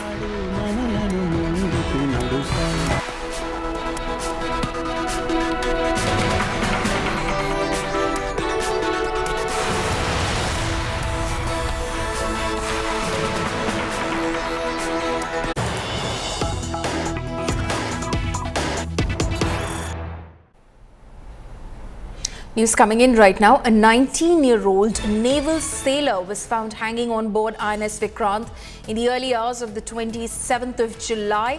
Prima facie, it appears to be a case of suicide. A statutory board of inquiry is being ordered and a case has been registered with the local police. That's what the Indian Navy has said in a statement that they've released concerning this very tragic incident where a 19-year-old naval sailor was found hanging on board INS Vikrant. My colleague Shiv Arur is joining us for more details.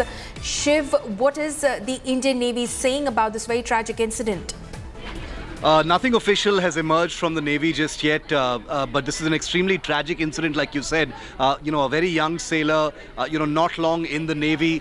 It is not clear what led to his suicide, but we're hearing that there was some, there must have been some, family problems or some personal issues that he was dealing with.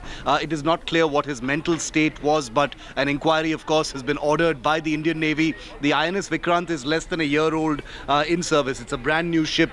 It is currently operational and has been out at sea. This particular sailor hailed from Muzaffarpur in Bihar.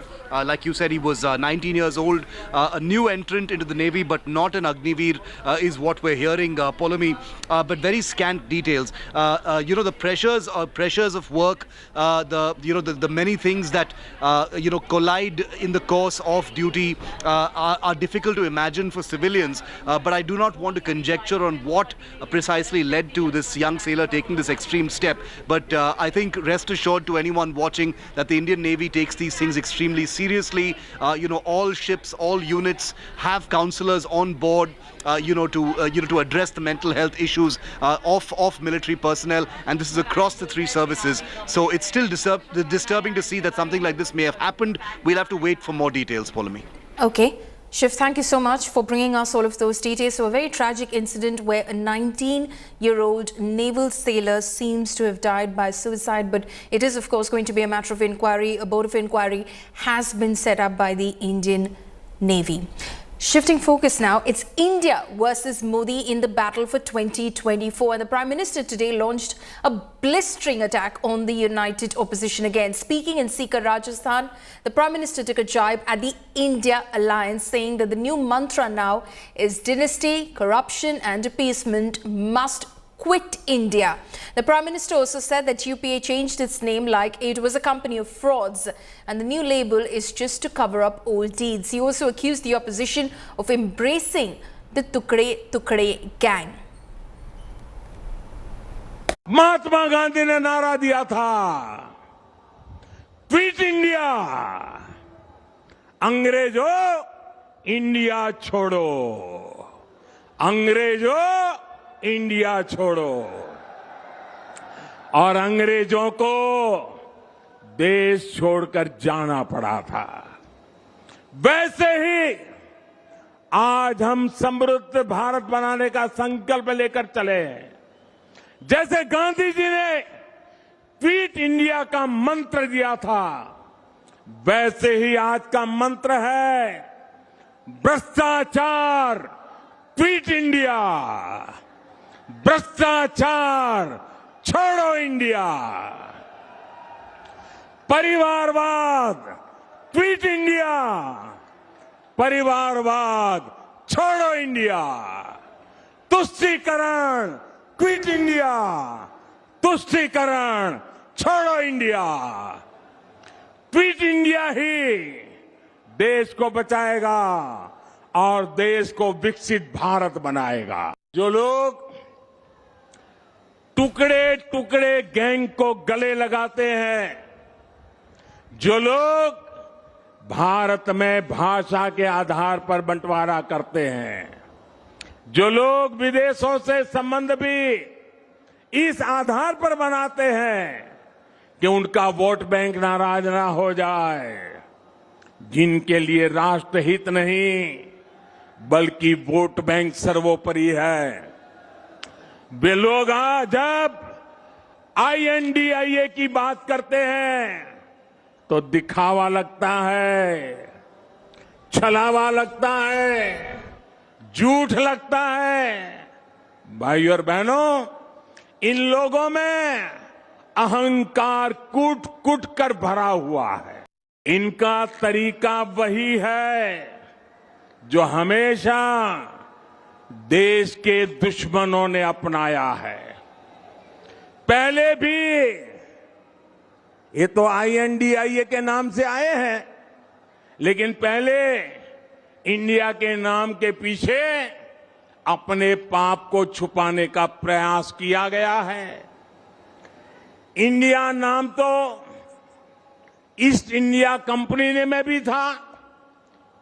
East India company में भी India था कि नहीं था? लेकिन India नाम अपनी भारत भक्ति दिखाने के लिए नहीं बल्कि भारत को लूटने के इरादे से लगाया गया था। आपको याद होगा कि कांग्रेस के शासनकाल में सिमी यानी student Islamic movement of India बना था। नाम में इंडिया था लेकिन मिशन इंडिया को आतंकी हमलों से बर्बाद करने का था।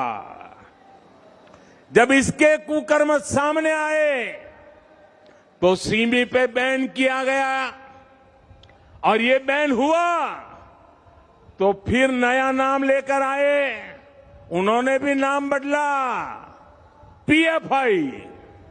सीमी बन गया PFI यानी popular front of India.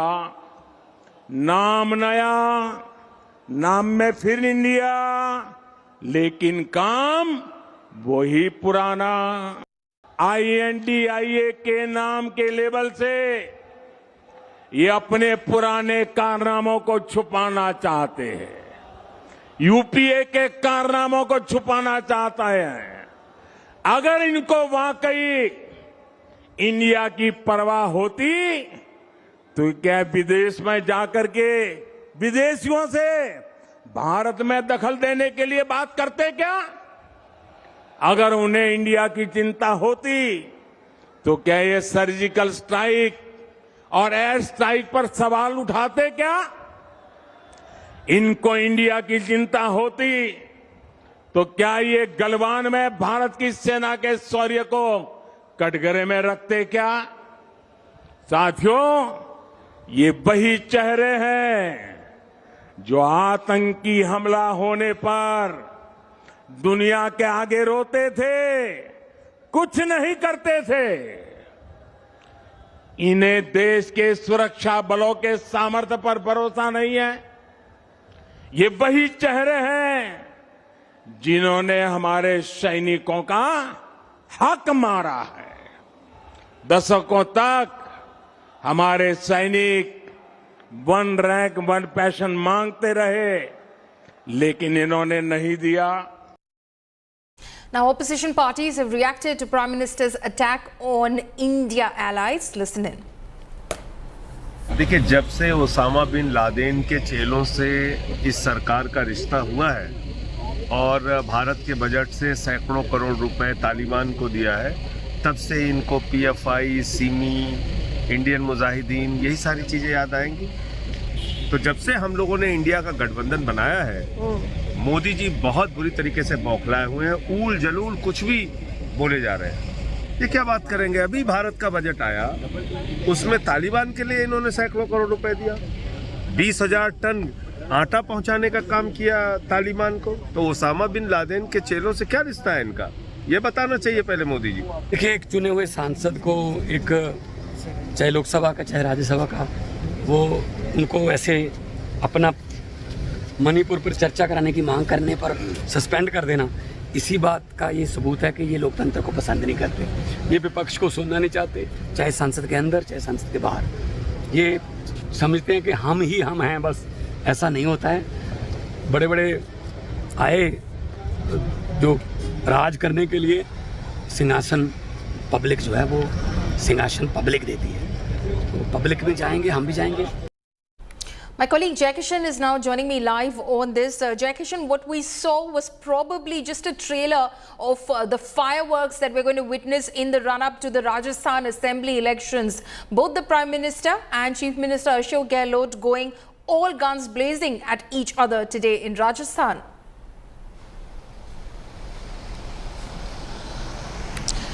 Yes, definitely all the leaders are going all guns blazing against each other. See, Prime Minister Narendra Modi specifically and categorically touched the chord of the Jawans. He talked about Galwan, he talked about the surgical strike, he talked about previous government surrendering to terrorism. The reason was that Shekhawati region of Rajasthan, where Prime Minister was here just few hours ago, it comprises of Sikar, Jhunjhunu and Churu, are the areas which most of the youngsters are in the army. So they were targeting the youngsters. Prime Minister Modi was very smartly targeting to gain the attention of the youngsters. See, Shekhawati is a pocket where 30 to 40% of candidates prepare for the army. But now talking about the hot shots between CM Ashok Gehlot and Prime Minister Modi, it was PM Modi who rubbed the wound of Congress government on Lal Diary. Let me tell you that red is in the air of Rajasthan these days. Prime Minister Narendra Modi launched a scathing attack on Congress government, saying that that diary has all the secrets of the corruption of Congress party. While in counter to that, Chief Minister Ashok Gehlot said, this is unbiased, this is imaginary, this diary is completely imaginary. Right. Prime Minister should talk about, definitely should talk about the red color of tomato prices, the shooting prices of cylinder, which is also red. So Prime Minister Modi divided his speech into one was targeting the army jawans, second was he specifically talked on the issues of Rajasthan, from rapes. He definitely touched a nerve there as far as the Ashok Gehlot government was concerned when he of course referred to that alleged red diary. Jai Kishan, thank you so much for joining us with all of those details. Now, as far as Parliament goes, the deadlock over discussion on Manipur continues between the government and the opposition parties in Parliament. Ruckus erupted in Parliament a day after the opposition alliance brought in a no-confidence motion against the central government. The opposition alliance, India, raised Modi Kuch To Bolo slogans demanding and disrupting the External Affairs Minister Jaishankar's speech, in fact, in the Rajya Sabha today. In fact, India leaders were wearing black clothes in protest and also staged a protest outside the Parliament building, demanding answers from the Prime Minister. The opposition has been stalling Parliament proceedings since the start of the monsoon session on July 20th. Meanwhile, the Modi government and its ministers slammed the opposition protest, saying that the India leaders were hiding black money behind their black clothes.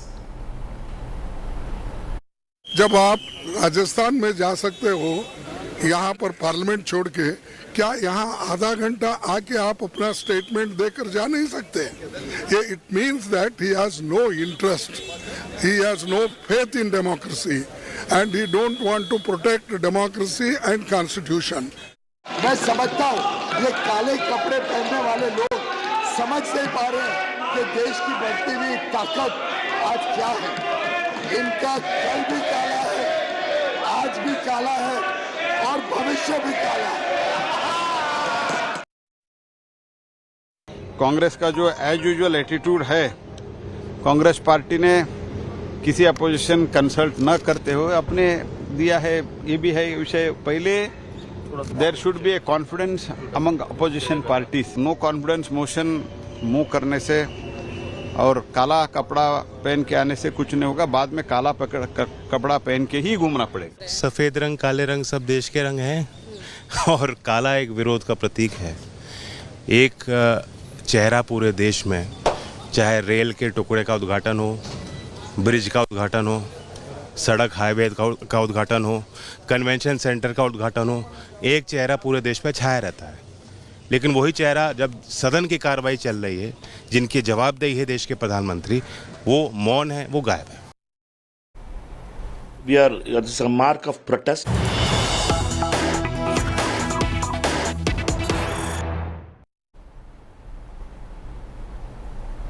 हो, कोई व्यापारी हो, कोई छोटा उद्योग चलाता हो, MSME का हो, ये सब वर्षों वर्षों तक कानून की लपेट में कोई ना कोई छोटे मोटे गलती के कारण भी धक्के खाने पड़ते थे कोर्टों के। और इतने सारे कानूनों का जाल था, इतने सारे प्रावधान ऐसे थे जिसमें छोटी मोटी गलती पर भी व्यक्ति को जेल हो सकती। ऐसी परिस्थिति में माननीय प्रधानमंत्री जी ने पूरी गंभीरता के साथ सभी कानूनों को पूरी तरीके से एक बार और हमें देखने को आदेश दिया। व्यवस्था किस प्रकार से सरल हो सकती है, व्यवस्था किस प्रकार से विश्वास के आधार पर व्यापार और कारोबार को बढ़ा सकती है, कैसे सरकार और उपभोक्ता के बीच ये विश्वास का अटूट संबंध और अच्छा किया जाए। इसके लिए माननीय प्रधानमंत्री जी ने जितने कानून है देश में, इसके ऊपर गंभीरता से स्टडी किया, उसकी जानकारियां निकाली।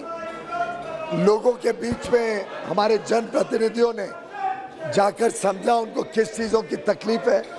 और मैं धन्यवाद देना चाहूँगा हमारे पूरे सरकार के अधिकारियों का और साथ ही साथ सम्मान्य सदस्यों का, जिन्होंने हमें काफ़ी फीडबैक दिया, काफ़ी सूचनाएं दी, काफ़ी जानकारियां दी कि किस प्रकार से एक सामान्य आदमी को रोज़मर्रा के जीवन में तकलीफ आती है और कहाँ हम कुछ कानून में सुधार करके उस तकलीफ का समाधान कर सकते हैं। गत 9 वर्षों में माननीय प्रधानमंत्री जी के नेतृत्व में लगभग 1500 से अधिक ऐसे कानून थे जो पुराने जमाने से चले आ रहे थे। कई तो गुलामी की मानसिकता रखते थे, आज़ादी के पहले के कानून थे। कई इतने इरेशनल थे जिसका कोई अता पता नहीं, कोई मतलब नहीं। ऐसे 1500 के करीब कानून पूरी तरीके से रद्द किए गए, रिपील किए गए, जिससे जनता को और लोगों को एक राहत मिली। इसी क्रम में लगभग 40,000, और मैं माननीय सदस्यों को ये बात इसलिए कह रहा हूँ कि आप जरूर जनता तक ये बात पहुँचाएं, लगभग 40,000 ऐसे प्रावधान, ऐसे प्रोसीजर, ऐसे प्रोसेस, ऐसे सरकार के दिए हुए प्रावधान थे जिसमें जनता को तकलीफ करने के लिए, तकलीफ देने के लिए बहुत सारी संभावनाएं थी। माननीय प्रधानमंत्री जी के नेतृत्व में सरकार ने गत 9 वर्षों में 40,000 ऐसे कंप्लायंस बर्डन जो लोगों को पूर्ति करनी पड़ती है, ऐसे कंप्लायंस बर्डन को या तो सरल किया या पूरी तरीके से खत्म किया। और एक प्रकार से ईज ऑफ डूइंग बिजनेस, कैसे उद्योग और व्यापार को सरल किया जाए, और ईज ऑफ लिविंग, कैसे सामान्य व्यक्ति के जीवन में और सुविधा पहुंचे और उनको तकलीफ ना हो। ऐसे कई सारे प्रावधान, 40,000 के करीब प्रावधानों को सरलीकरण या पूरी तरीके से रद्द करने का काम किया। इसी क्रम में कई सारे ऐसे प्रावधान देखे जिसमें छोटी मोटी गलती पे भी व्यक्ति को कोर्टों के धक्के खाने पड़ते थे, बहुत सारा पैसा खर्चना पड़ता था उस कानून व्यवस्था के हिसाब से कोर्ट से अपने आप को मुक्त कराने के लिए, और अगर कोई छोटा मोटा फाइन भी लगना होता था तो कोर्ट के माध्यम से लगने के कारण लोगों को तकलीफ होती थी, कारोबार में बाधाएं आती थी, और उसके रहते जो डर का माहौल था, जिस डर के कारण हमारे छोटे दुकानदार, हमारे छोटे ठेले वाले, हॉकर्स, हमारे MSME सेक्टर में काम करने वाले छोटे उद्योग या उद्योजक, उनको जो तकलीफें आती थी, ऐसे लगभग 3600 कानूनों को डिक्रिमिनलाइज किया। डिक्रिमिनलाइज यानी उसमें अब उन्हें कोर्ट के धक्के नहीं खाने पड़ेंगे। तो छोटी मोटी गलती हो गई, किसी ने कोई ऐसा छोटा मोटा अपराध कर दिया जिसमें कोई गंभीर किसी के ऊपर नुकसान ना हुआ, तो उन कानूनों को क्रिमिनल ना माना जाए, सिविल लायबिलिटी हो, उनके ऊपर जुर्माना अवश्य हो, जिससे वो आगे ये गलती ना करें, आगे ध्यान रखें, आगे लोगों को तकलीफ ना हो, लेकिन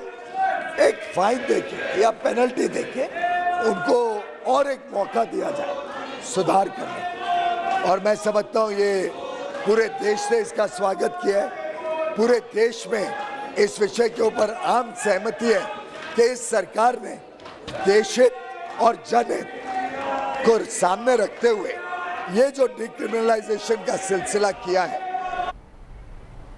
So that was, of course, Union Minister Piyush Goyal speaking on the Jan Vishwas bill in the Rajya Sabha. We're slipping into a very short break. Stay tuned. On the other side, the Udupi College incident escalates as Karnataka cops have booked 3 girls for allegedly placing hidden cameras in an Udupi College washroom. More details on the other side of this break.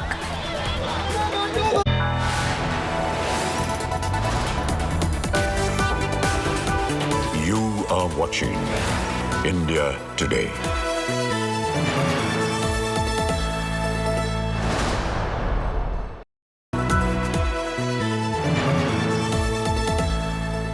Several villages in Turbang areas were burned in the ethnic clashes, the violence and all. I see only the footprints, everything that burned to these ashes. They blame for everything that is happening here to the Kuki government. We are only defending ourselves. There is a literally line of this area towards the Kuki side where you have a huge number of bunkers. No one could ever imagine that in a state, in the same country, in the same district, we will ever see such situation which has become a battlefield. And I could say this is a war zone in Manipur. Grounded in journalism, on the ground reporting, only on India Today TV.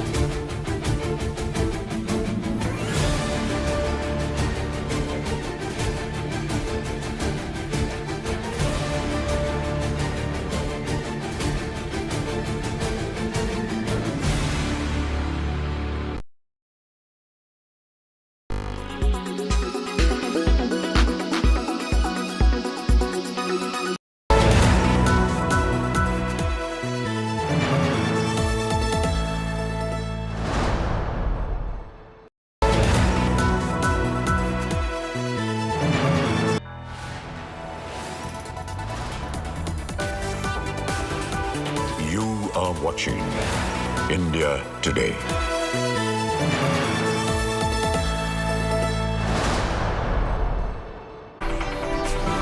Welcome back. The Udupi College incident escalates as the Karnataka cops have booked 3 girls for allegedly placing hidden cameras in an Udupi College washroom. An FIR mentions charges of outraging the modesty of a woman, privacy of a woman being breached, and sections of the IT Act. The FIR has also named the college administration. Meanwhile, member of the National Commission for Women, Khushbu Sundar, is at the college in Udupi. She's meeting the girls involved in the incident and the college authorities. minorities. Meanwhile, the BJP Mahila Morcha organized a protest over the incident in Bengaluru, demanding justice for the victim. The BJP has called for a statewide protest today, alleging a communal angle to this shocking incident and accusing the Siddaramaiah government of protecting the accused because they belong to the minority community. ABVP workers were also seen staging protests in Udupi, where the incident took place. Time and again, they have become the voice of the jihadis.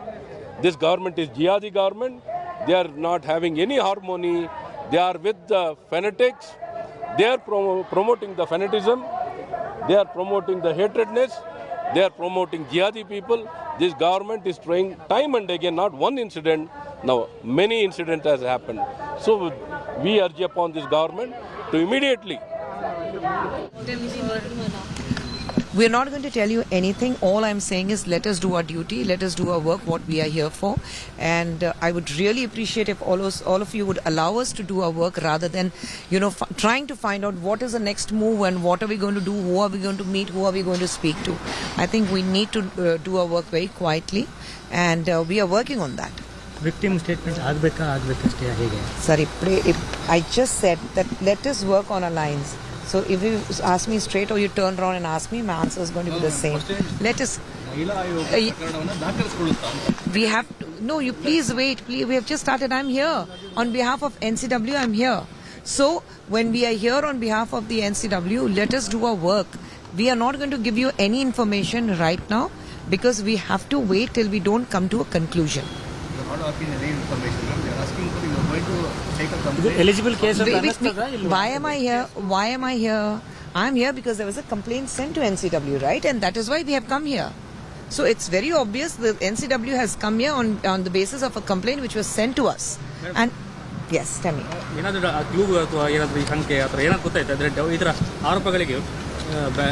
Sir, accusations will be there. We'll have to wait. We can't just go by the accusations. We can't go by what somebody says. There's something called evidence and we'll have to wait for that. Yes. Not necessary. That is what... No, this is not breaking news, sir. This is not about breaking news. This is about students. This is about women. So we have to wait. We have to wait. This is not a 2-minute noodle. One final question. Is the college taking accountability for what happened? You are not going to get anything from me, Anagha. You have to wait till we come with our statements. Is there any hidden camera in the toilet? No, there is not. Absolutely not. That is why I said if there are rumors of hidden cameras in the toilets, please understand there's nil. Nothing to it. Zilch. There's a rumor which is going around and there are false videos which have been going around that there are hidden cameras. It's an institution and there cannot be any hidden cameras. So please do not follow these kind of stories. And it's very, very upsetting to see that even media is asking me such questions. You should be the first ones to say that these things do not happen. Because we all come from educational institutions and we know that we have never faced. Young girls like you have never faced it, right? So we need to understand we have to behave.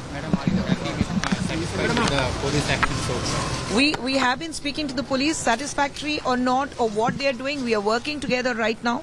And we have to work together right now. We both need each other. The investigation from the police department and the investigation from our side will continue and will come to a conclusion very soon. Thank you very much. Thank you very much, sir. I don't say who has to come, who has to see all that. Manipur incident is so, I don't know what to call it. And there the commission has not gone. Is that that magnitude, this incident in Udupi? Let them come. I don't say you don't come. Why should you come? I don't say that. I am not the person to say that. Let them come. We are demanding a SIT probe into this because we are not confident of the police investigation here. Because these are the same people who said there is nothing. Now under pressure they are putting their cabinet. They might scuttle the case also. And the National Women's Commission members also landed up in Udupi. They are also looking into the matter. And there are a lot of doubts in this. What is happening in Udupi in Karnataka under Siddaramaiah's government is a blatant culture and environment of appeasement. that is now leading to crimes that are being committed against Hindu women. You are converting Karnataka into a safe haven for criminals, safe haven for those who commit crimes against Hindus, and that is certainly not acceptable, and that is certainly something that the BJP Karnataka will resist fully. जी मुझे खुद को पता नहीं है बिल्कुल बिल्कुल बिल्कुल बिल्कुल बता देंगे आपको वो वीडियो कुछ वीडियो है क्या अफवाह है क्या अभी हम इन्वेस्टिगेट कर रहे हैं तो हमें हमारा काम करने दें प्लीज भगवान के लिए हमें हमारा काम करने दें हम कोई बात का जवाब नहीं दे पाएंगे हम इन्वेस्टिगेशन के लिए आए हैं इन्वेस्टिगेशन शुरू हुई है खत्म होने के बाद आपको सवालात का जवाब मिल जाएगा खत्म हुआ है कि नहीं हुआ अभी तो शुरू हुआ है थैंक यू कितने दिन चलेगा ये आराम से रहेगा We're slipping into a very short break. Coming up next after this break, India Today's Ashutosh Mishra gets us exclusive ground report from Kangkokpi in Manipur. Those details on the other side.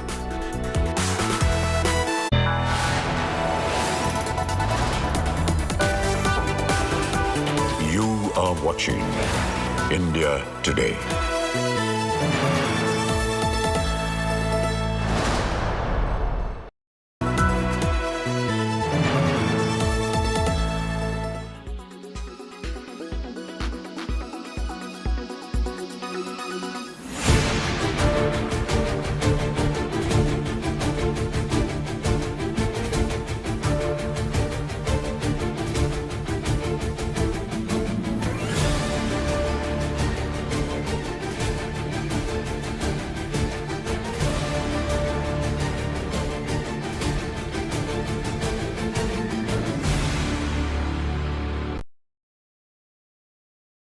Quality today.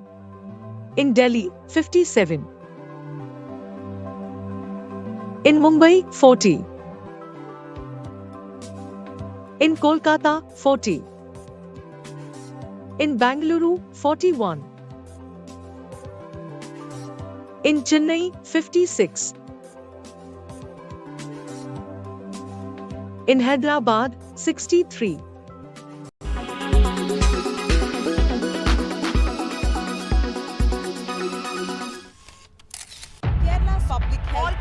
Traveling from different parts. Armed with facts, Looking at political back. she takes the news by its horns. You think the future of these students are not hampered? Fierce, bold, and direct, setting the tone for the biggest stories from every corner and every angle. Expect nothing but the unfiltered truth. News first, niceties later. Watch me, Nabila Jamal, on India Today.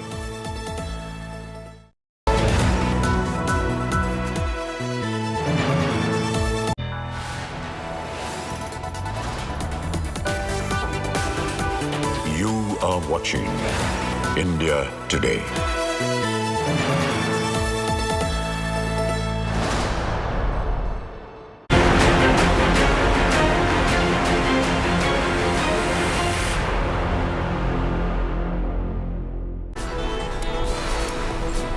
Now we're bringing you an exclusive ground report from Kangkokpi in Manipur, which continues to be extremely tense amid the ethnic clashes between the Kuki and the Meitei communities. Watch this report by my colleague Ashutosh Mishra.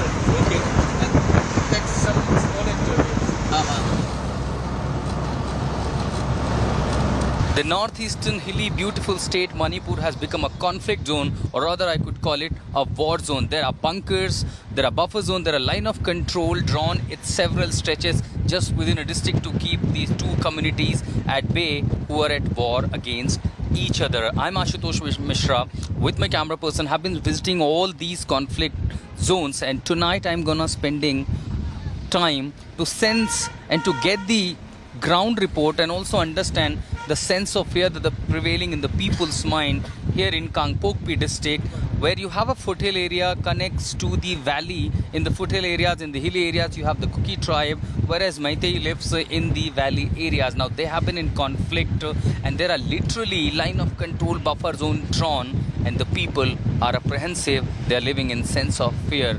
We will get you full ground report from Kangkokpi.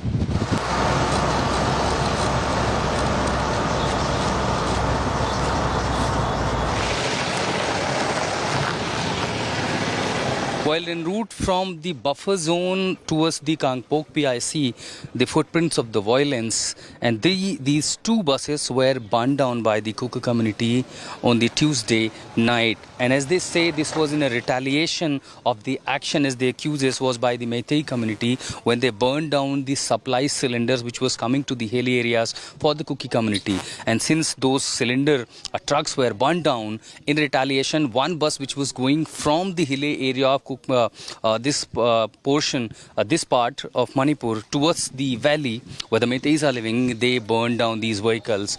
Though what I'm told that there were no civilians on board in this bus and the drivers were allowed to go safely with the armed forces, but this explains the furious situation and the mortal enmity between the two communities who have been living together for decades in Manipur.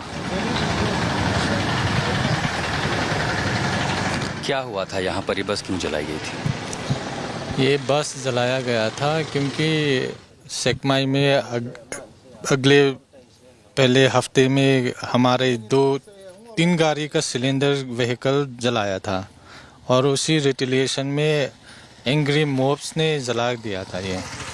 जब बस जलाया गया था, बस में कितने लोग थे उस समय?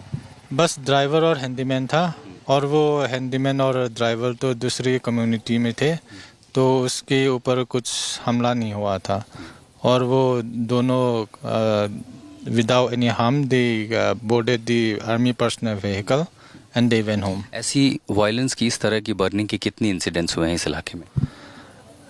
ऐसे बर्निंग इंसिडेंट्स इस इलाके में including this one there are around 7, but not to mention that they have burned down all the Kuki Jo tribes vehicles in Infar Valley. There are thousands vehicles burned down and thousands properties burned down. So this when there is burned down something, there's a retaliation in the hills. Yeah, as of now, so far we didn't attack anybody. This is everything that has happened till today, till now, is only a retaliation.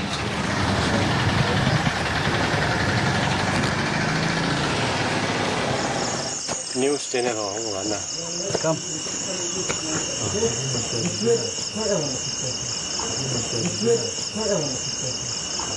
Mungpoo, आप क्या करते हैं?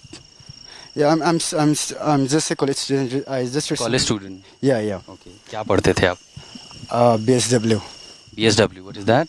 Bachelor of Social Work. Social work. And how old are you? I'm 22 years old. 22 years. Yes. So for last 3 months, what have you seen around you? Actually, I've just reached my home just one week ago. Before that, like we have exams, so I couldn't stay here.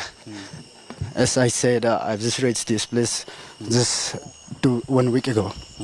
You know, your parents are not afraid that the son who was supposed to go to the college has picked up gun. Yeah, we can say it, but then, you know, like, according to the situations, like parents, this type of, like, yeah, parents, they might be scared, but, you know, like... are you not afraid of your life? Forget about being scared or being afraid, or, like, we are forced to stay here. That's the main thing. Why do you have to stay here? You know, like, people are, as we know, like, all national media and state media people have already come to know the violence is increasing day by day, so that's the main thing. What has made you to pick up the gun and right in front of you, you were ready to even shoot them down? You know, like, when government missionary or state government doesn't control the situation properly, the young boys or the youth, we are forced to carry the gun. So it's not about attacking them, it's a self-defense, I could say that. None of your guns are loaded. By any chance, if you want to.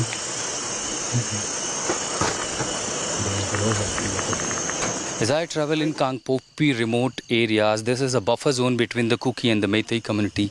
Clock turns 9 and all you see, the Mongpu like many village defense forces carrying gun, bulletproof jacket, heavily armed, are protecting their territory. There are often firing. One side accuses another side say they fire, we retaliate. The other side says they fire, we retaliate. And this has been happening for last 3 months here in Manipur in several areas, particularly where there have been differences between two communities post the ethnic violence in several pockets. And this district, Kangpokpi district, remains one. There are line of control drawn, there are buffer zone made between two people, and here Mangpu, who's the social worker student who has been going to the colleges, and he has friends right next to his bunker who are from the different community. They have been living together for decades, but all of a sudden there is a mortal enmity between them. They are here to guard their territory, their family, their villages, and of course this is same being done, but because of the failure of the state machinery, these young people have picked up gun. This is the situation at ground zero in Manipur.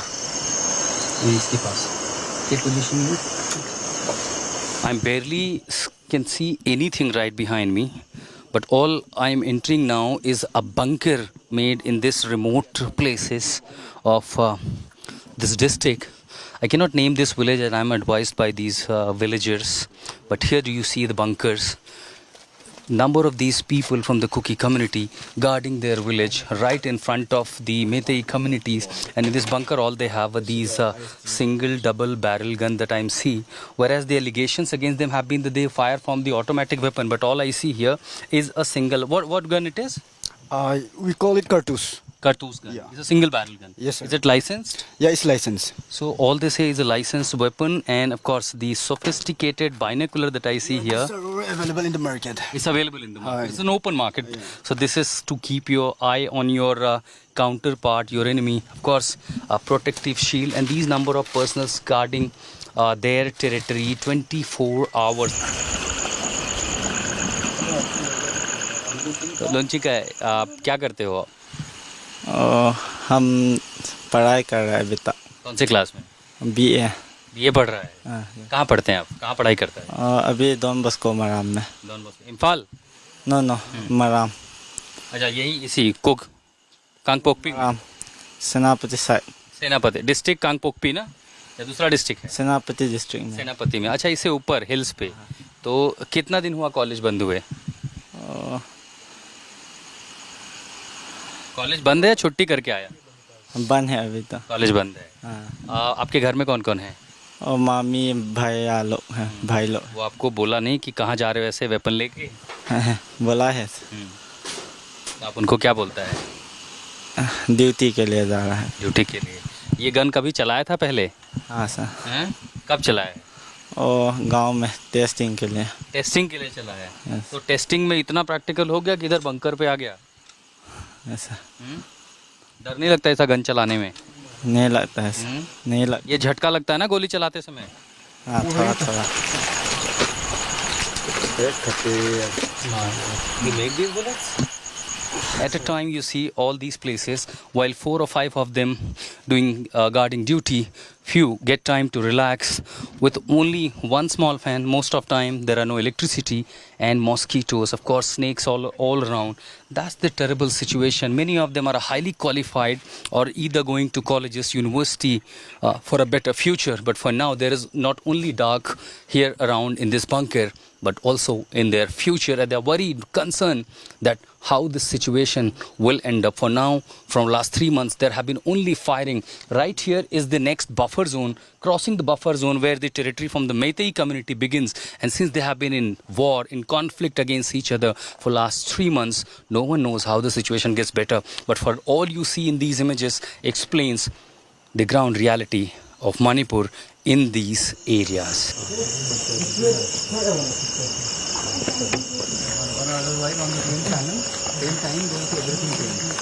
गोलियों का डर, खतरे का डर गांव वालों को सोने नहीं देता है।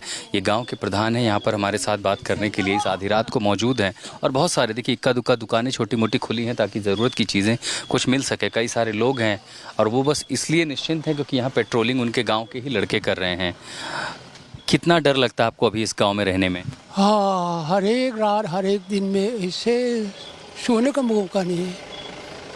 और बच्चा लोग और लड़का लड़की लोग और माँ लोग इसे रात पर भी हम लोग इसे सोना मिलता नहीं है। कभी वहाँ आएगा कभी इधर आएगा। गोलियों की आवाज़ आती है यहाँ पे? सुन के इसलिए हम लोग सोना भी मिलता नहीं, खाना तक भी टाइम पर खा नहीं सकता है। आपको हम लोग का दुश्मन नहीं है, अपना गांव में ऐसे हम लोग बैठा है। वो लोग कितना बाजी में आएगा कितना बाजी में गंदगोल होगा बोल के लोग हम लोग गांव वाला लोग बहुत अफसोस क्या बोलते हैं हिंदी में। आपने ये नहीं देखा आपके गांव के कितने बच्चों ने हथियार उठा लिया है? आपको उनके भविष्य की चिंता नहीं होती फ्यूचर की कि वो आगे क्या करेंगे? वो जो है मालूम नहीं है इतने तक तो। लेकिन हमारा मालूम है हमारा गांव का बच्चा लोग और गांव लोग का हम लोग का तकलीफ ये है। आपको कब लगता है ये सब कुछ ठीक हो जाएगा? उम्मीद है सब ठीक हो जाएगा? हाँ, गवर्नमेंट अच्छा से एडजस्ट करने से तो हम लोग के लिए भी सोचेगा। वो हम वे सुनने का ये इंतजारी है।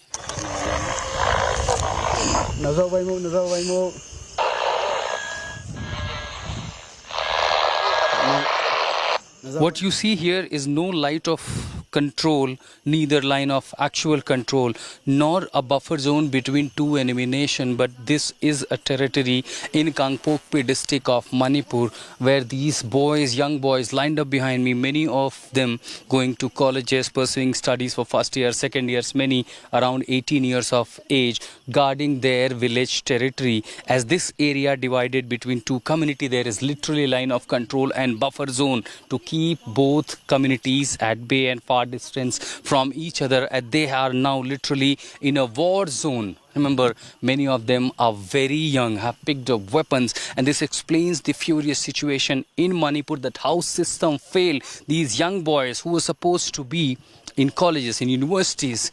Now they have picked up weapons. These are really disturbing images at ground zero in Manipur, in one district, and there you see most people all around the valley areas where the conflict has flared between two communities. Wherever you have the territories, the those areas which connects Meitei areas to the Kuki communities, you will see these kind of bunkers, these kind of trenches, these kind of line of control and buffer zone being guarded by the village defense force with heavily guarded.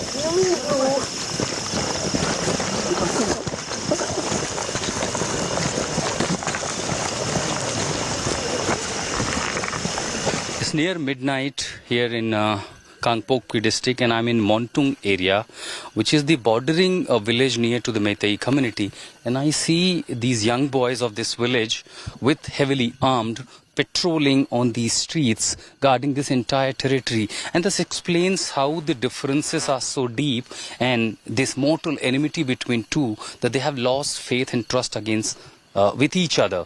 Now there is always suspicion that the other side will come down here, they burn down villages. Similarly, the apprehension goes on the other side, as they believe this side will go someday other and burn down their villages' houses. As the conflict and violence continues, they are heavily these armed villagers. Look at this, there are still few people living in this village particularly, and that they go protect this entire territory.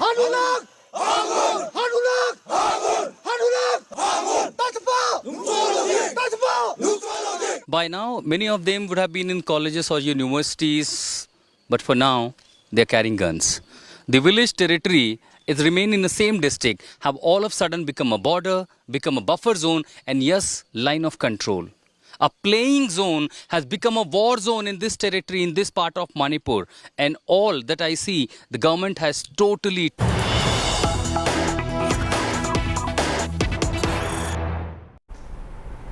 Okay, we're cutting across live to Prime Minister Modi, who's now reached Gujarat. He is in Rajkot at the moment. Those pictures are coming in from Rajkot. He is, of course, at the airport there. You can see Civil Aviation Minister Jyotiraditya Scindia, who's joining him at the moment, as well as Gujarat Chief Minister Bhupendra Patel and Gujarat BJP President C.R. Patil as well. This is, of course, a big moment for the people of Rajkot as well. He will be inaugurating the Rajkot International Airport and multiple other development projects while he is in Rajkot. Those projects will be close to over 860 crore rupees. So that is, of course, the Prime Minister who is in Rajkot at the moment. Remember, earlier he was in Sikar, Rajasthan, where he again launched several developmental projects, laid the foundation stone for those developmental projects. And then, of course, that political rally where he, in fact, attacked the Ashok Gehlot government as well, referring to that alleged red diary that carries details of misdeeds, as he said, of the Gehlot Sarkar. We're slipping into a very short break. Coming up next, US whistleblower blows the lid off UFO, says non-human biologics found, gives proof of alien spaceship. Did America hide its UFO program? Details on the other side.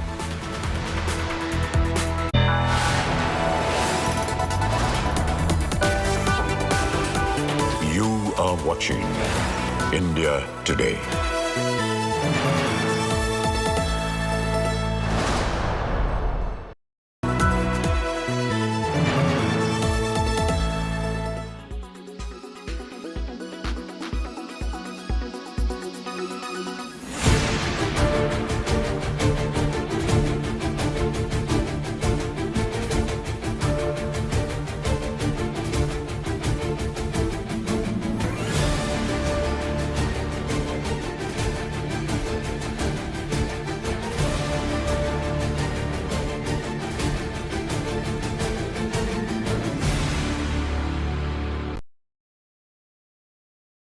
Weather forecast now. Delhi, maximum 36 and minimum 27 degrees. Mumbai, maximum 27 and minimum 24 degrees. Kolkata, maximum 34 and minimum 27 degrees. Bangalore, maximum 25 and minimum 19 degrees. Chennai, maximum 34 and minimum 26 degrees. Hyderabad, maximum 23 and minimum 21 degrees.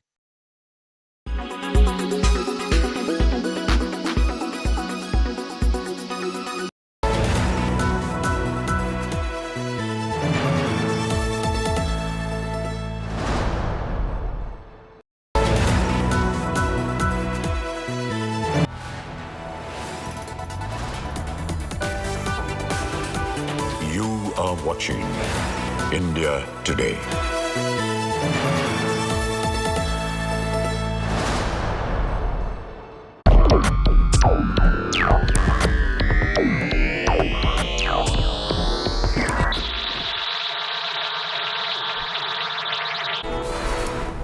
Welcome back. In a shocking revelation, former US officers revealed chilling details on the existence of aliens. Now, in the Congress meeting over UFOs, former US intelligence agent David Grush said under oath that the US government is in possession of UFOs and alien biologics. He also claimed that non-human biologics were found at a crash site. Former Navy fighter pilot Ryan Graves also made some shocking revelations. He said that he saw suspicious objects in the sky stationary in severe hurricane wind, and the same objects would then accelerate to supersonic speeds. If you believe we have crashed craft, stated earlier, do we have the bodies of the pilots who piloted this craft? As I've stated publicly already in my News Nation interview, biologics came with some of these recoveries. Yeah. Were they, I guess, human or non-human biologics? Non-human, and that was the assessment of people with direct knowledge on the program I talked to that are currently still on the program. Some of the behaviors that we saw in a working area, we would see these objects being at 0.0 Mach, that's zero airspeed, over a certain pieces of the ground. So what that means, just like a river, if you throw a bobber in, it's going to float downstream. These objects were staying completely stationary in Category 4 hurricane winds.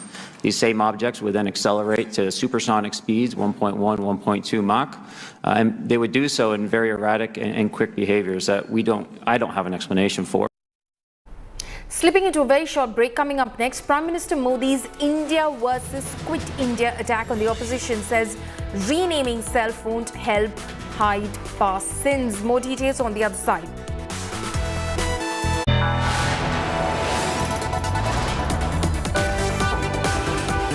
You are watching India Today.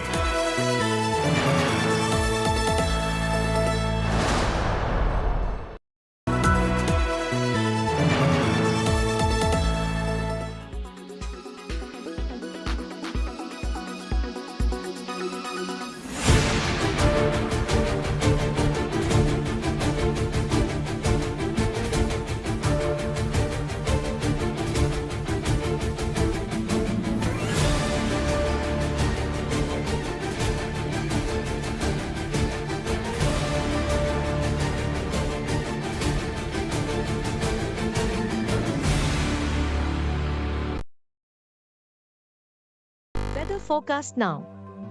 Delhi, maximum 36 and minimum 27 degrees.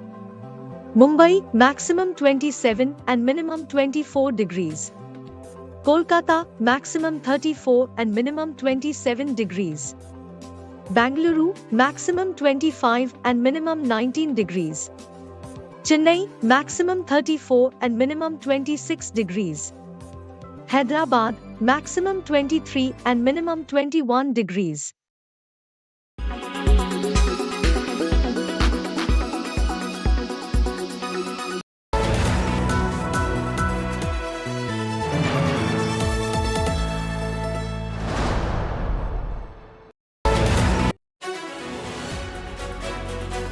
From the miracle of 1983 to becoming the first-time host in 1987. The More versus Miadad of 1992 to the Prasad versus Amir Sohail of 1996.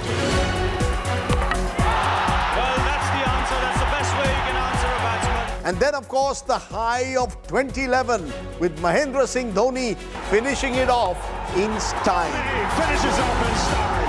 A magnificent strike into the crowd.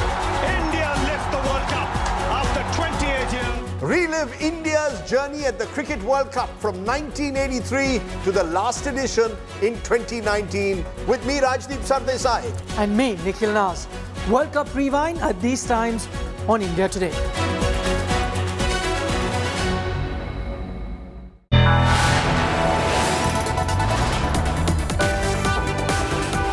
You are watching India Today.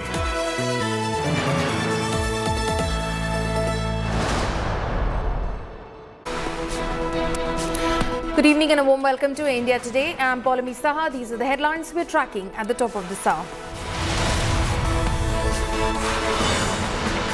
Prime Minister Modi's India versus Quit India attack on the opposition says renaming itself won't help hide past sins.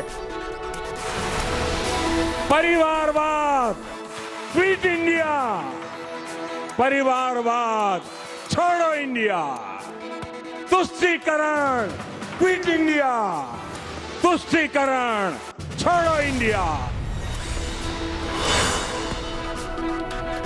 Modi slams Gehlot government in Rajasthan, says Red Diary has Gehlot's black deeds. Gehlot hits back and gives red flag counter to Red Diary attack.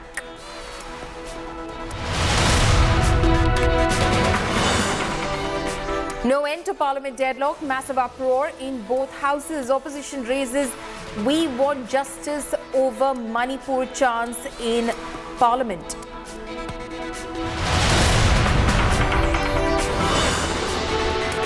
Mega escalation in freebies. Nataka fund crunch halts key Siddaramaiah government schemes. DK Shivkumar says no funds for development. BJP cries big Karnataka betrayal.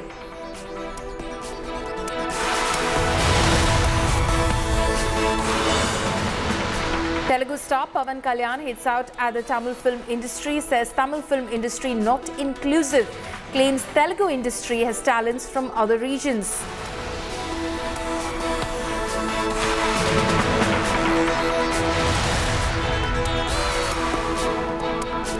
It's India versus Modi in the battle for 2024, and the Prime Minister today launched a blistering attack on the united opposition again. Speaking in Sikar, Rajasthan, the Prime Minister took a jibe at the India alliance, saying that the new mantra now is dynasty, corruption and appeasement must quit India.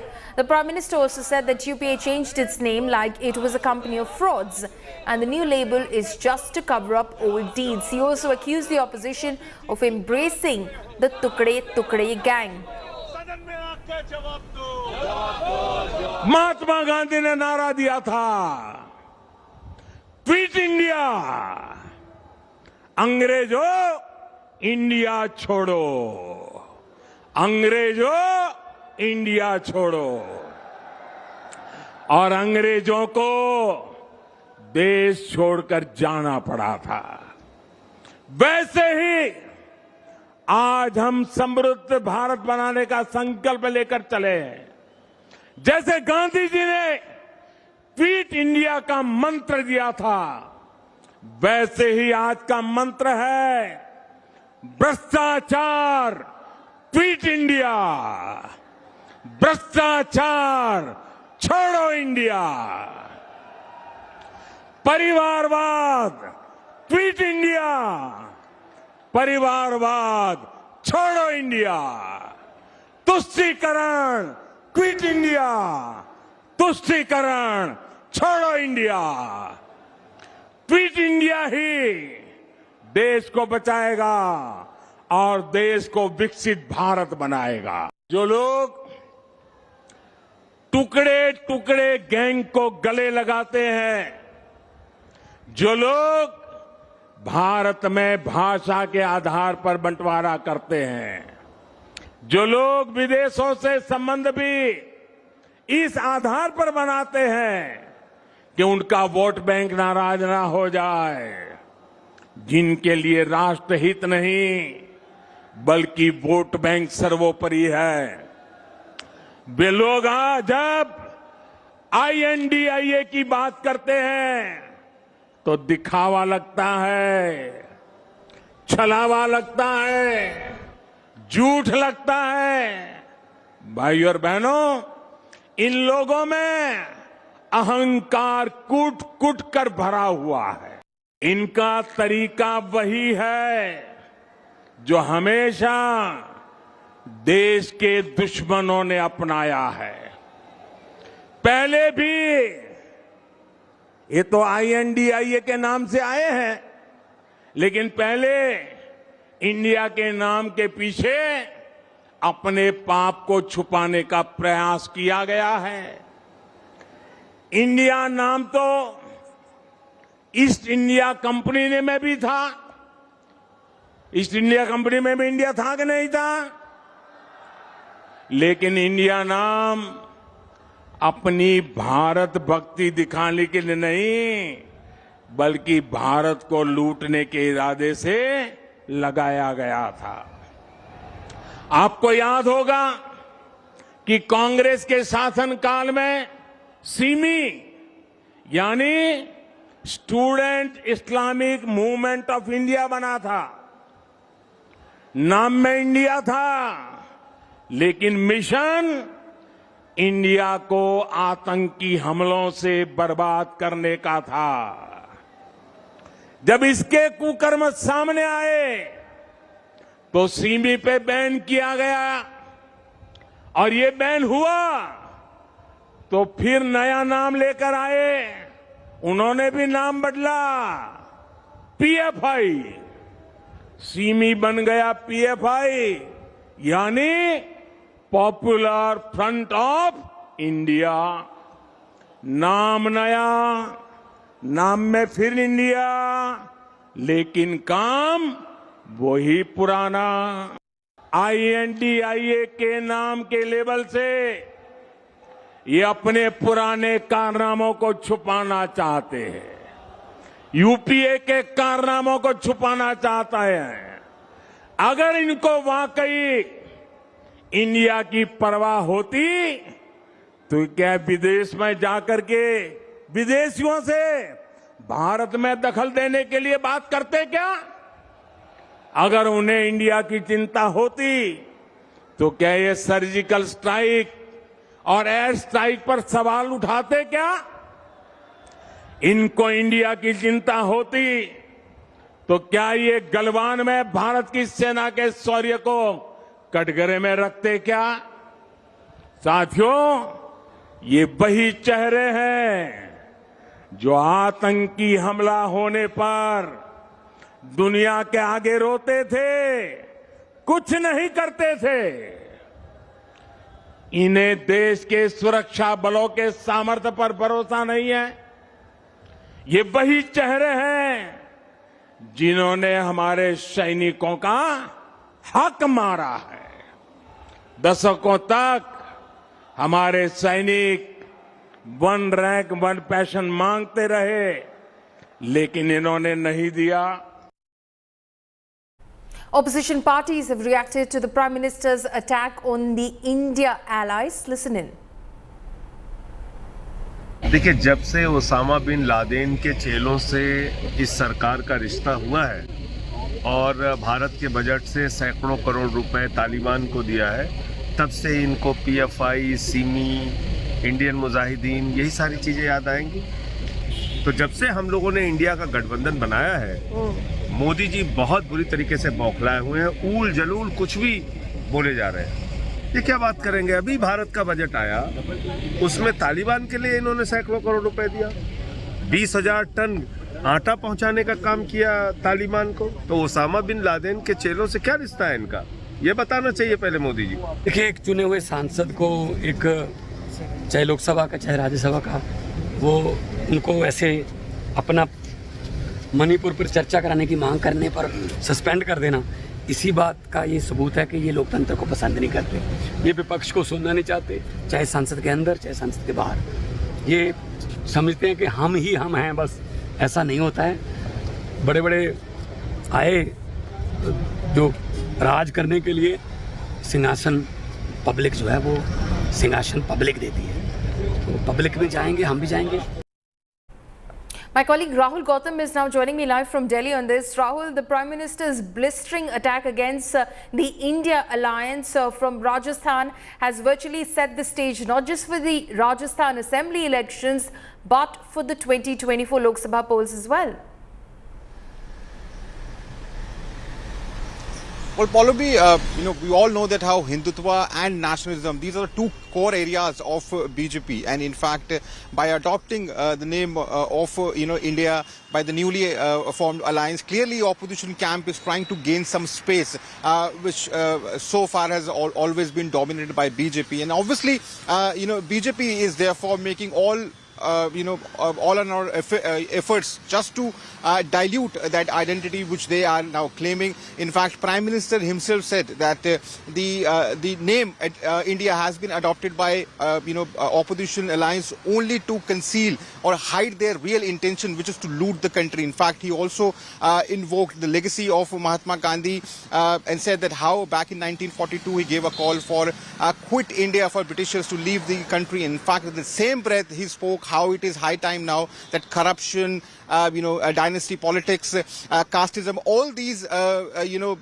problems that are lying in our society must leave and quit our country. Now, in fact, obviously it was a real attack on opposition camp, because he has been saying that the one or two guarantees that you'll obviously get if you'll vote for opposition camp is one, dynasty politics, the other thing is corruption. So clearly you can say the daggers are now out between opposition and NDA, and clearly both are making they're investing all their energy to discredit each other. In the same context, now you can view the statement that has been made by Prime Minister. In fact, he also said that merely by adopting India in the name will not make you an Indian. In fact, he also cited some of the examples like Simi, Indian Mujahideen, PFI, and clearly he said that this is an attempt on the part of the opposition to hide their ill intentions, to conceal their real nature, which he claimed is to loot our country.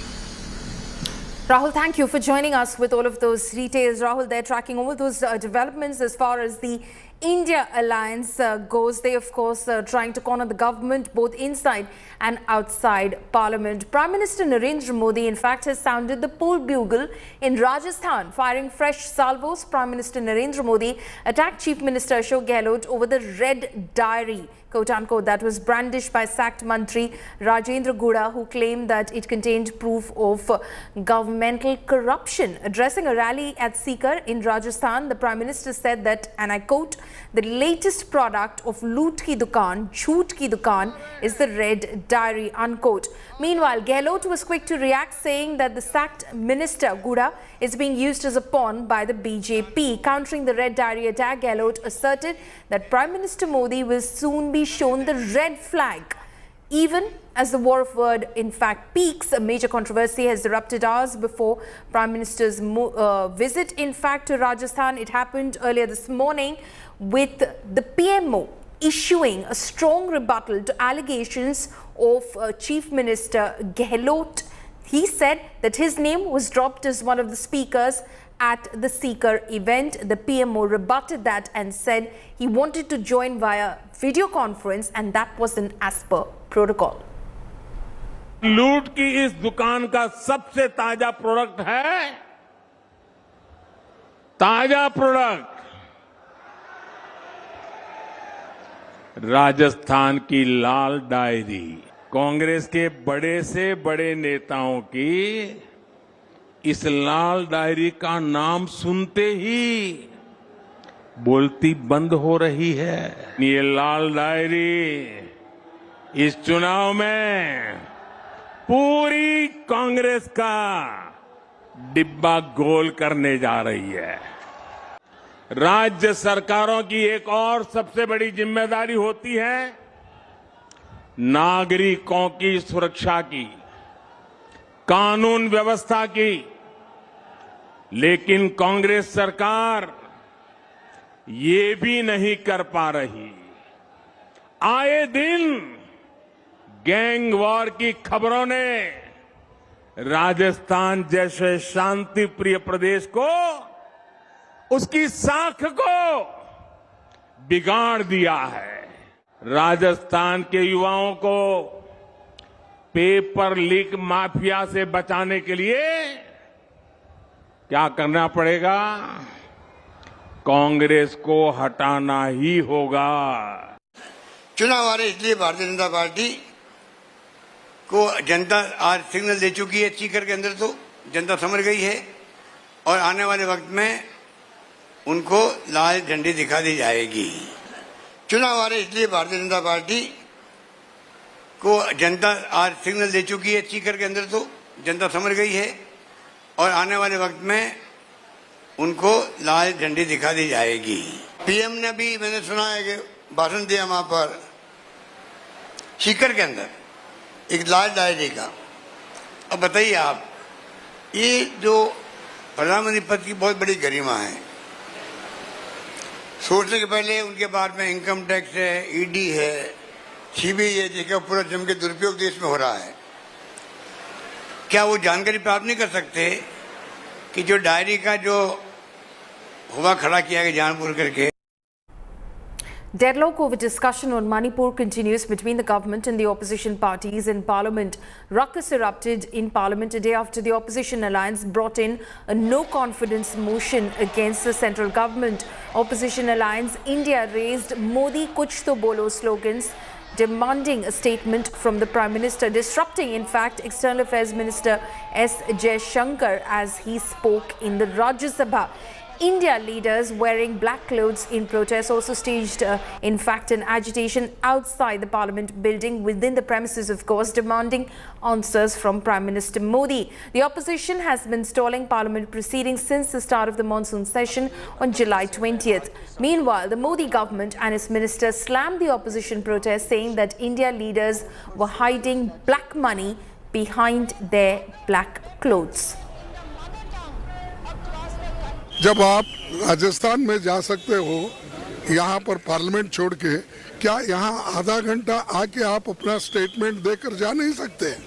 ये it means that he has no interest, he has no faith in democracy and he don't want to protect democracy and constitution. मैं समझता हूँ ये काले कपड़े पहनने वाले लोग समझ नहीं पा रहे हैं कि देश की बढ़ती हुई ताकत आज क्या है। इनका कल भी काला है, आज भी काला है और भविष्य भी काला है। कांग्रेस का जो एज यूजुअल एटीट्यूड है, कांग्रेस पार्टी ने किसी अपोजिशन कंसल्ट न करते हुए अपने दिया है। ये भी है विषय, पहले there should be a confidence among opposition parties. No confidence motion move करने से और काला कपड़ा पहन के आने से कुछ नहीं होगा, बाद में काला कपड़ा पहन के ही घूमना पड़ेगा। सफ़ेद रंग काले रंग सब देश के रंग हैं और काला एक विरोध का प्रतीक है। एक चेहरा पूरे देश में, चाहे रेल के टुकड़े का उद्घाटन हो, ब्रिज का उद्घाटन हो, सड़क हाईवे का उद्घाटन हो, कन्वेंशन सेंटर का उद्घाटन हो, एक चेहरा पूरे देश में छाया रहता है। लेकिन वही चेहरा जब सदन की कार्रवाई चल रही है, जिनकी जवाबदेही है देश के प्रधानमंत्री, वो मौन है, वो गायब है। We are, this is a mark of protest. We are going to wear today black dress and black bands because the democratic process in India is getting again choked, and in parliament, in opposition leaders, mics have been switched off. In Lok Sabha, when we brought in no confidence motion also, they are not ready to. The government is pushing the bills which is not morally and ethically not right. विपक्ष का काम है जी, वो करें, लेकिन देश बहुत तेजी से तरक्की कर रहा है, फिर भी उनको पसंद नहीं आ रहा है। या तो प्रधानमंत्री जी की जो सोच है देश को आगे बढ़ाने की, वो इतनी आगे की सोचते हैं कि जैसे अभी 2047 तक का विकसित भारत बनाने का सपना सोचा है, क्या वो रोकना चाहते हैं क्या काले कपड़े पहन करके? I do believe in many ways that the opposition loses out when there is disruption, because we are the ones who want to question the ministers. We are the ones who have to raise constituency issues. We are losing our 0 hour. We are losing our all sorts of opportunities to put the government on the spot. But I think the decision was taken by the leaders of all these parties to go for disruption because they felt it was the only way of getting the government to focus on the most burning issue in the country. And the sad truth is the government is still not focused on the burning issue. So we are looking at a situation where the opposition is losing out, the government is losing out, the whole country is losing out. Why is it that the Chief Minister continues to enjoy the confidence of the centre despite people of Manipur saying they have lost confidence? So those questions are to be answered by him, but as soon as you mention Manipur, our mics are switched off, LOP's mic is switched off, Sanjay Singh was suspended. So as a mark of protest that, Manipur is an important part of this country. It's a border state. It affects our national security too. We are seeing its effect in other parts of Northeast too. So we need answers. And that is why, since they are absolutely disregarding that, we are, as a mark of protest, we are wearing black today. ये सरकार गूंगी है, कुछ बोलती नहीं मणिपुर पे। ये सरकार बहरी है, हमारी आवाज को न संसद के अंदर सुनती है न बाहर।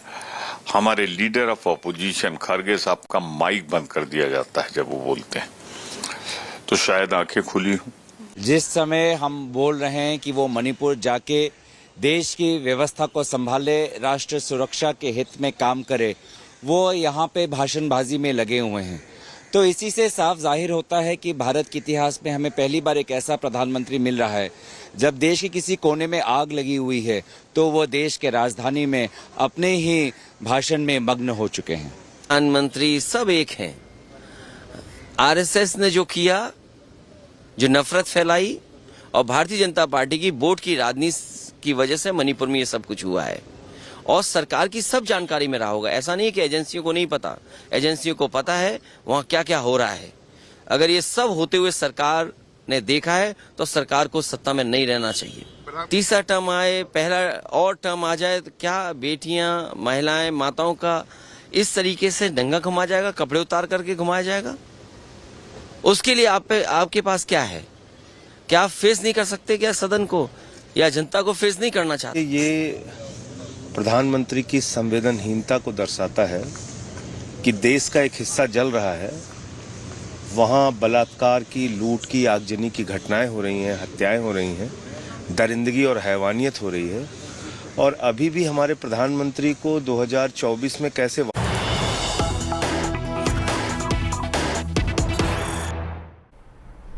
Okay, news that's coming in right now. The Supreme Court permits ED Director's continuation. Supreme Court permits ED Director to continue on in office till September 15. The Supreme Court has said inclined to permit SK Mishra, Enforcement Directorate, in fact, officer, to continue on as ED Director. Munish Pandey is joining us live at the moment on this.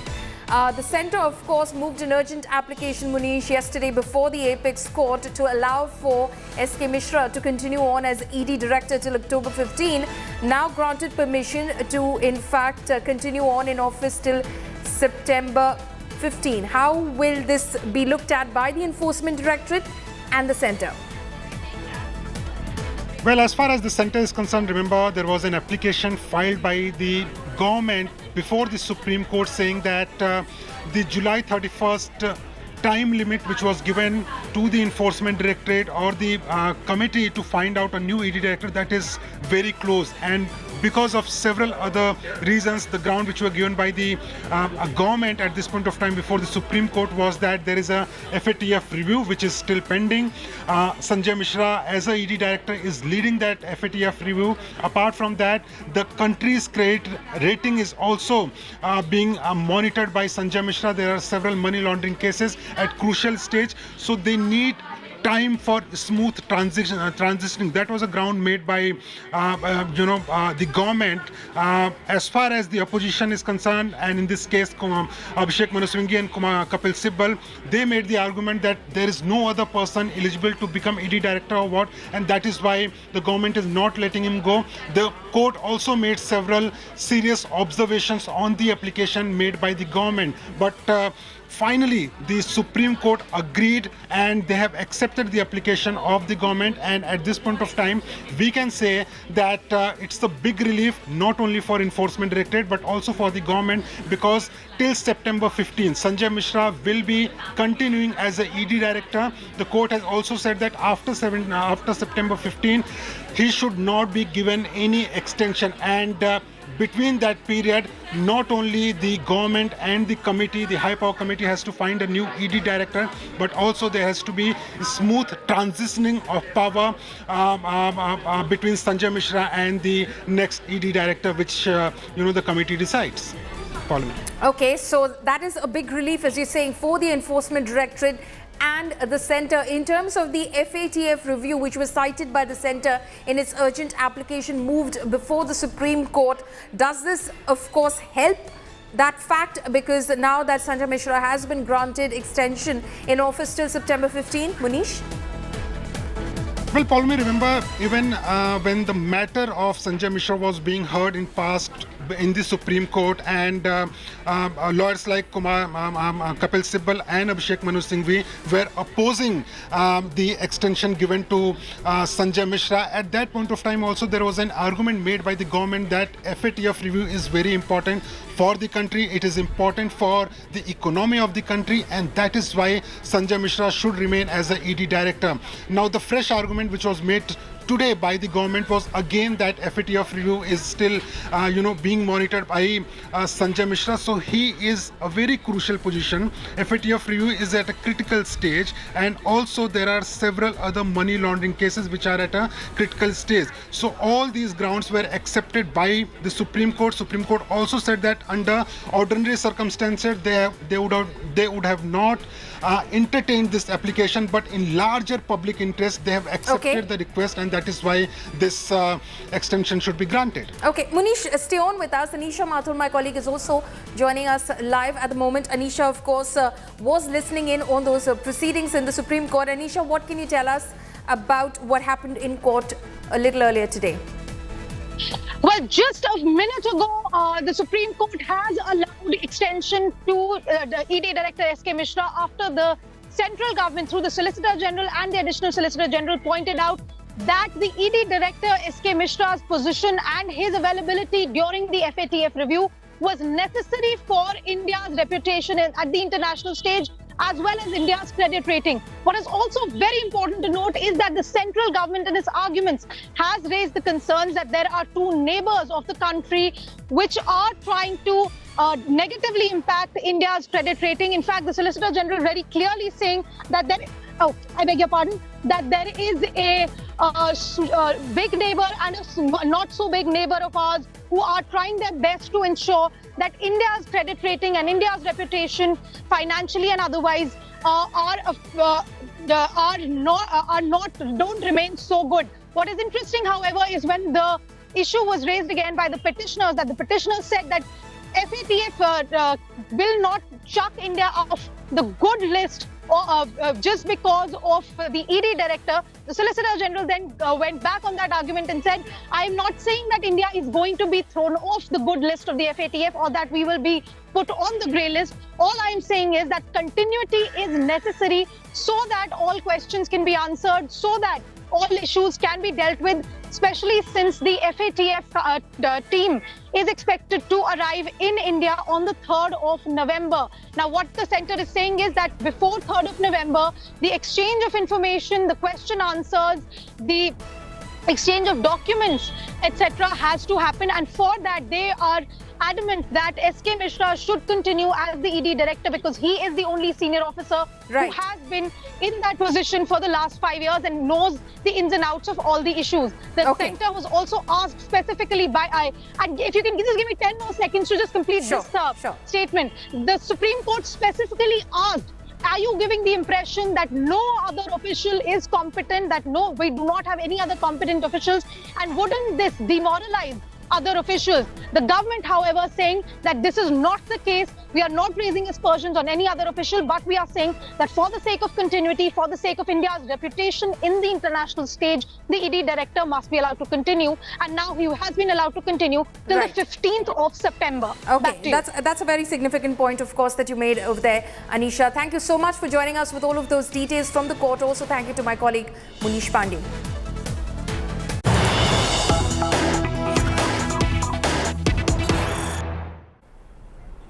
News coming in right now. BJP MP pushes to ban live-in relationships.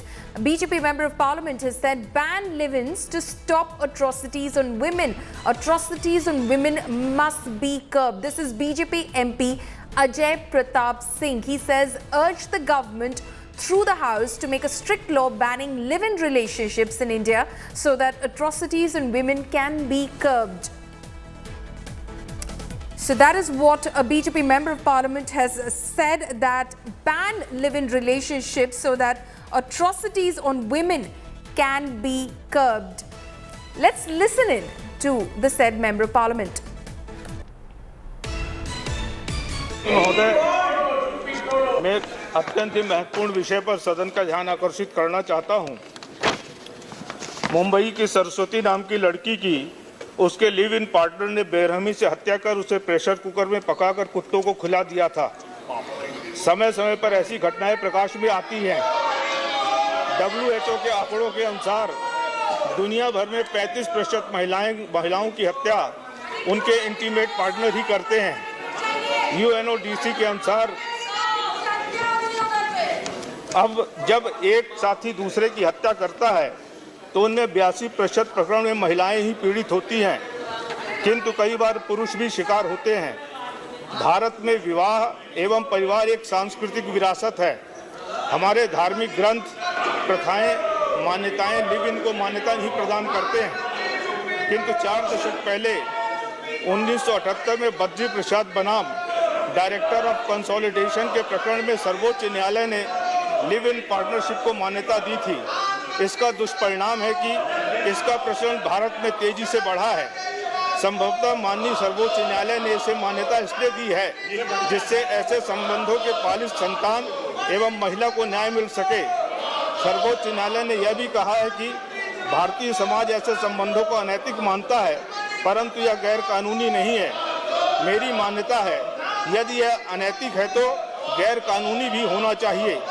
Justice मलमत्की committee ने पत्नी की परिभाषा की पुनर्व्याख्या की है और ऐसे संबंधों में रहने वाली स्त्री को भी पत्नी की संज्ञा दी है। और विवाह कानूनों का लाभ देना सुनिश्चित किया है। यदि ऐसी परिस्थिति है तो विवाह वे लोग क्यों नहीं करते हैं। सरकार इस विषय का संज्ञान ले और कानून बनाए जिससे इस अपसंस्कृति को रोका जा सके और महिलाओं की सुरक्षा की जा सके। बहुत बहुत धन्यवाद सभापति महोदय।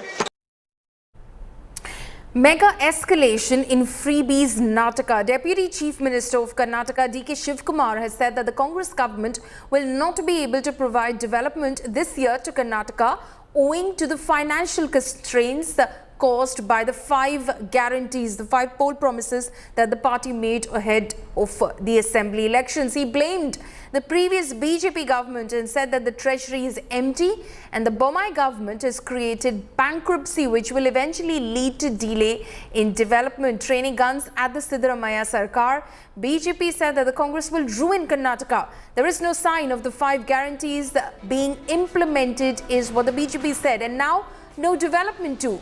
Owing to this, MLAs will also have to face the wrath of their constituents, is what the BJP has said. Now, this comes after Siddaramaiah presented a new 2023-24 budget earlier this month, in which he has earmarked over 35,000 crore rupees for the Congress's 5 guarantees: Grihajyoti, Grihalakshmi, Annabhagya, Shakti and Yuvanidhi.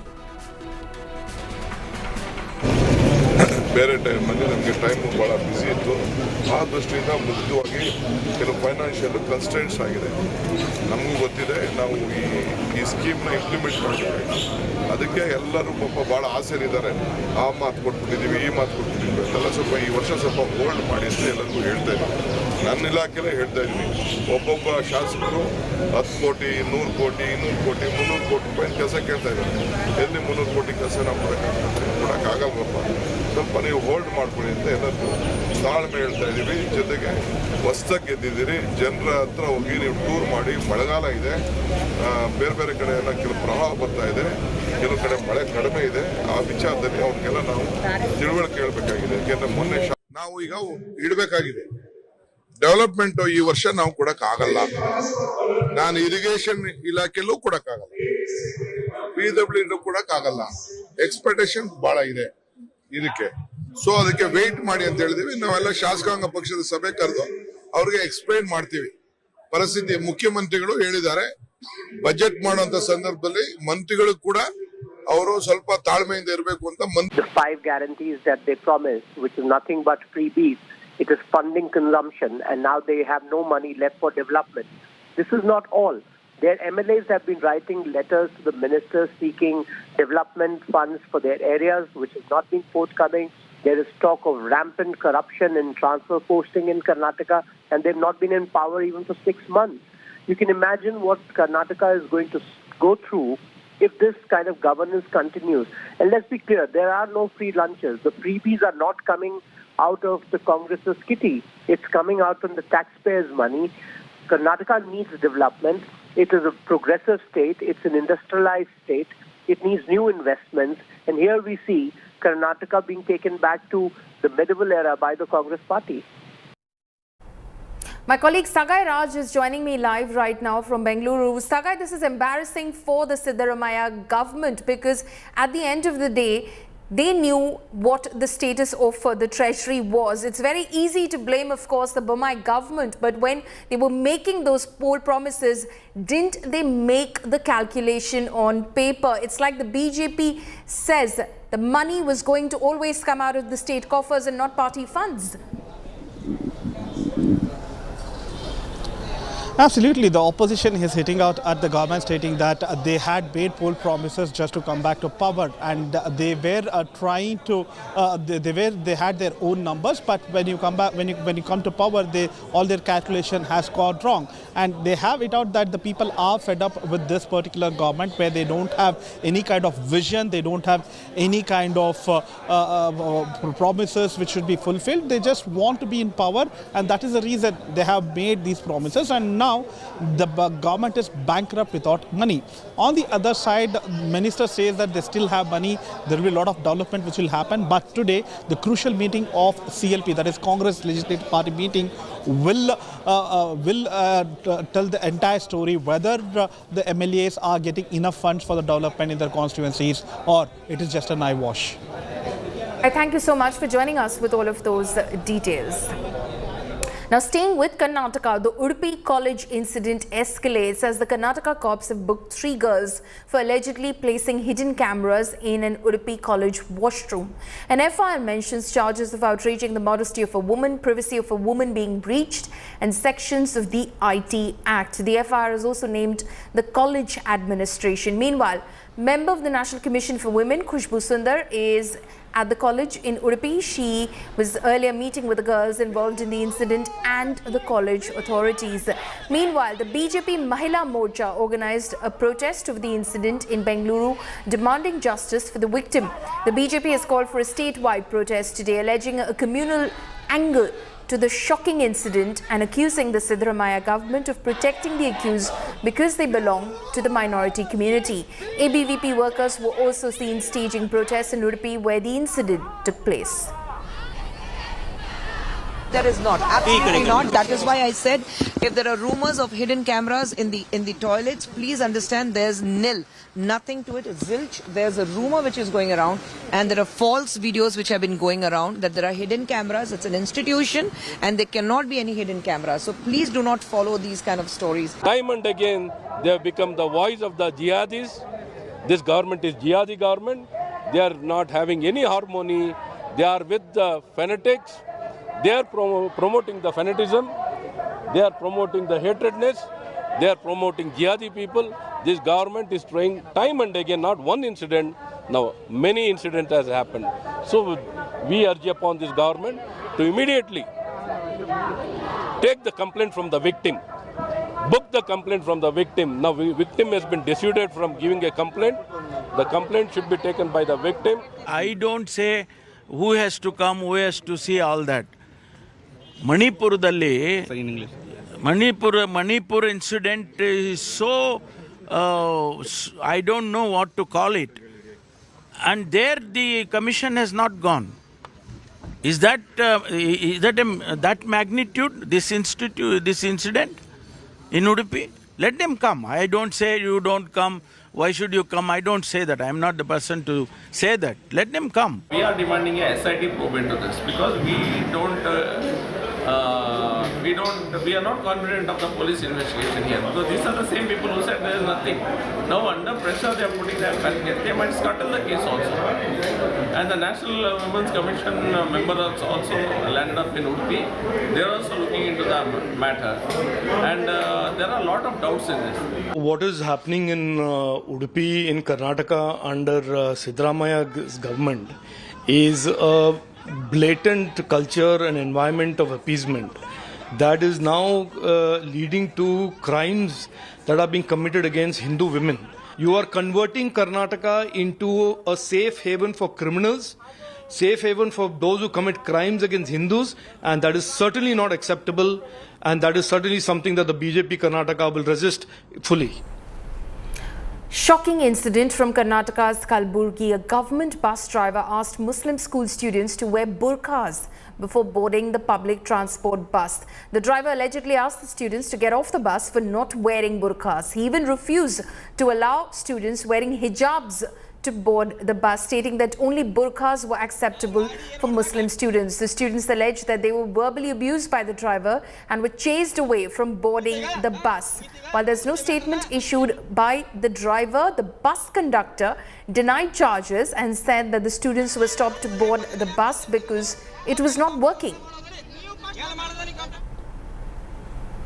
ಈಗ ಹ್ಯಾಂಗ ಮಾಡಬೇಕು ನಾವು ಗಾಡಿ ಏನ್ ಮಾಡ್ದ ಗಾಡಿ fail ಆಗಿತ್ತು ಮಂದಿಗೆ ಕೂಡ್ಸಕತ್ತೀವಿ ಕಂಟ್ರೋಲರ್ ತಲ್ಲರಿ ಮುಗಿತೀಗ ಇಷ್ಟೇ ಮ್ಯಾಟರ್ನ ಇಷ್ಟೇನಾ ಮಕ್ಕಳಿಗೆ ಹ್ಯಾಂಗ ಮಾತಾಡೋದು ನಮಗೆ ಗೊತ್ತು ಅವರಿಗೆ ನೀ ಏನಿದ್ದಿ ಮುಸ್ಲಿಂ ಇದ್ದೇನ ಅಂತಂದ್ರಿ ಆಮೇಲೆ ಹ್ಞೂ ಅಂದ ನಿನ್ನ ಹೆಸರು ಏನ ಅಂಬದು ನಾ ಹೇಳಲ್ಲ ಅಂತಂದ್ರಿ ನೀ ಮುಸ್ಲಿಂ ಇದಂದ್ರೆ ನೀ ಫಸ್ಟ್ ಬುರ್ಕಾ ಹಾಕೊಂಡು ಮಾತಾಡು ಅಂತಂದ್ರಿ ಬಸ್ನೇ ಹತ್ತಿಸ್ಕೊಳ್ಳಿಲ್ಲ ಬಸ್ನೇ ಹತ್ತೋಕೆ ಹೋದ್ರೆ ಏನಂದ್ರೆ ನಿಮ್ಗೆ ಅವರು ಏಕ್ ವಚನದಾಗ ನಡೆಯಲ್ಲ slipping into a short break. On the other side, triple murder shocker in Golaghat, Assam. Details on the other side of this break.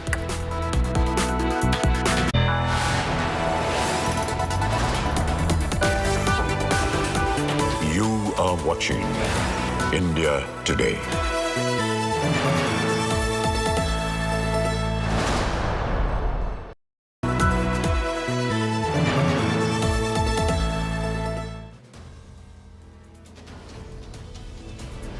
In politics, everyone has an opinion, but I have the data. Whose stock is rising? Whose graph is falling? Track India's political stock exchange. Unmatched, unmissable data analytics. The only show on News TV when numbers do the talking. India's most credible poll tracker. The Political Stock Exchange with Rahul Kamal, only on India Today.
Quality today. In Delhi, 57. In Mumbai, 40. In Kolkata, 40. In Bangalore, 41. In Chennai, 56. In Hyderabad, 63.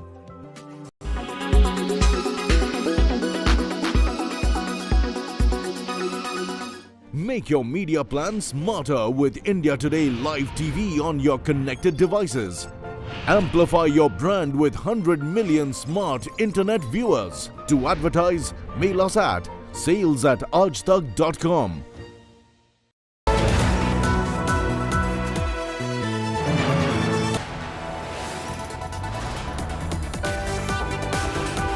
You are watching India Today.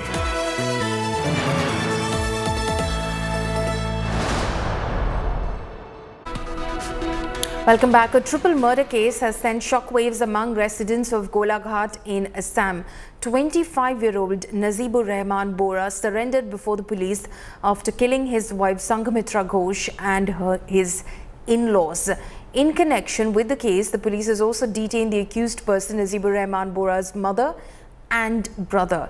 Giving the sequence of events leading up to the murders, Assam DGP GP Singh said that in March 2023, Sanghamitra Ghosh had left the house of the accused after alleging torture, following which the accused Nazibur was arrested and was in jail for 28 days. Assam Chief Minister Hemanta Biswa Sharma met the family members of the victims' family at their residence in Golaghat and assured punishment to the accused. He also claimed that the triple murder in Golaghat was a case of love jihad. Meanwhile, angry locals have taken to the streets demanding strict and immediate action against the accused.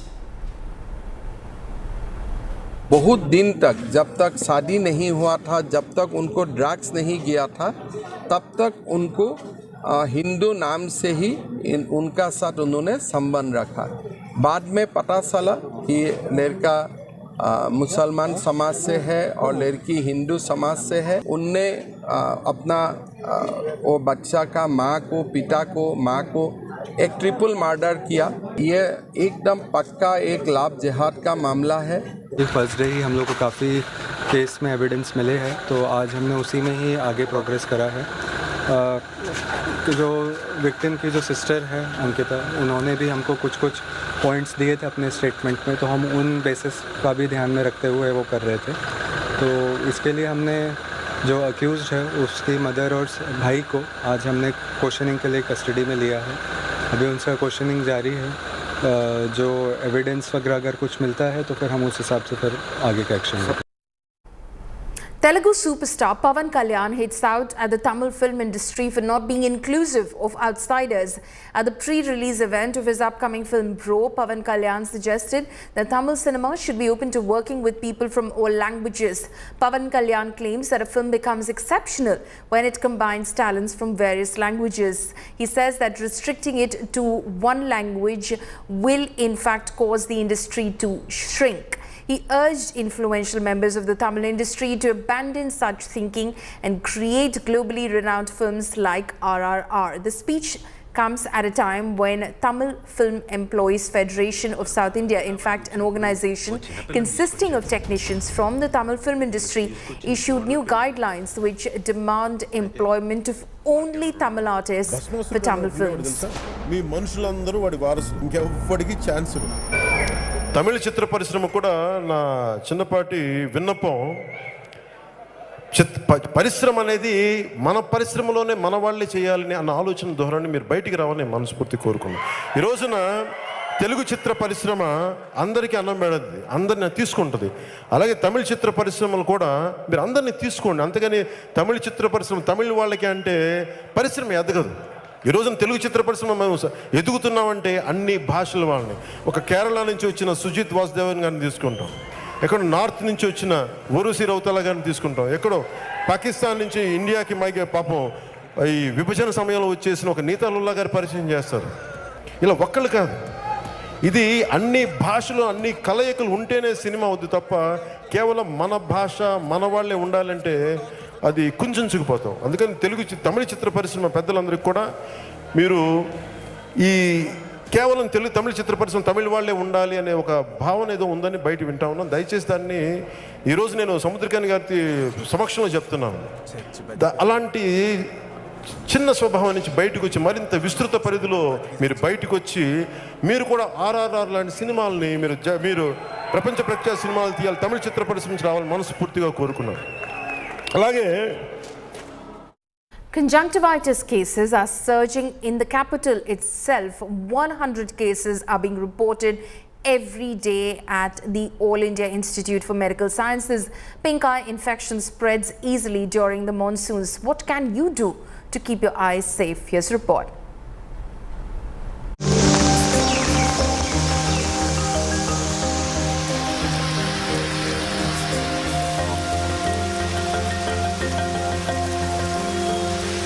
The moisture brought by the rains brings temperatures down, providing relief from scorching heat, and is seen as a symbol of prosperity, festivity, and joy across the nation.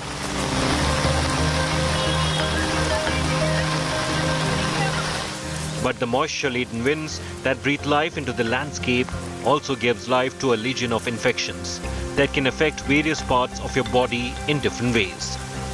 Some of these issues are skin deep, while others affect deep in your gut. But your immune system is very effective in tackling these infections. These microorganisms burgeon in high humidity and warm temperatures. which means that one is more likely to get an infection during these wet months. Eye infection essentially that we see during rainy seasons could be of two areas of the eye, two parts of the eye. One is called conjunctivitis, which is conjunctiva is a transparent membrane covering the white of the eye. And its infection is called conjunctivitis. And then there's something called keratitis where the central corneal area, which appears dark, was actually transparent. That gets infected, and that's a more serious form of infection. As the eyes are not connected to the immune system, dusty and stormy weather exacerbates the situation by facilitating the movement of the microorganisms through the air. Conjunctivitis, corneal ulcers, and styes become common. Eye infection essentially that we see during rainy seasons could be of two areas of the eye, two parts of the eye. One is called conjunctivitis, which is conjunctiva is a transparent membrane covering the white of the eye. And its infection is called conjunctivitis. And then there's something called keratitis where the central corneal area, which appears dark, was actually transparent. That gets infected, and that's a more serious form of infection. So for conjunctivitis, the typical symptoms would be redness, which you know as a red eye or a pink eye, discharge, watering. Sometimes there could be swelling of the lids. In contrast, for corneal infections, there would be similar symptoms, but in addition, there's likelihood of pain being there, which could range from mild to severe. This is not what you're supposed to do. And if you do have to rub your eyes, ensure that you have clean hands. Another advice would be not to step out during stormy or dusty weather. And if you do have to step out, always remember to keep cool sunglasses handy. It is not just a grandma's tale. Eating carrots really help. Not just carrots, eating food rich in vitamin A, C and E such as carrots, kale and salmon also improves eye health. Those who wear contact lenses are most at risk as they continuously need to touch their eyes. Besides, there is constant need to continuously change the lenses. And the solution? People using lenses should also avoid using them while swimming. This premise comes from the higher rate of infections or higher incidence of infections, eye infections during monsoons. But I would not agree with that, and most of my patients continue to wear. The only important thing here being that you have to ensure proper hygiene and proper contact lens care. If one is careful about that, I don't see any reason to discontinue contact lens use during monsoons. And most of my patients continue to happily wear it. Apart from being aware about the infections, symptoms and tips to take care of, it is also important to stay hydrated. Dehydrated eyes become more itchy, dried and discomforting. With Dhruv Yadav from Delhi, Bureau Report, India Today.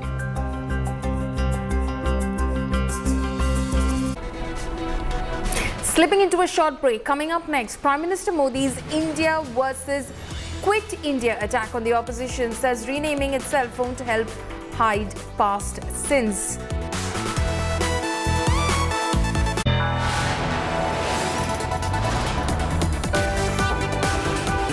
You are watching India Today.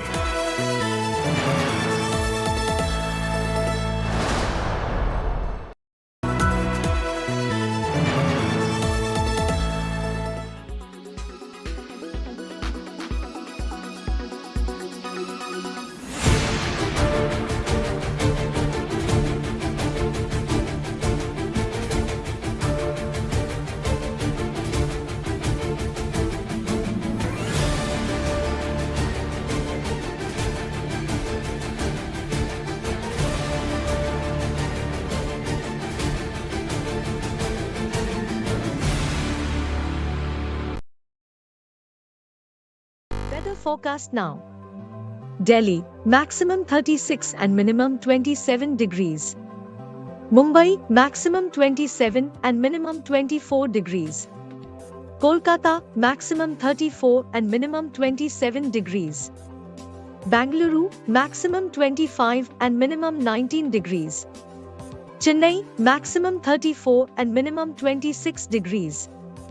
Hyderabad, maximum 23 and minimum 21 degrees.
Weather forecast now. Delhi, maximum 36 and minimum 27 degrees. Mumbai, maximum 27 and minimum 24 degrees. Kolkata, maximum 34 and minimum 27 degrees. Bangalore, maximum 25 and minimum 19 degrees. Chennai, maximum 34 and minimum 26 degrees. Hyderabad, maximum 23 and minimum 21 degrees.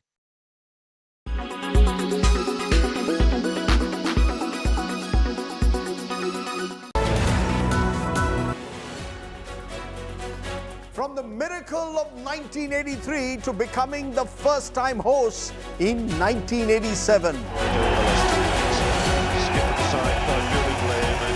The More versus Miadad of 1992 to the Prasad versus Amir Sohail of 1996.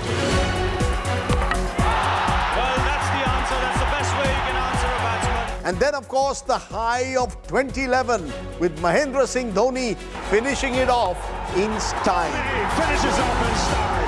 A magnificent strike into the crowd. India lift the World Cup after 28 years. Relive India's journey at the Cricket World Cup from 1983 to the last edition in 2019 with me, Rajdeep Sardesai. And me, Nikhil Nas. World Cup Rewind at these times on India Today.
Co-powered by the new Kia Seltos, the badass reborn. Co-powered by Mama Earth Onion Shampoo, reduces hair fall naturally. Airtel Extreme Fiber.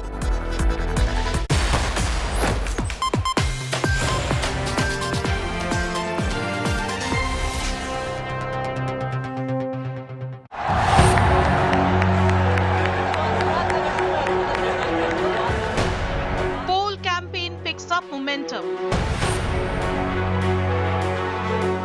Prime Minister declares state of war Rajasthan. Modi's scathing attacks. From Rajniti to Red Diary. आपने लाल diary के बारे में सुना है ना? सुना है ना? इस लाल डायरी में कांग्रेस सरकार के काले कारनामे दर्ज है। Gehlot counters attacks. जनता आज सिग्नल दे चुकी है, सीकर के अंदर तो जनता समझ गई है और आने वाले वक्त में उनको लाल झंडी दिखा दी जाएगी। Which way are desert winds blowing? Top focus on 5 Live.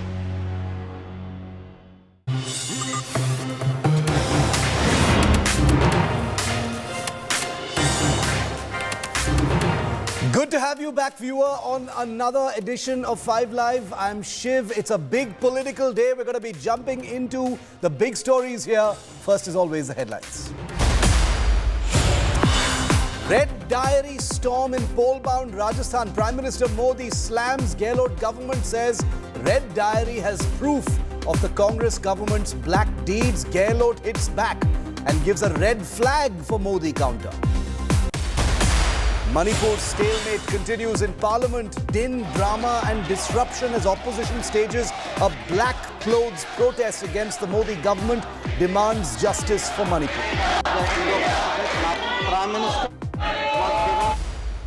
Big escalation in freebies Nataka. Fund crunch halts key Sidhu government schemes.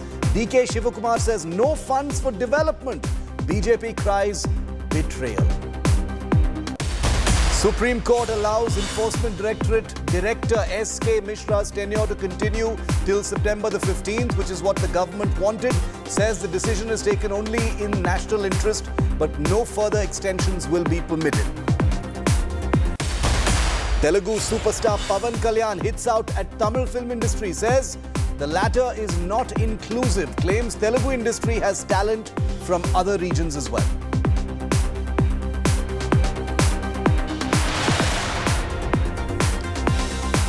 This is election season, viewer. In just a few months from now, big states, Rajasthan, Chhattisgarh and Madhya Pradesh go to the elections. And then a few months later, that is about 9 months from now, it's the big 2024 battle.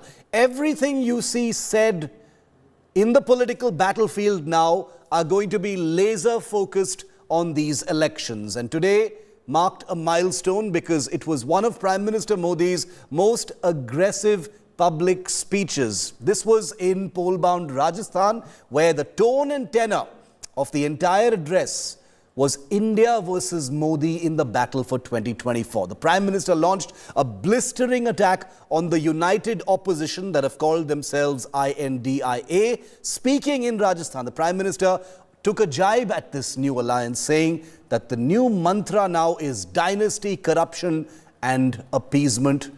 Here are the highlights from that fiery address, which, like I said, marks the first big attack that signals the beginning of the 2023-24 election season.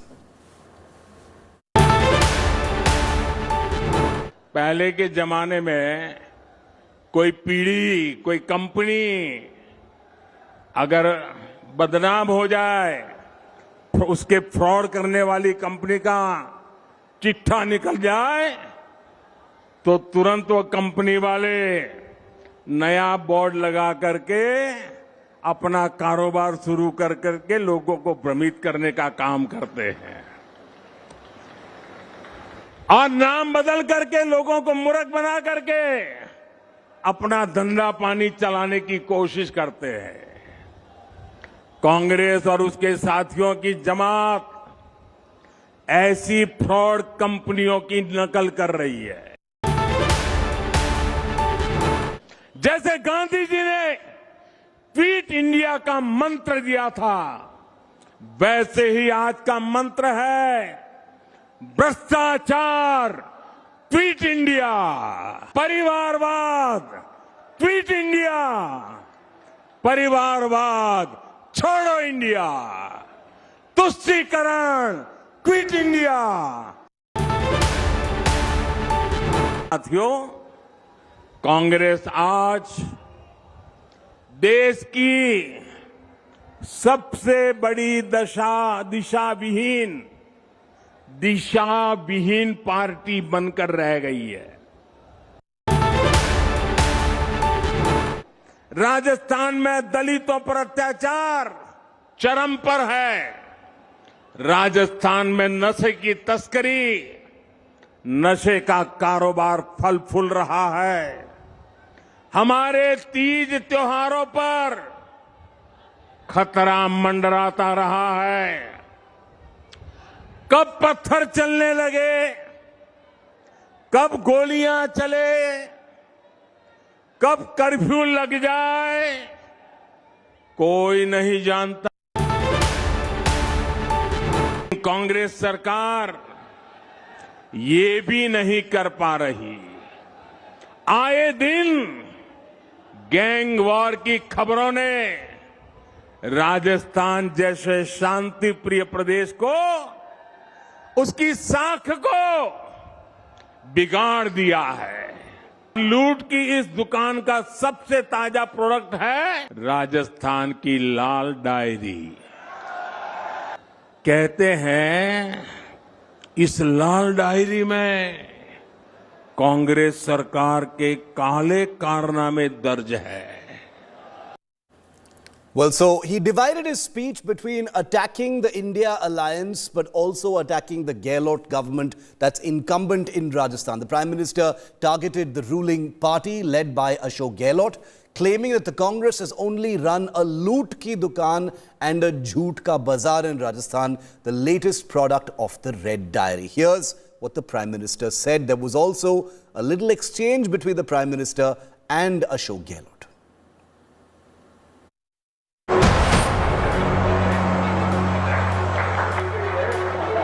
Congress ने राजस्थान में सरकार चलाने के नाम पर सिर्फ लूट की दुकान चलाई है, झूठ का बाजार सजाया है। Prime Minister Narendra Modi has sounded the poll bugle in Rajasthan. Firing fresh salvos at the Congress, Prime Minister Modi launched a series of scathing attacks on the present state government led by Ashok Gehlot. Prime Minister Modi tore into the Gehlot government over the Red Diary that was brandished by sacked Minister Rajendra Gudda, who claimed it contained proof of government corruption. The Prime Minister also accused the Gehlot government of letting crime flourish, stalling development and massive scams. लूट की इस दुकान का सबसे ताजा product है, ताजा product Rajasthan की लाल डायरी। कांग्रेस के बड़े से बड़े नेताओं की इस लाल डायरी का नाम सुनते ही बोलती बंद हो रही है। ये लाल डायरी इस चुनाव में पूरी कांग्रेस का डिब्बा गोल करने जा रही है।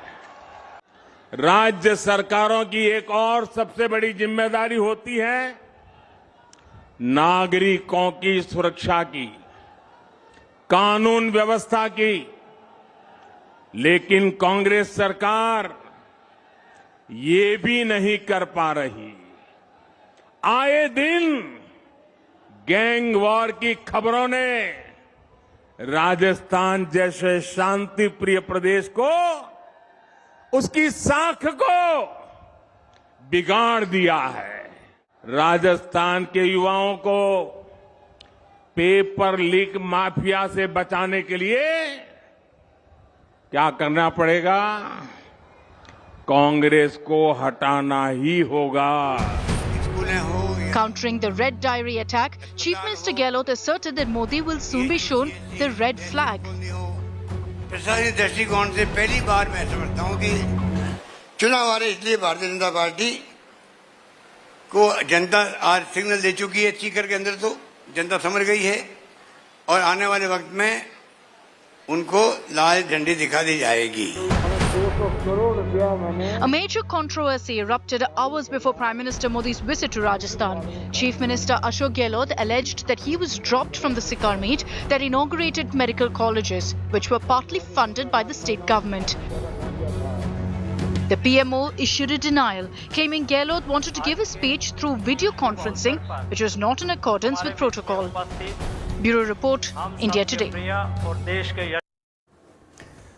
And on the Prime Minister's big attack, even as Parliament remains paralysed over the demand for the Prime Minister to make a statement on the Manipur crisis. Let's go straight into our political face-off. Joining me live now, Salman Soz, National Spokesperson of the Congress Party, Charu Pragya, Spokesperson of the BJP. Charu and Salman, thank you. Good to see you both here on 5 Live, and thank you for your time. Salman, let me start with you. You've heard what the Prime Minister has just said.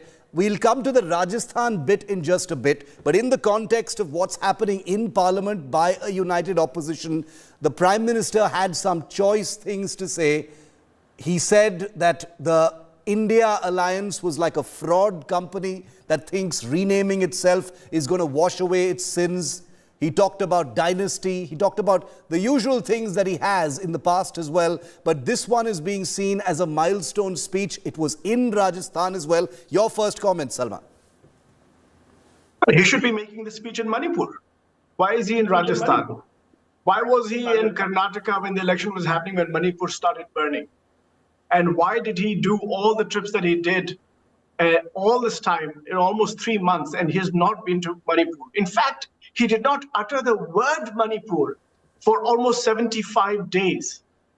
When a state was effectively divided in two, when 6,000 arms were looted, imagine, you know this business well.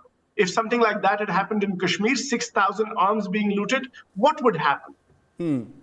Women and children being murdered, elderly being murdered, women being raped and gang raped. Do you think that the Prime Minister did not know about these incidents all this time? If he did not know, then he should not be Prime Minister. But he knew, and he kept quiet.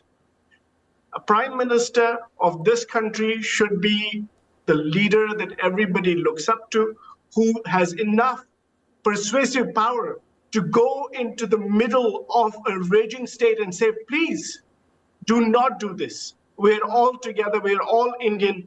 We must not fight each other. But he said nothing. Now he's in Rajasthan talking about, law and order. You have a state that is divided in two. And you're talking about law and order? You're talking about atrocities against Dalits. Meanwhile, state after state, most are ruled by the BJP. You have atrocities against Dalits, against minorities. You don't say anything there. What kind of your oath to office is for all Indians, for all states. And what do? You play politics selectively. Now, he may say all this. He can fight against the India alliance and he can badmouth us. You want to abuse us? Please, Mr. Prime Minister, abuse Salman Soz. Abuse Rahul Gandhi. Abuse Mallikarjun Kharge. Abuse everybody. But help the people of Manipur. Be answerable to the people of India in Parliament, because that's where you should be. Okay, And you are failing in your Charu, job, respond to that. Respond to what Salman says, that this should be about Manipur. You know, why isn't the Prime Minister saying all this, even if, he's in Rajasthan right now, fair enough, but why isn't he doing this in Manipur? The opposition clearly isn't going to budge from that. This needs to be about Manipur. Respond, Charu. Shiv, thank you for reminding Salman that the Prime Minister was speaking in Rajasthan to people who live in Rajasthan. And as for Manipur, our Honorable Prime Minister has already spoken. Maybe Salman was not being alert enough to listen to that. But apart from our Honorable Prime Minister, our Defence Minister and our Home Minister have said that they want to have a discussion on Manipur in Parliament. However, the opposition is determined to disrupt that. I can get into greater details, but that's not the topic of your debate today. The topic of the debate today is the situation in Rajasthan, which has been critical because this is as much current events as the events that are unfolding in Manipur. It is as much currently relevant that a minister in Rajasthan has been sacked when he raised the dismal state of women in that state. He's been sacked, has taken away from him because he said the situation of women in Rajasthan is not good and we need to do some self-introspection. Salman probably might not know this, but let me tell him that NCRB data says that out of all the crime against women in this country, and each and every crime is horrendous as far as I'm concerned, and I'm calling a spade, but out of all the crimes against women in India, out of 28 of our states, 22% of them happen in Rajasthan alone. 22%. That's nearly 1/4 of the crimes that happen against women in India happen in Rajasthan. And do you know what happens after these crimes are committed? Another minister comes on record and says very proudly, "Ye to Purushon ka pradesh hai," which means this is a state of men. I am sorry, you are insulting both the state and the men. This is not the kind of a statement that's expected from someone who considers himself to a public leader. But has there been any discussion or a backlash or a retraction or an apology on that? None at all. Has there been any response to that kind of a statement from the senior most Congress leadership, whether it is Mr. Gandhi or Mrs. Vadra? Absolutely none. Okay, but Charu, Salman right now see fit to address that issue. The situation in Rajasthan is... Give me 10 more seconds. Very quickly, Yes, very quickly. yes. 10 Complete your seconds. point. 10 seconds. Because, you know, the women's issue angers me. And I am as angry about Rajasthan as I am about Manipur. I am not looking at the geography of a woman before deciding how much outrage I need to be showing. I am equally concerned about every single daughter of this country. But that's not the case from any Rajasthan leader or any Congress leader for that matter. The Lal Diary is supposed to be carrying records of all the misdeeds of the Congress leaders. If that Lal Diary was produced in your But the thing is, it can be, you know, I don't think it can be anybody's case that the situation or the things happening in Rajasthan are not serious and deserve attention. But surely it would be reasonable not to compare the two, given that what's happening in Manipur is an emergency situation. Nearly 200 people or more have died, you know, in a span of a short period of time. I'm not saying that Rajasthan should be ignored, but I am saying I'm just wondering that the opposition is accusing you, the BJP and the Modi government, Charu, of using Rajasthan as a diversion away from Manipur. That is the allegation against you. You're saying that, you know, we have spoken about Manipur, prepared for a debate, but the allegation against you is that you're running away from Manipur by focusing on Rajasthan. You know, Shiv, I might even buy that if it was not the Congress MLA who spoke out in assembly against the government, and it was not the Congress government which dismissed that MLA from his position of being a minister in that particular government. What did BJP have to do with it? Please remind me. And if incidents like this happen, if the tallest leaders of our country proudly say, "Ye Purushon ka pradesh hai, isliye hum log rape mein number 1 hai," I'm sorry. Now this is something which needs to be addressed, and this is not BJP's doing. These are all Congress leaders. Salman, you know, Salman, this is as much as, you know, as much as there is a, you know, very justifiable political focused attack on the government on the issue of Manipur, and we've been covering it extensively here. You know, I think it does no favors to the Congress that, you know, you've just thrown your hands up and refused to engage on the issue of Rajasthan. Many of the things that Charu talks about are true. They haven't sprung from BJP actions. And, you know, it doesn't look great for the Congress to simply say diversion and not say anything at all about Rajasthan. Let me now, you know, I've heard Charu very patiently. Now she should listen patiently as well. Look, I think you said it very well, that any reasonable person in the country who's watching what is happening in the country cannot compare what is happening in Manipur with any other part of the country right now. It's not just an emergency situation. This is a national security threat. Why is that? Because it is not just about Manipur any longer. This could grow to Mizoram. This could go to Nagaland. This is a very, very serious situation.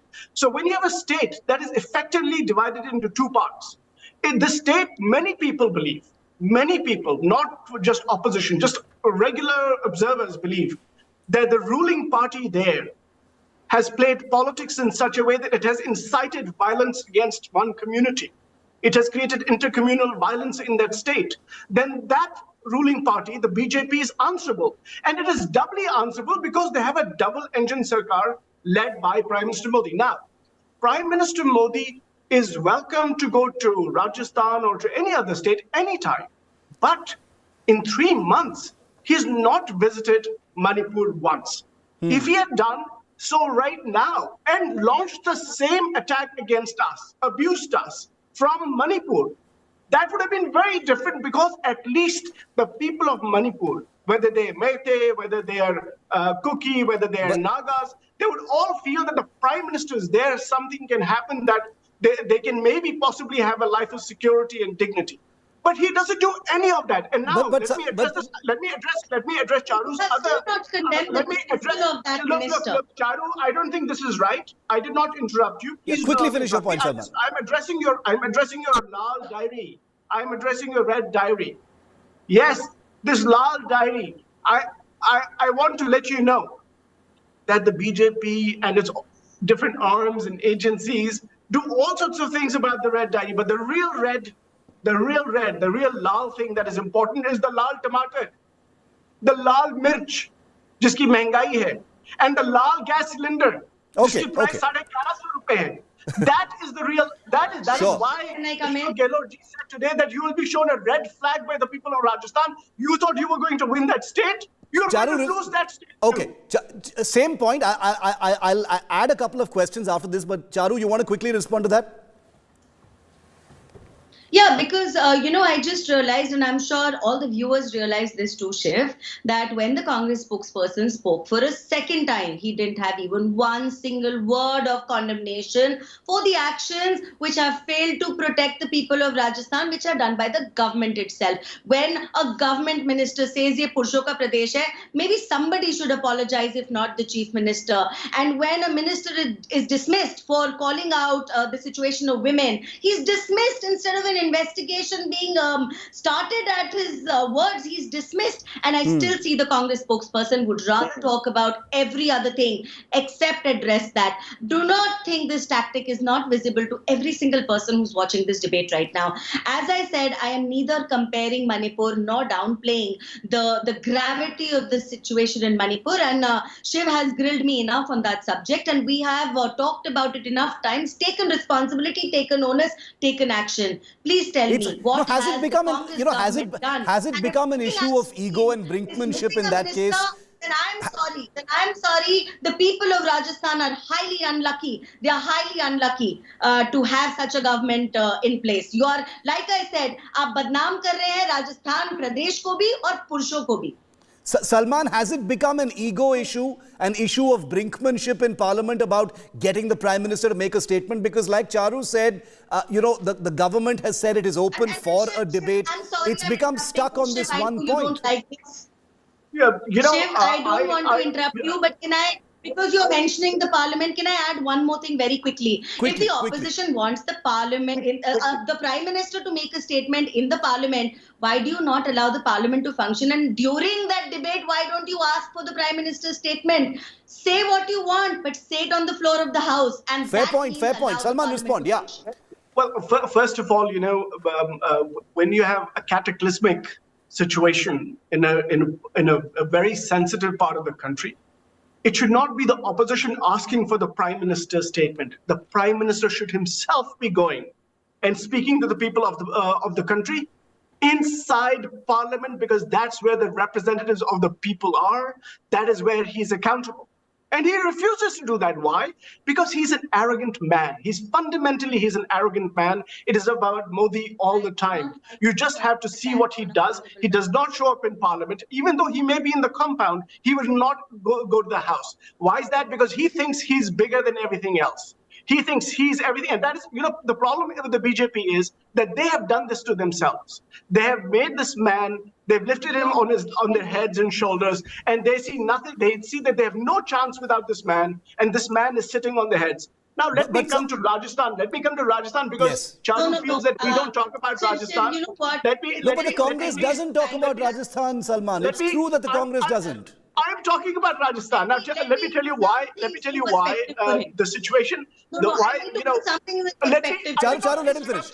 I did not interrupt you. Charu, let Salman speak. I'll come to you. So, my point is that in Rajasthan, if there's any member from my party who in any way disrespects women, I would condemn it. Salman Soz, will condemn it. Okay? Because I believe that men, women in India and others. But Salman, you're a good man. It's about the party. You're a good man. It's about the party. Let me finish.